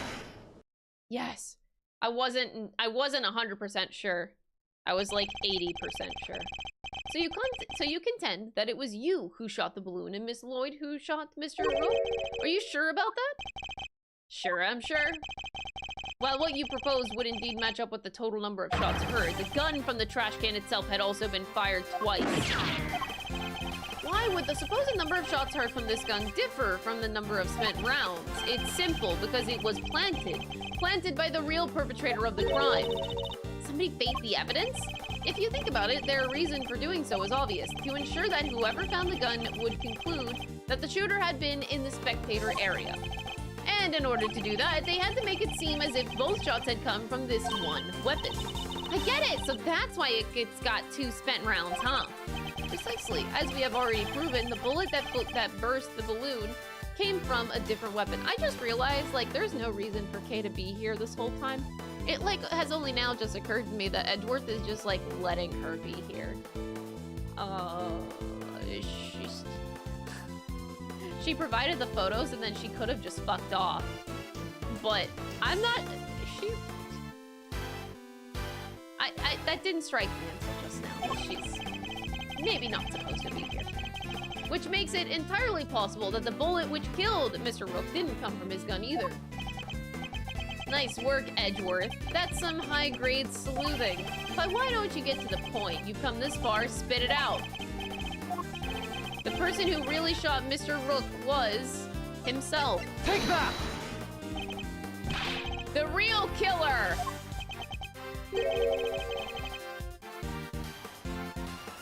They're buddies now? No, they're not. You really don't have a clue, do you? Kind of admire you for trying, though. Talk about a desperate gambit. You take that back. Just because we can't keep up with how his brilliant mind works, it doesn't mean he's wrong. I may have blinded myself with my own brilliance. That was worth it. The gun we found in the spectator area can't be the one that was used in the crime. Somebody just needed it to look that way to throw us off the scent.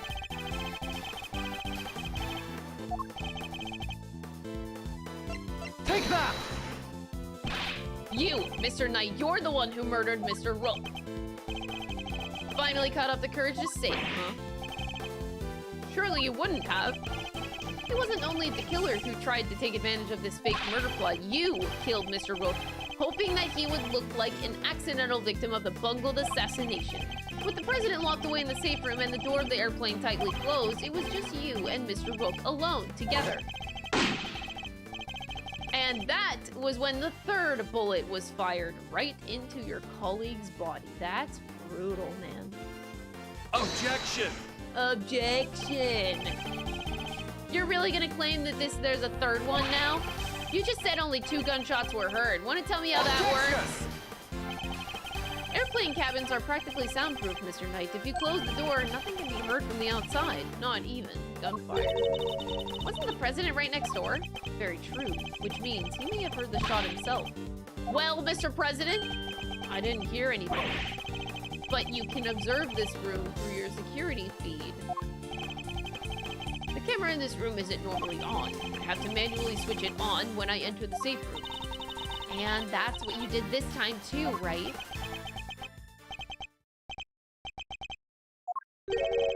What's gotten into him? Mr. President, this is vitally important. Please, President Wang. I really want Shelly de Killer to come back. Can he come back? I was busy hiding under the bed, covering my ears. Even though you knew the whole thing wasn't real? I hate the sound of guns.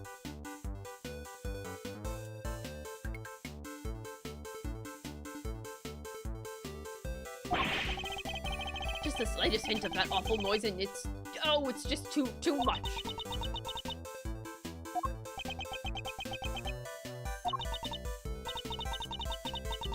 Pets there sadder than a pot of overcooked crawfish. Crawfish? Okay, whatever. Mr. Knight, you saw that President Wang was cowering beneath the bed. And what's more, you knew from the monitor bank that the security camera for this room hadn't been switched on, which means you knew that the circumstances were perfect for you to fire the third shot straight at Mr. Rook. Knight, how could you? Could you really have betrayed my trust so horribly? You think I killed the old halfwit? You don't trust me much, do you? This is the thanks I get for putting my life on the line for you day after day? I want to believe you, but I don't get it. I just don't get it. What is there to doubt here? What, you don't believe that the girl over there could have done it? No, because this gun isn't the murder weapon. We know this from the number of bullets fired. How do you know that there wasn't a spent bullet from the start? Someone could have fired a bullet from that gun yesterday, or the day before. Then today, another bullet, the bullet that hit Rook. Tip $9.99. Why is he a lion? Why isn't he a lion? You're asking the wrong question. Thank you so much for the $10 super chat. That's pure speculation, pal, and you know it. Maybe. But can you prove it's not true? Oh my god. Not with any certainty, no. You're nothing without conclusive proof, so come on. A single piece of evidence straight through my heart. Well, what are you waiting for? There must be something. Wasn't there, Mr. Edgeworth? If we can't prove it, Tabby's... Please, Ruffles. I messed up. I know I did. I should have never have done what I did, not even for Tip Scoop. $9.99. Okay, why isn't he a lion? Base, chatter, and donator.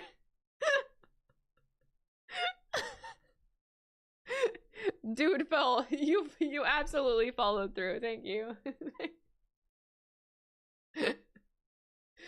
Oh man. Oh man. The donations today have been actually fucking hilarious. Thank you. Thank you for the $10 super chat. You're right. Why isn't he a lion? He should just, yeah, he was just born this way. I messed up. I know I did. I should have never done what I did. Not even for a scoop. But murder, no, that ain't me. Ain't a murderous bone in my body. If only I could prove that Knight's gun is the murder weapon. Perhaps I can.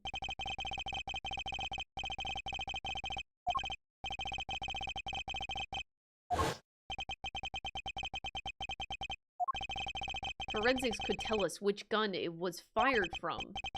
No proof, no case, end of conversation. Hold it right there!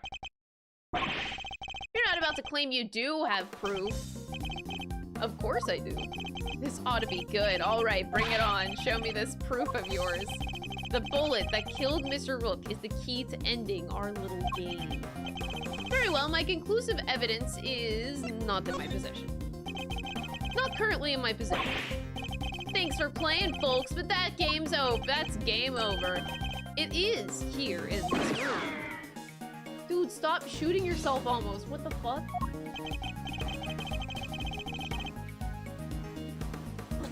As we know, the bullet that killed Mr. Rook passed through his body, but where did it end its journey? Perhaps we should cast our minds back to an earlier conversation.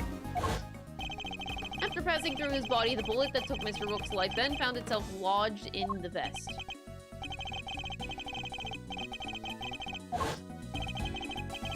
Now, of course, we know that the so-called assassination attempt was a complete fabrication. The vest was prepared in advance, made to look as if it had been hit by a bullet, which begs the question, where is the real bullet? I like it, a twist. This is good stuff, Edgeworth. Come on then, don't keep us up in suspense. Does any of the evidence point to where the bullet that killed Mr. Rook might have ended up?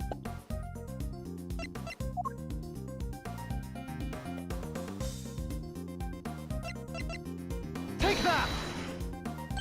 There's something very clearly missing from this room. A prosecutor with some common sense. Take a look at the bank of security monitors.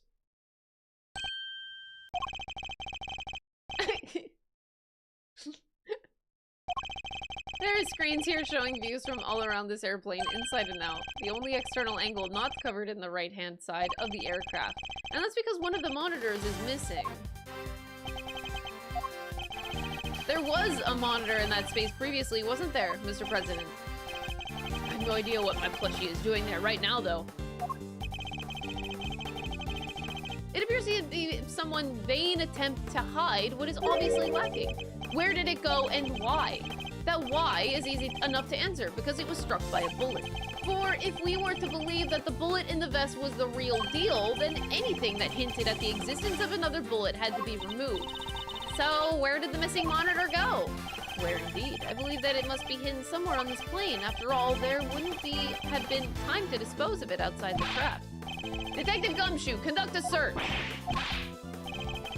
Extraterritoriality, remember, Mr. President? Oh my god, he didn't say it. He didn't just fucking say it, dude. I have no objection to the search. Please go ahead. It will help us discover the truth behind what happened to Rook. I will not stand in your way. I don't believe this! Rook this, Rook that! Don't you ever think about anybody else? The search has been authorized, if you wouldn't mind, Detective. I found the monitor, sir! That was real quick. Go ahead and extract the bullet. Let's see. If I put my hand in here... come on, got it! And, well, would you look at that blood? This is the bullet that killed Mr. Rook, there's no doubt about it. And there you have it, Mr. Knight. The single piece of evidence you requested straight through your heart. Even you must now admit if this bullet didn't come from the spectator area gun, then Miss Lloyd cannot be Mr. Rook's killer. This is such a good first case, y'all. No pitchy comeback. Detective have forensics analyze the bullet for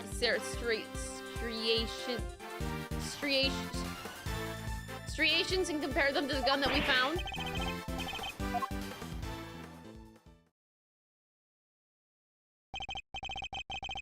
Let's hear what forensics has to say. Our findings are as follows. Firstly, the blood on the bullet is indeed that of the victim. We found Mr. Knight's fingerprints on the gun. Probably from when I handed all the evidence over to him. And the key part, the striations. If they're not a match, then Miss Lloyd is in the clear. The striations on the bullet are at a match with this weapon.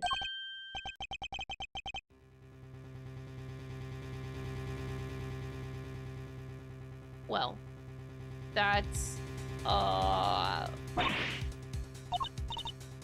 on. There's no doubt about it, sir. This is the gun that fired the bullet. How? Well, isn't that something? Conclusive proof that I was right. What's the matter? You didn't think you had me backed into a corner, did you? Guess you misread the board.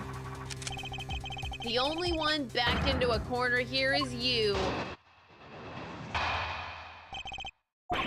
There's no denying it, for forensics proved that the gun and the bullet are a match. The bullet that killed Rook was fired from the gun that you found in the spectator area.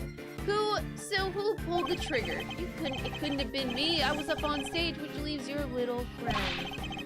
The heck killed Rook. She's the murderer, and you just proved it. Oh, God.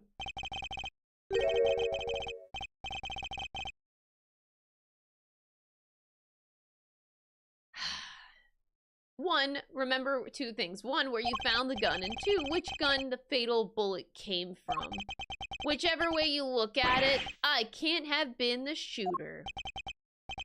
How did it come to this? Me and the president, we admitted to faking the assassination attempt. Now it's your turn to admit something, who the killer really is. There's no way Tabby did it, is there? Don't let him get to you, Kay. We just need to go over his statements again. Must be something further we can deduce.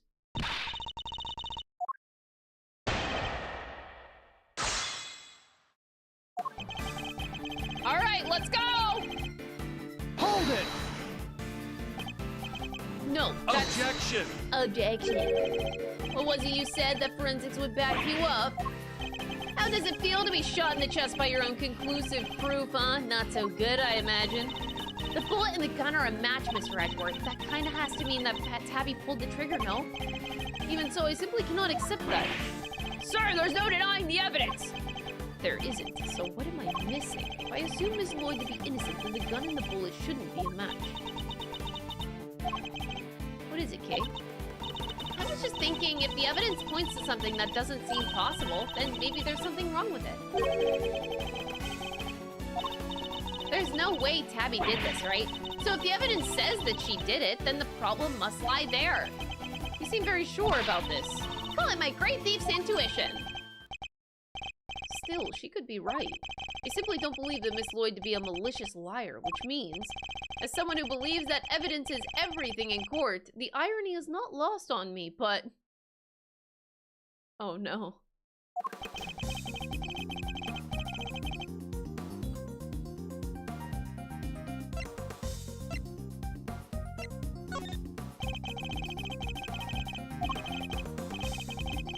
So, Detective Gumshoe, you didn't do anything strange to the bullet when you recovered it, did you? You didn't step on it or anything? How could you, sir? How could you even think something like that? You didn't need to go full throttle off. Throw it on me, Detective. Full throat. Okay.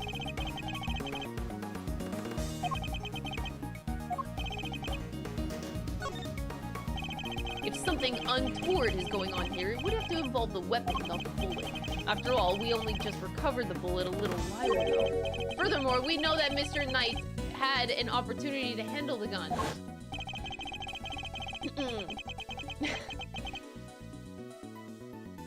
Anyway, now hand over the evidence you have gathered and remove yourselves from this plane. I'd do as he says if I were you, Edgeworth. This can't really be the end of the line, can it? Indeed, he had ample opportunity. There's no doubt that this gun is the weapon that was used in the crime, which means it must belong to Shelly de Killer. Take that! Would it have been? No, when would that person have swapped it?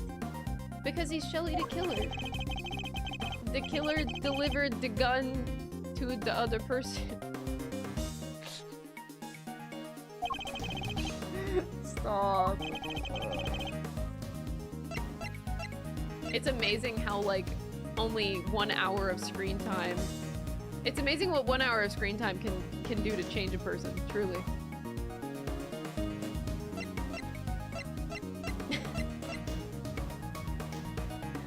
Fuck. Take that! He switched them around. That has to be it.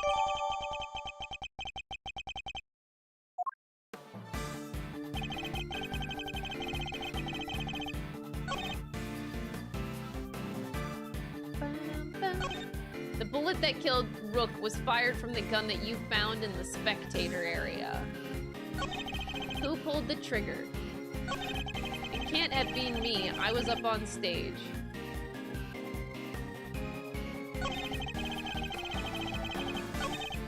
Okay, I'll just do it to this statement. I'm not even sure if this is the right statement. Objection! No. Wrong statement. How long are you gonna keep picking away, hoping for a break? Face it, you're outmatched. Maybe it's your head that's holding water. Can't be much else in there. Oh, he didn't just say that.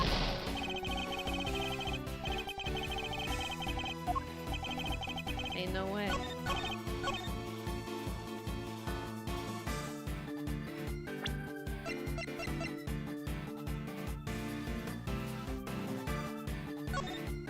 Switched.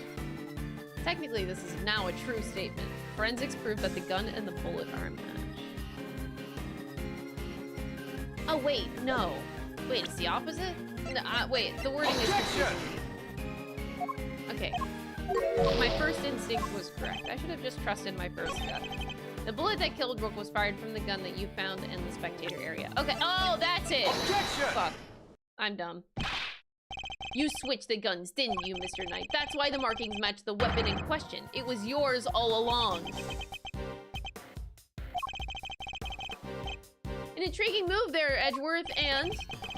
you must have made the switch when I handed over the evidence while I was busy trying to make the case for remaining on the case. You took the laser sight from the gun we found in the trash can and put it on your own. Really? Not long afterwards, you handed that gun back to me instead of the one we found. I did, huh? You think I somehow knew that you'd find, let alone run forensics on that bullet sometime in the future? Is that so strange? You're a chess player after all, a man well used to thinking several moves ahead.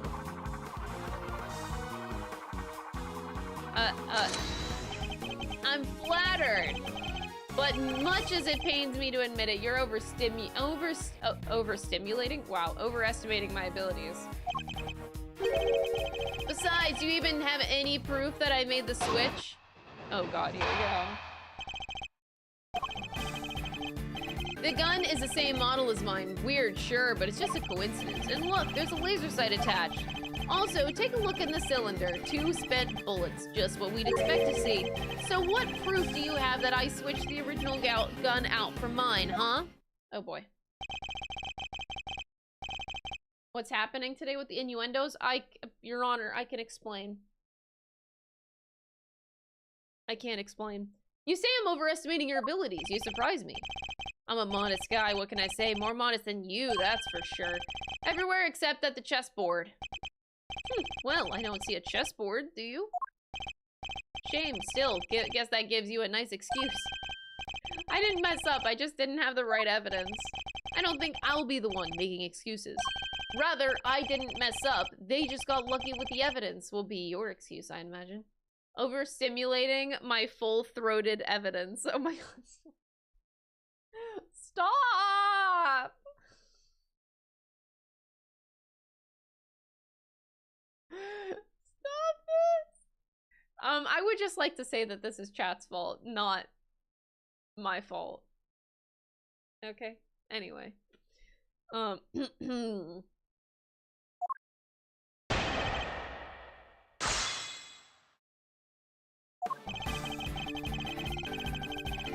it! A coincidence, you say? Or was it unnecessary? It can't be both, pal! Sure it can. We bodyguards need to protect the president. And the girl needed to use a gun, but she probably doesn't know a whole lot about them. It's not so far-fetched for her to pick something she's heard of that we also happen to use. Okay, but why a revolver? Why is that your go-to gun? It's probably something to do with its ease of use. No spent casings to chase down, for example. Exactly, the perfect tool for a job where you can't afford to fail, or don't know what you're doing. Still, coincidence, necessity, it doesn't make a whole lot of difference either way. Hold it! Because you swapped it on there. I think it's Shelly de Killer's fault. Thank you. You know what? It is Shelly de Killer's fault. Anyway, Shelly de Killer just came and like ruined my life. Because you swapped it on there. Put up or shut up, Edgeworth. Where's your evidence? Don't go making accusations you can't back up. Or did your daddy never teach you that? He went there. The facts are in my favor. All right. What is this? I didn't just say that! Ban that guy. Ban that guy. Shelly de Killer came and just ruined my life. That's not what I said. That's a misquote. Ban that guy. Hold it! I've been meaning to ask, actually, what about your own weapon? How many spent bullets are in its cylinder? This old girl here? Well, now.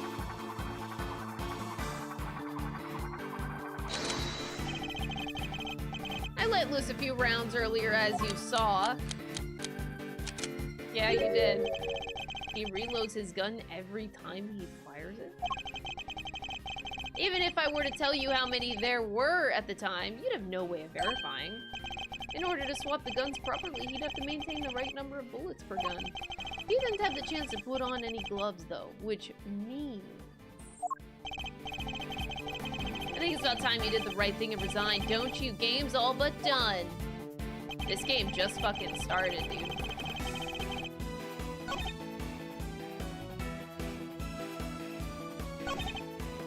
Hold it! Objection! Oh. Something you clearly don't have, but if you did, you'd have made your move by now. We won't be given the chance to investigate any further. I'll have to work with what we've gathered. Thanks, Miles. Think, Miles, think. Consider all the possibilities. If you've got the goods, it's now or never. How are we supposed to prove that he switched the guns? We don't have any direct evidence of his wrongdoing, but that in itself is proof of a kind. Otherwise, the striations shouldn't line up like they do, right, sir? We must carefully consider and infer what we can from the evidence he brings up in his testimony. The truth is in there somewhere. Okay. So exactly what are we doing here? Take a look at the cylinder. Spent 2 bullets just like we'd expect.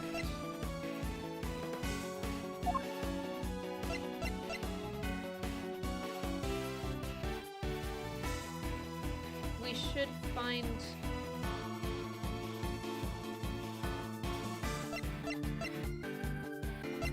What do they... It can't be the gun again. It would have to be the bullet this time. Like, it wouldn't be the same piece of evidence like 3 times in a row. Oh my god, is it really?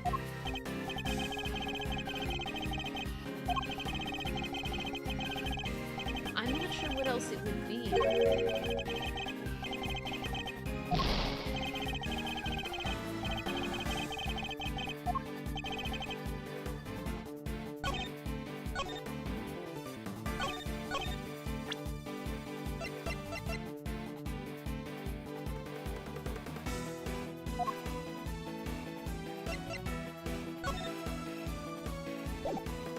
Bled to death from a gunshot wound to the torso. The bullet passed. Yeah, Objection! Oh, that's not it either.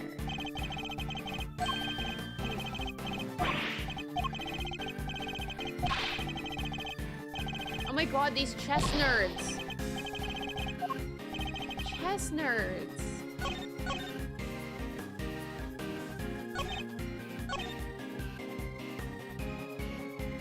Oh! Could it be the first one? The gun is the same model as mine. Sure, weird, sure, but it's just a coincidence. I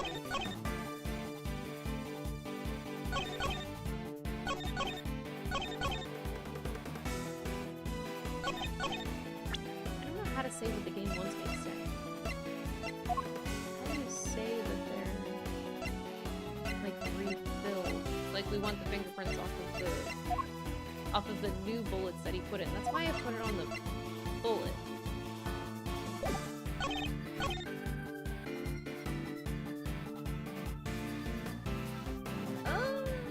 Okay, maybe the first statement and grabbing a fingerprint off of it.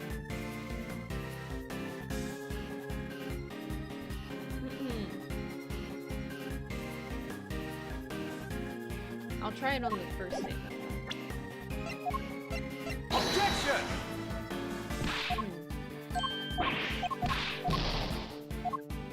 The third statement seems to be it. Chess nerd.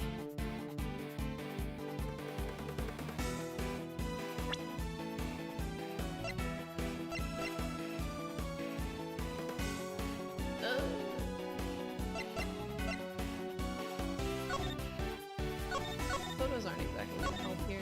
That's not gonna help. This is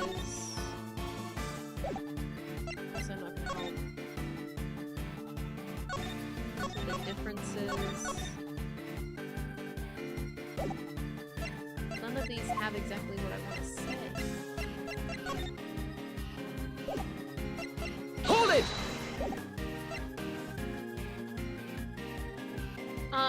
Baldy, thank you so much for becoming a member on YouTube. I very much appreciate it.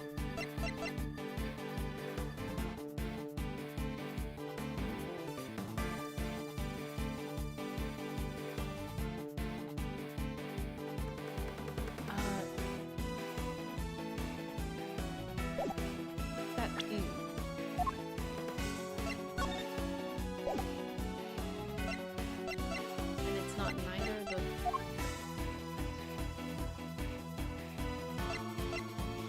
And this, I don't see how it comes into play anymore.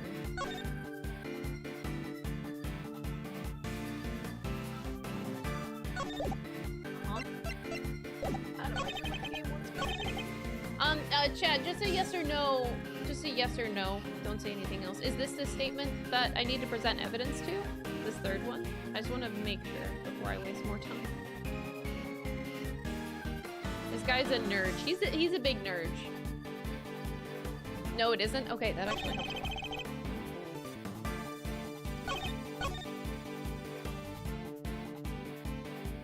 What proof do you have that I switched the original gun out for one?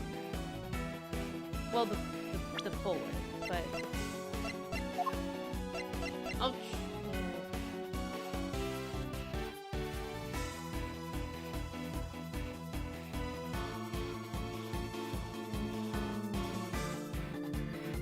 I'm not sure about this either, but it's my next best guess that I got.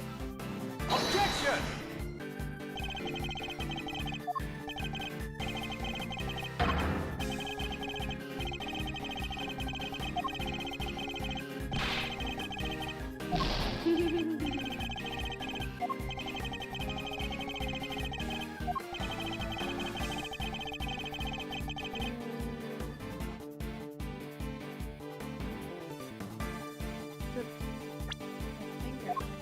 Okay, so what exactly does this say?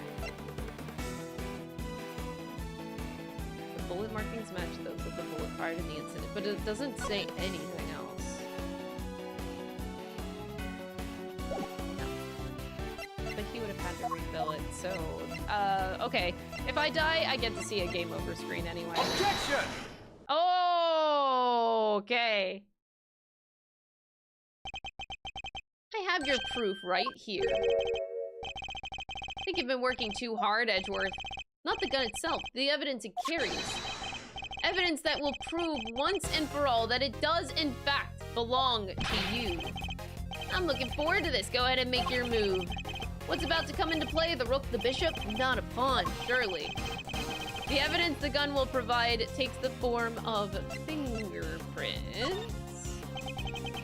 I should have just gotten a game over. Fingerprints, namely your fingerprints. Objection! My prints! Of course my prints are on the gun. You handed it to me when you gave me the evidence. How could they not be on there? Objection! What if I told you there are prints on a part of the gun that you shouldn't have touched at any point? Oh, but I can. There is a place where your fingerprints could never have been left if things happened as you say. Allow me to present the final piece of evidence that will bring our game to its rightful closure.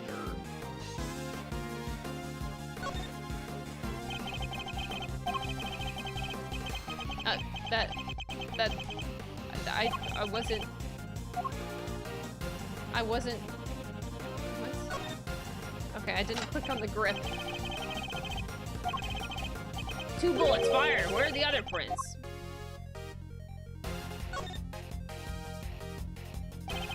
You did indeed switch the guns when I handed you the evidence. But if that were all you had done, your deception would have been easily detected, because the number of bullets fired by each gun was... There were 2 spent bullets in the gun that we found. What about Mr. Knight's gun? We know that he fired 2 bullets from the stage into the balloon. And he fired another bullet into Mr. Rook, ending his life. So 3 bullets in total, plus a few odd ones that he let loose in shock during our little game. And after each shot, he reloaded his gun out of habit, with his bare hands, of course. Officer, where exactly were Mr. Knight's fingerprints found? The ones that you mentioned in your report. They were found on the exterior of the weapon, but also on the bullets themselves. I'm not sure they could have gotten there from just handing you the evidence, Mr. Knight. Dude, stop shooting yourself. Proof that you did indeed switch the guns. This gun, the one which fired the bullet that killed Mr. Rook, is yours. And in taking his life, you are the true assassin.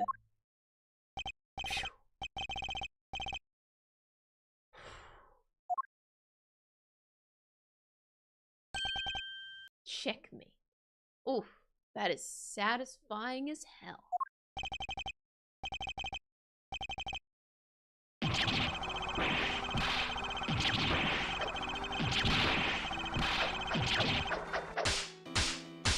The Blue Badger. The Samurai Dogs. What? Where did the Blue Badger just fucking come from? I was gonna be the new chief of security. That blasted Rook. If it hadn't been for him, I would have been in charge by now. I would have been in control of the whole team. My plan was perfect. The fake assassination was supposed to be flawless. Thank you for the $2 super chat. The Thinker was there too, yeah. Detective Gumshoe. Where did that shit come from? Curse you, Edgeworth! Our game isn't over. Are you sure about that? It was the Samurai Dogs all along. Yeah, it was. Thank you, Marashi, for the 10 months. The next moves we play will be in the courtroom. It's not fair! It's not fair! I think it's fair. That's what you get for killing a guy, man. Murder is bad. This all happened on my birthday.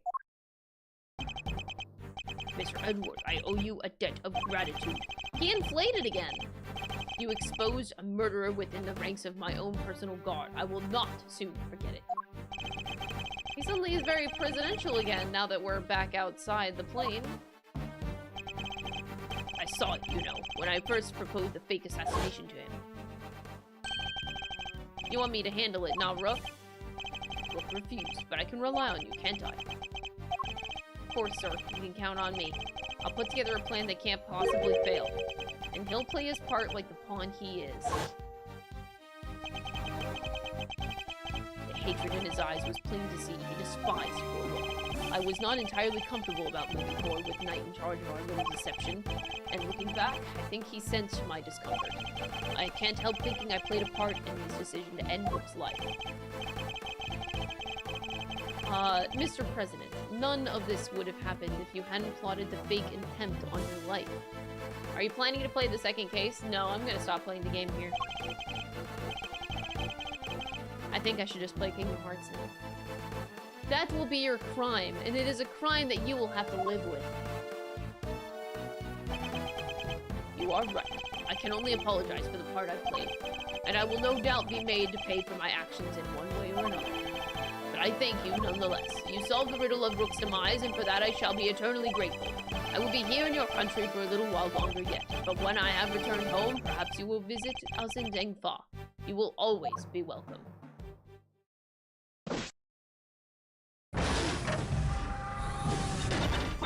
Thank you, thank you, thank you! Y'all don't know how grateful I am. All's well that ends well. Miss Lloyd, the accusation of murder made against you was, of course, entirely groundless. But the fact remains that you were a willing participant in the staged assassination attempt. The police will no doubt wish to speak to you about the matter.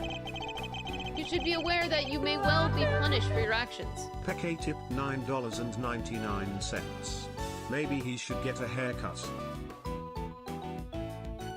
No, he shouldn't get a haircut. Do lions get haircuts? Riddle me this. I don't think so. Thank you for the $10 super chat.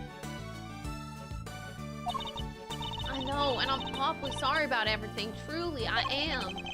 I understand your desire for a scoop, but there are limits. You sure are. It got me some serious thinking to do. Murder is bad. Now excuse me while I simp for an assassin.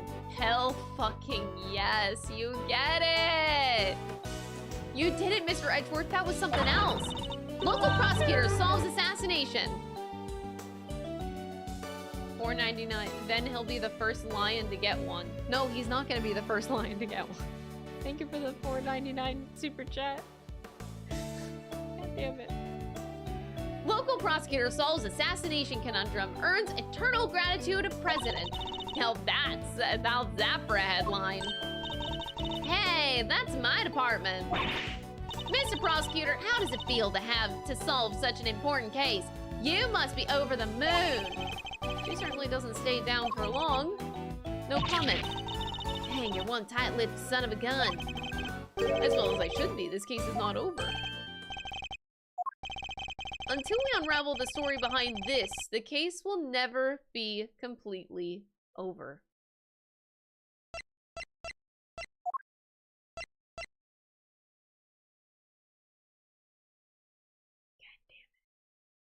Take that! The killer's calling card. Mr. de Killer has yet to complete his assignment. You mean he might still try to murder the president? I hope I'm wrong. But if I'm not, this could all blow up into something more sinister yet. As one would expect with the attempted assassination of a president, the case was all over the news, and my preparations for Mr. Knight's trial were constantly interrupted by requests from the press. There wasn't a person in the land who didn't know about the case. Everybody was talking about it. But in the midst of the frenzy that followed, nobody noticed that this was only the first move in a game far bigger than any of us could have imagined. I don't know, man. I'm trying to imagine it right now, and I think that I think I love Shelly de Killer. Oh my god, I just did a whole case in a day. All right. Wait, hold on, I don't want to see, hold on. Oh, okay, I just backed out, I backed out. I don't want to see. Okay, I didn't see that. We cool. All right. Woo! That was a day. I'm very pleased, able to do a whole case. That was a good 5 hours. All right, so we will continue this game on Thursday this week, chat. So tomorrow is a sponsored stream. We're gonna play a puzzle indie game called Cyber Manhunt 2. It's fully getting released tomorrow. It's out technically right now, but the final chapters are being released, so they are sponsoring me to play it tomorrow, which I'm very excited about, because a puzzle-like detective game sounds like fun. Obviously, that's what I play here on the channel. So we're gonna check that out tomorrow. And then Wednesday and Friday this week are going to be Kingdom Hearts 1.5 streams. Thursday is going to be Investigations 2. Got it? Do we all have it? We have the plan, okay? That's the plan. So Kingdom Hearts Wednesday, Friday. This returns on Thursday. Tomorrow we have sponsored stream, which you should totally come and support the stream and the indie developer, okay? You should totally come by. Support the stream, you know? All right. That's it for today, though. Thank you guys for watching. I appreciate it. I will see you tomorrow.